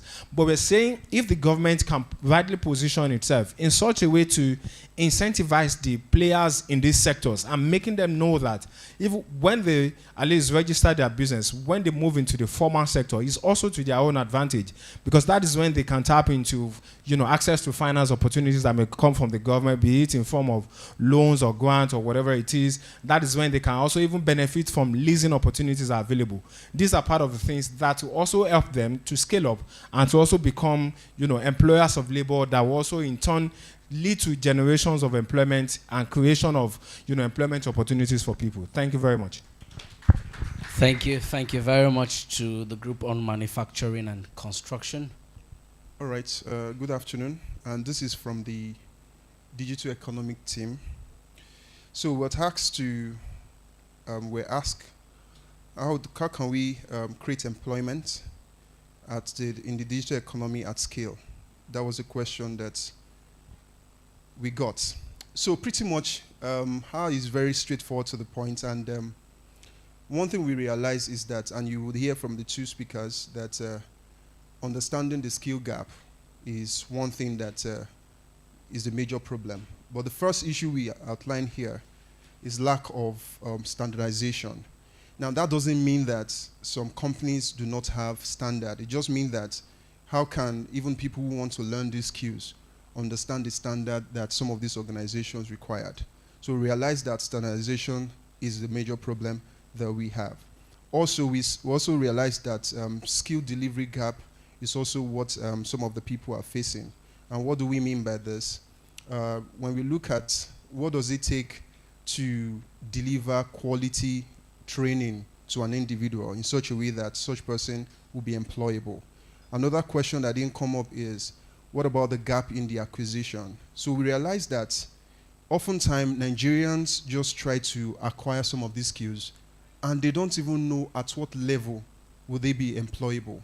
So that's a major problem. So how, if I choose to become a graphic designer today, is there like a checklist within the country's framework that let me know things that I need to know in order to be employable? So we saw that gap as well. There's another challenge that we saw, which is perception of the employers. So employers basically feels that they can't hire people who don't have the quality to deliver their product. So that's one thing. And that's why when we look at people who just graduate for the very first time, they find it very difficult to gain entry into the market because no employer wants to bear the burden to be able to carry them to another level of their skill. Now, there's another problem which we realize, infrastructural deficits, energy, internet, you know, these are things that also play roles in people getting the right employment. Now, what are the solutions? What are things that we need to do? The first item we have here is to encourage stakeholder engagement. We need to keep talking to people at every level to understand what is required to deliver all of these products. Also enabling framework for digital economy and employment. So there needs to be a framework. that spell out what it takes to deliver quality skills and what it takes to even hire some of these quality skills. Another solution we churn out is train the trainers. So Nigeria needs to also advocate for the ability for the trainers to actually get trained in ways that they can deliver some of these things. Another solution we also saw was advocacy for job requirements. So we need to encourage organizations to sort of like bring out their requirements so that job seekers will really understand. Because in real sense, Nigerians are just busy learning some of these skills without clear directions. And some of the information available out there are either the ones outside of the country, which may, at the end of the day, not applicable to our location. We also talk about another solution, which is partnership with stakeholders across industry to help people increase quality of work. So I know that in some nations, apprenticeship is key. In some university as well, people get to go for apprenticeship even before they graduate. So we need to find ways to incorporate this into our system. Inclusive gender participation is also one thing we saw, and also persons with disabilities. So we have to be intentional in making sure that we create balance in all of this approach. We also talk about behavioral and counseling engagement. We realize that mental health is a big deal. And we don't just limit it to mental health to just the employees alone. Even the employers too need help. So passing all of these things across board, people need to have the right mindset to know that, look, if somebody is applying for a job today, that person can become the MD tomorrow if you give the person the job. But both stakeholders need to have open mind to be able to engage and have some of this conversation. So those are things that we're able to churn out within the few minutes that was given to us. Thank you. Thank you very much, the group on digital economy. We will now go straight into the launch of the technical working group. I'll come to the last group shortly, okay? But let's launch the technical working group. And I will invite for this launch the Honorable Minister of Youth and the CEO of the Nigerian Economic Summit Group, who would anchor the launch of the technical working group. But before then, maybe I invite the PAMSEC to do a brief of the technical working group. Good afternoon, everyone. And thank you for your participation thus far. But I would like my technical officer to do the presentation because she's a youth also. So let the youth talk to youth. Thank you, Permanent Secretary. Thank you. Honorable Minister and other protocols observed. So we're about to launch a technical working group. The idea of the technical working group is a platform where we can take the initiatives we have discussed here into action, into concrete action. And so the launch of a technical working group, it's not the inauguration of a technical working group. It's just launching it, opening it up for collaboration. So it's one of the outcomes of this event. So we have spent the whole day discussing and itemizing areas where we feel there should be a change. But that platform is going to provide the framework for us going forward to actualize all those suggestions and recommendations we have made. So the technical working group will be launched, open for collaboration.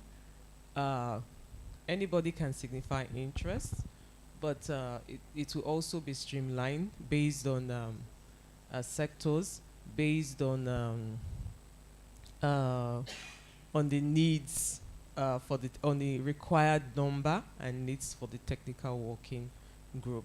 So we'll take those suggestions, whatever names we receive here, whatever interest we receive, we'll also be taken back and streamlined in collaboration between the ministry, the NESG, and our partners. And then the final list of the members of the working group will then be made ready for an inauguration at a later date. But even the main technical working group, there are also always other groups that can be linked to the technical working group if you're not in the main working group. So this is the session that will be launched now.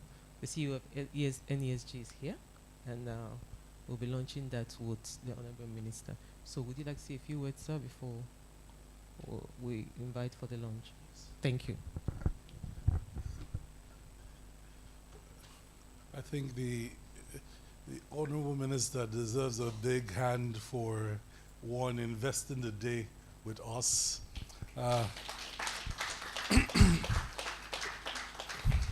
And we thank you for just leading from the front and demonstrating sometimes what should be, what in our minds from the private sector should be normal, but sometimes we don't see, which is when it's time to do the technical work and the reflections, most of the policymakers are absent in the room. And so thank you for really just investing that time with us on the reflections.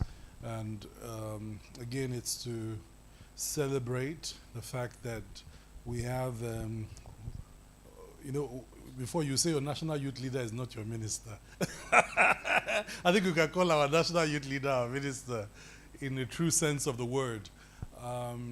And just to say, you have our unfettered support from the private sector to do this differently. Because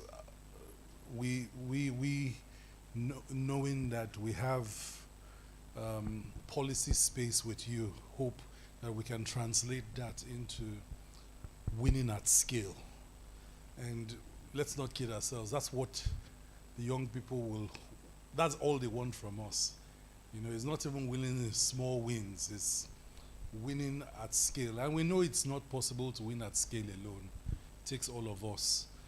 So I think, Honorable Minister, those of us that represent the private sector in the room, on their behalf, I've spoken to DG Man and some of the other guys to just say, look, we're doing this. I want to be sure I have the authorization of the organized private sector to say, NECA and the rest, to say that we are in this together. I think you have all our support. So thank you so much for this space. So you have our commitment to win at scale. You have a commitment to win in hard times, because for the private sector, you know, sometimes we are pinching ourselves when people say more jobs, because we're thinking of how to hold the ship together when it looks like laying off people may be a good idea from a balance sheet point of view. But we are here. But we are, yeah, that's the truth. But we are here for the longer term. And that's why we continue to advocate, because we believe that if, like what LCCI had said, we can start to grow the economy. And again, we're not saying government should go and bring all the money to grow the economy. We are saying if government creates a space for investment, we too will go and bring investments into Nigeria. And it's the same with jobs. You have our commitment to do the hard work. And lastly, we know that some of the things we're asking you to do, Honorable Minister, you alone as one minister can't get it done without collaborating with others. So you also have our support where you need us to either be behind you shouting so that they hear what you're saying, or we are shouting on our own so they hear why we must do it together to come. Because the truth is, this workshop should also have had a couple of your colleagues pay attention to this work we're doing here. And hopefully, I think when we, you know, beyond this launch, when we start to take it further, when you take it back to FEC and all that, we can point, the working group can help point to the interministerial connections at that level required for some of this to happen. We hope that you said 6 months. I want to be modest. In 24 months, when you're, I think by that time you will be submitting your scorecard at an electoral cycle, that you can then go out for the administration you're in to campaign on tangible, measurable outcomes with young people nodding on your behalf. That's what would make a difference, at least I think, on your end. On our end, that we have delivered jobs that really make a difference would be something that I think we as private sector and as Nigerians will celebrate. We celebrate you. We believe in you. we are not trying to trust you. We've trusted you. So, so I think now is just to get the work done. So thank you, sir. That's all we have to say. And so I think is to invite the Honorable Minister to, who are those helping us to turn this launching thing?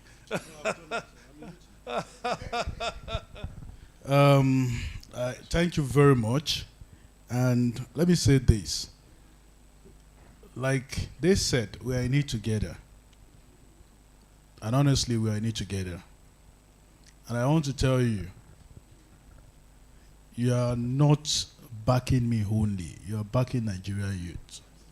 And we all want to showcase that we can do things even more better than the way it has been done, because we want to put every commitment into this.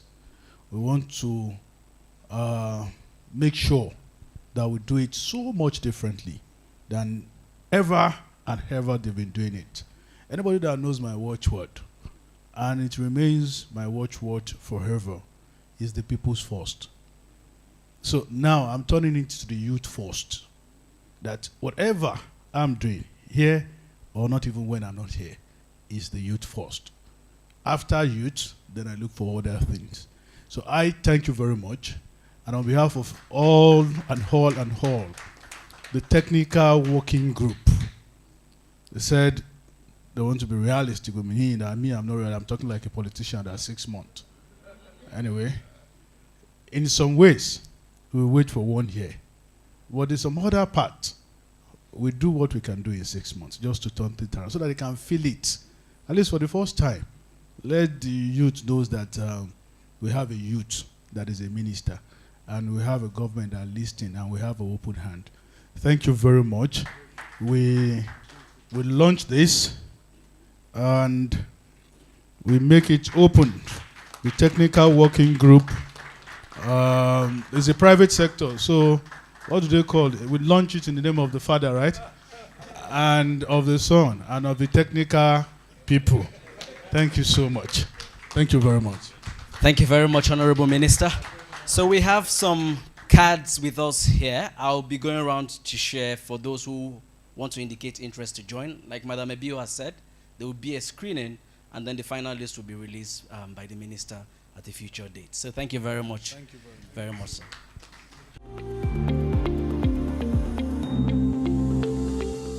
I'll be very brief. I'll try to maintain the 3 minutes that have been given to me. So just, we started out with looking at the constraints. What are the constraints in the service sector? Lack of soft skills was identified because, of course, the service sector is a skill sector also, and most of the services are, some can be categorized as soft skills depending on which area in the service sector. We feel also that the service sector has been neglected over time. It's also mostly considered a stopgap with limited entry. Stopgap in the sense that people do it as a means to an end, but not necessarily as an end in itself. We also discussed that there is a lack of structure because there's no structure in place, so it's not necessarily seen as a means of employment. People see it as just a pass-by kind of sector where people can just make some small money to get by while looking for the more structured means of employment. It's highly informal, so it will fall into the category of jobs that Jobberman has said are in the informal sector. Of course, high customer expectation, because most is a service, and so most times pricing of services is relative. It's relative to the individual. The individual expects, has high expectation, and most times there is always that gap between the service rendered versus the price that is paid. Of course, undefined pricing, absence of sector-specific policy.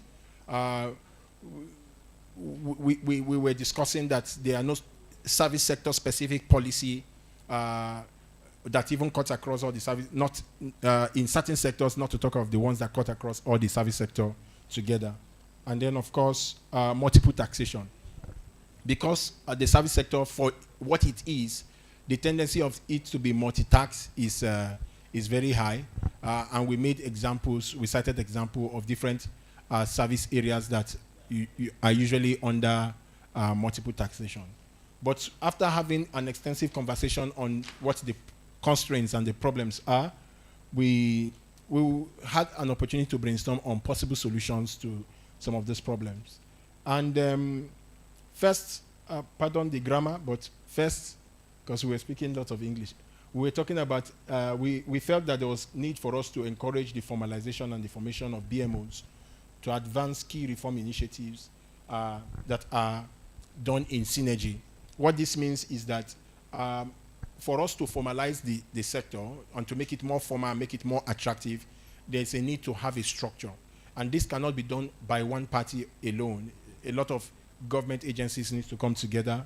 We talked about, for instance, the ease of registration, maybe with CAC, Corporate Affairs Commission, to help graduate those services that are in the that are not necessarily, that are not yet formal to become formal. We talked about sensitization on normative price for service delivery, of course, based on current reality. So what this implies is that we felt there's a need for us for regular conversations on what pricing should look like for certain services. So that because we agreed that it would be difficult to control the price, because what one receives from one particular vendor of a service may be different from what another person would receive. And so because it's difficult to regulate price, it's good to have that sensitization and some form of advocacy so that we don't overprice or underprice. Advocacy to relevant government agency for improved service delivery. This also, of course, speaks to there are certain elements that I think falls under this category. We're talking about, for instance, we cited an example of the eco distribution, for instance, that place somebody on a particular band, and you have agreed to pay a particular amount of money for that band, but then you don't get the services for the number of hours that you have agreed with that distribution company on the band that you are on. So perhaps we need to have that sensitization for compliance, and then of course protection of customers with the federal, with the customer protection agencies. Then continuous sensitization on the need to maintain minimum regulatory standards. We talked about standardized certification. Because this is service sector, people just come and assume certain things. We cannot verify the extent of their skills, so we felt that it may be good for us to standardize certification. And then, of course, we felt continuous professional training. It's a soft skill, it evolves. It's actually an area that evolves very quickly. So soft skills are considered, continuous training is considered necessary so that people can improve their capacity and their ability to deliver services. Thank you. Thank you very much to the group on the service industry. Ladies and gentlemen, thank you so much for being an amazing audience. We've almost come to the end of this event. And to close us, let me invite Madam Sheun Ojo, who is the head of the Public Affairs and Public Policy Department at the Nigerian Economic Summit Group, to give us the closing remarks and next steps after this event. Can we please appreciate her as she comes up? Honorable Minister, Permanent Secretary, the distinguished guests, partners, participants in the room. On behalf of the NISG, I would like to say first it's an honor to kind of deliver the closing remarks at this event. Today's event is a testament to the collaboration of private sector, public sector, the development partners, and the social sector, and the realization that there is an urgency to the need for us to rev up on youth employment.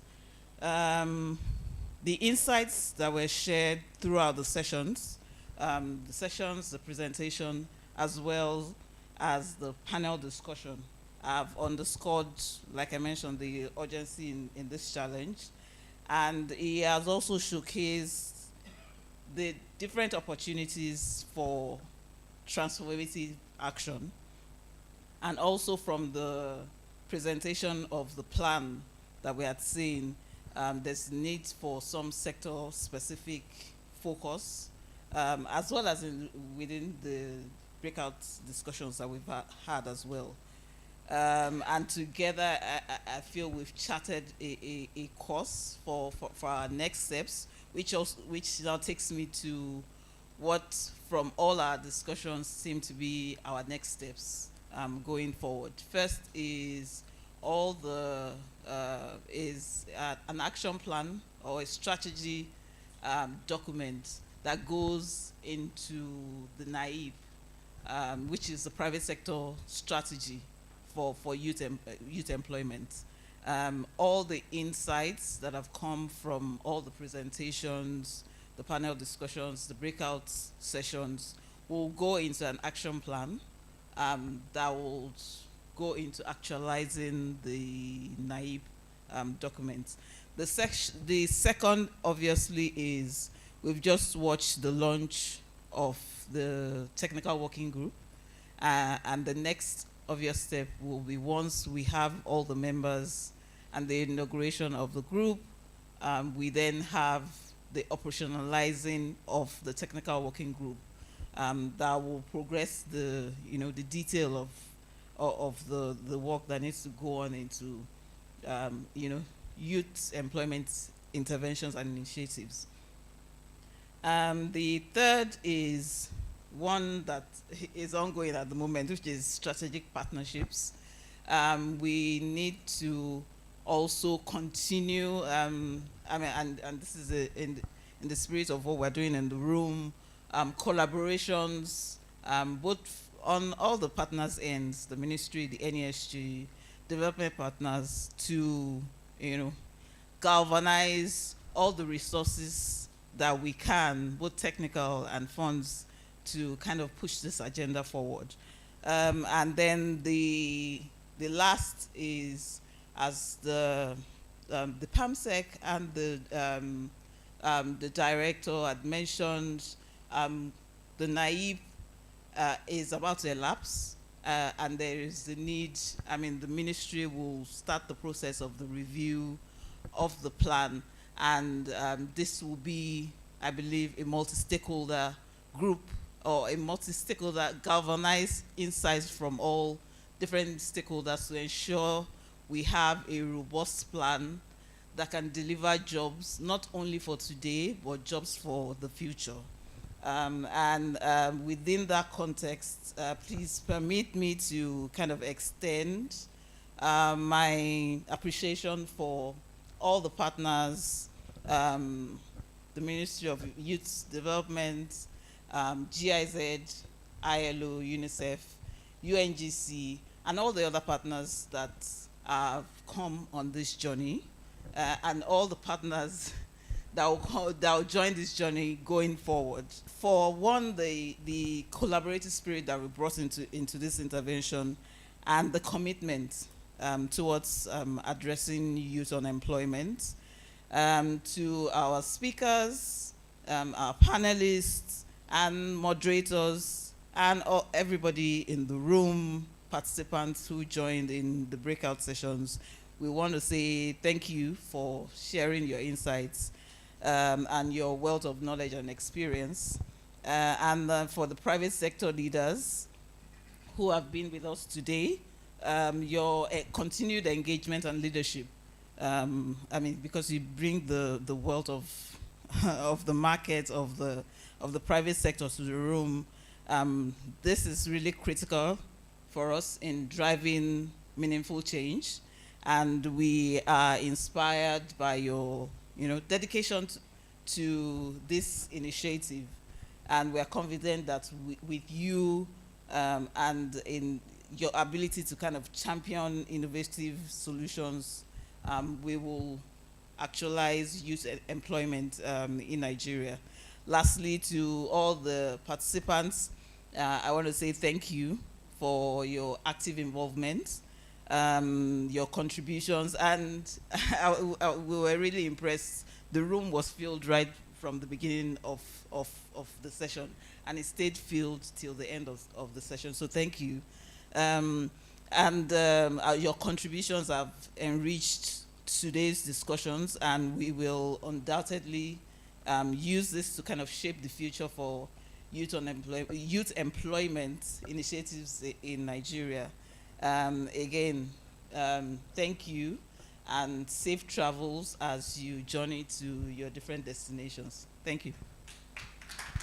Thank you very much. And to those that joined virtually, we thank you and appreciate you for your time in this program. With that, we have come to the end of today. Thank you very much, ladies and gentlemen. Have a lovely evening.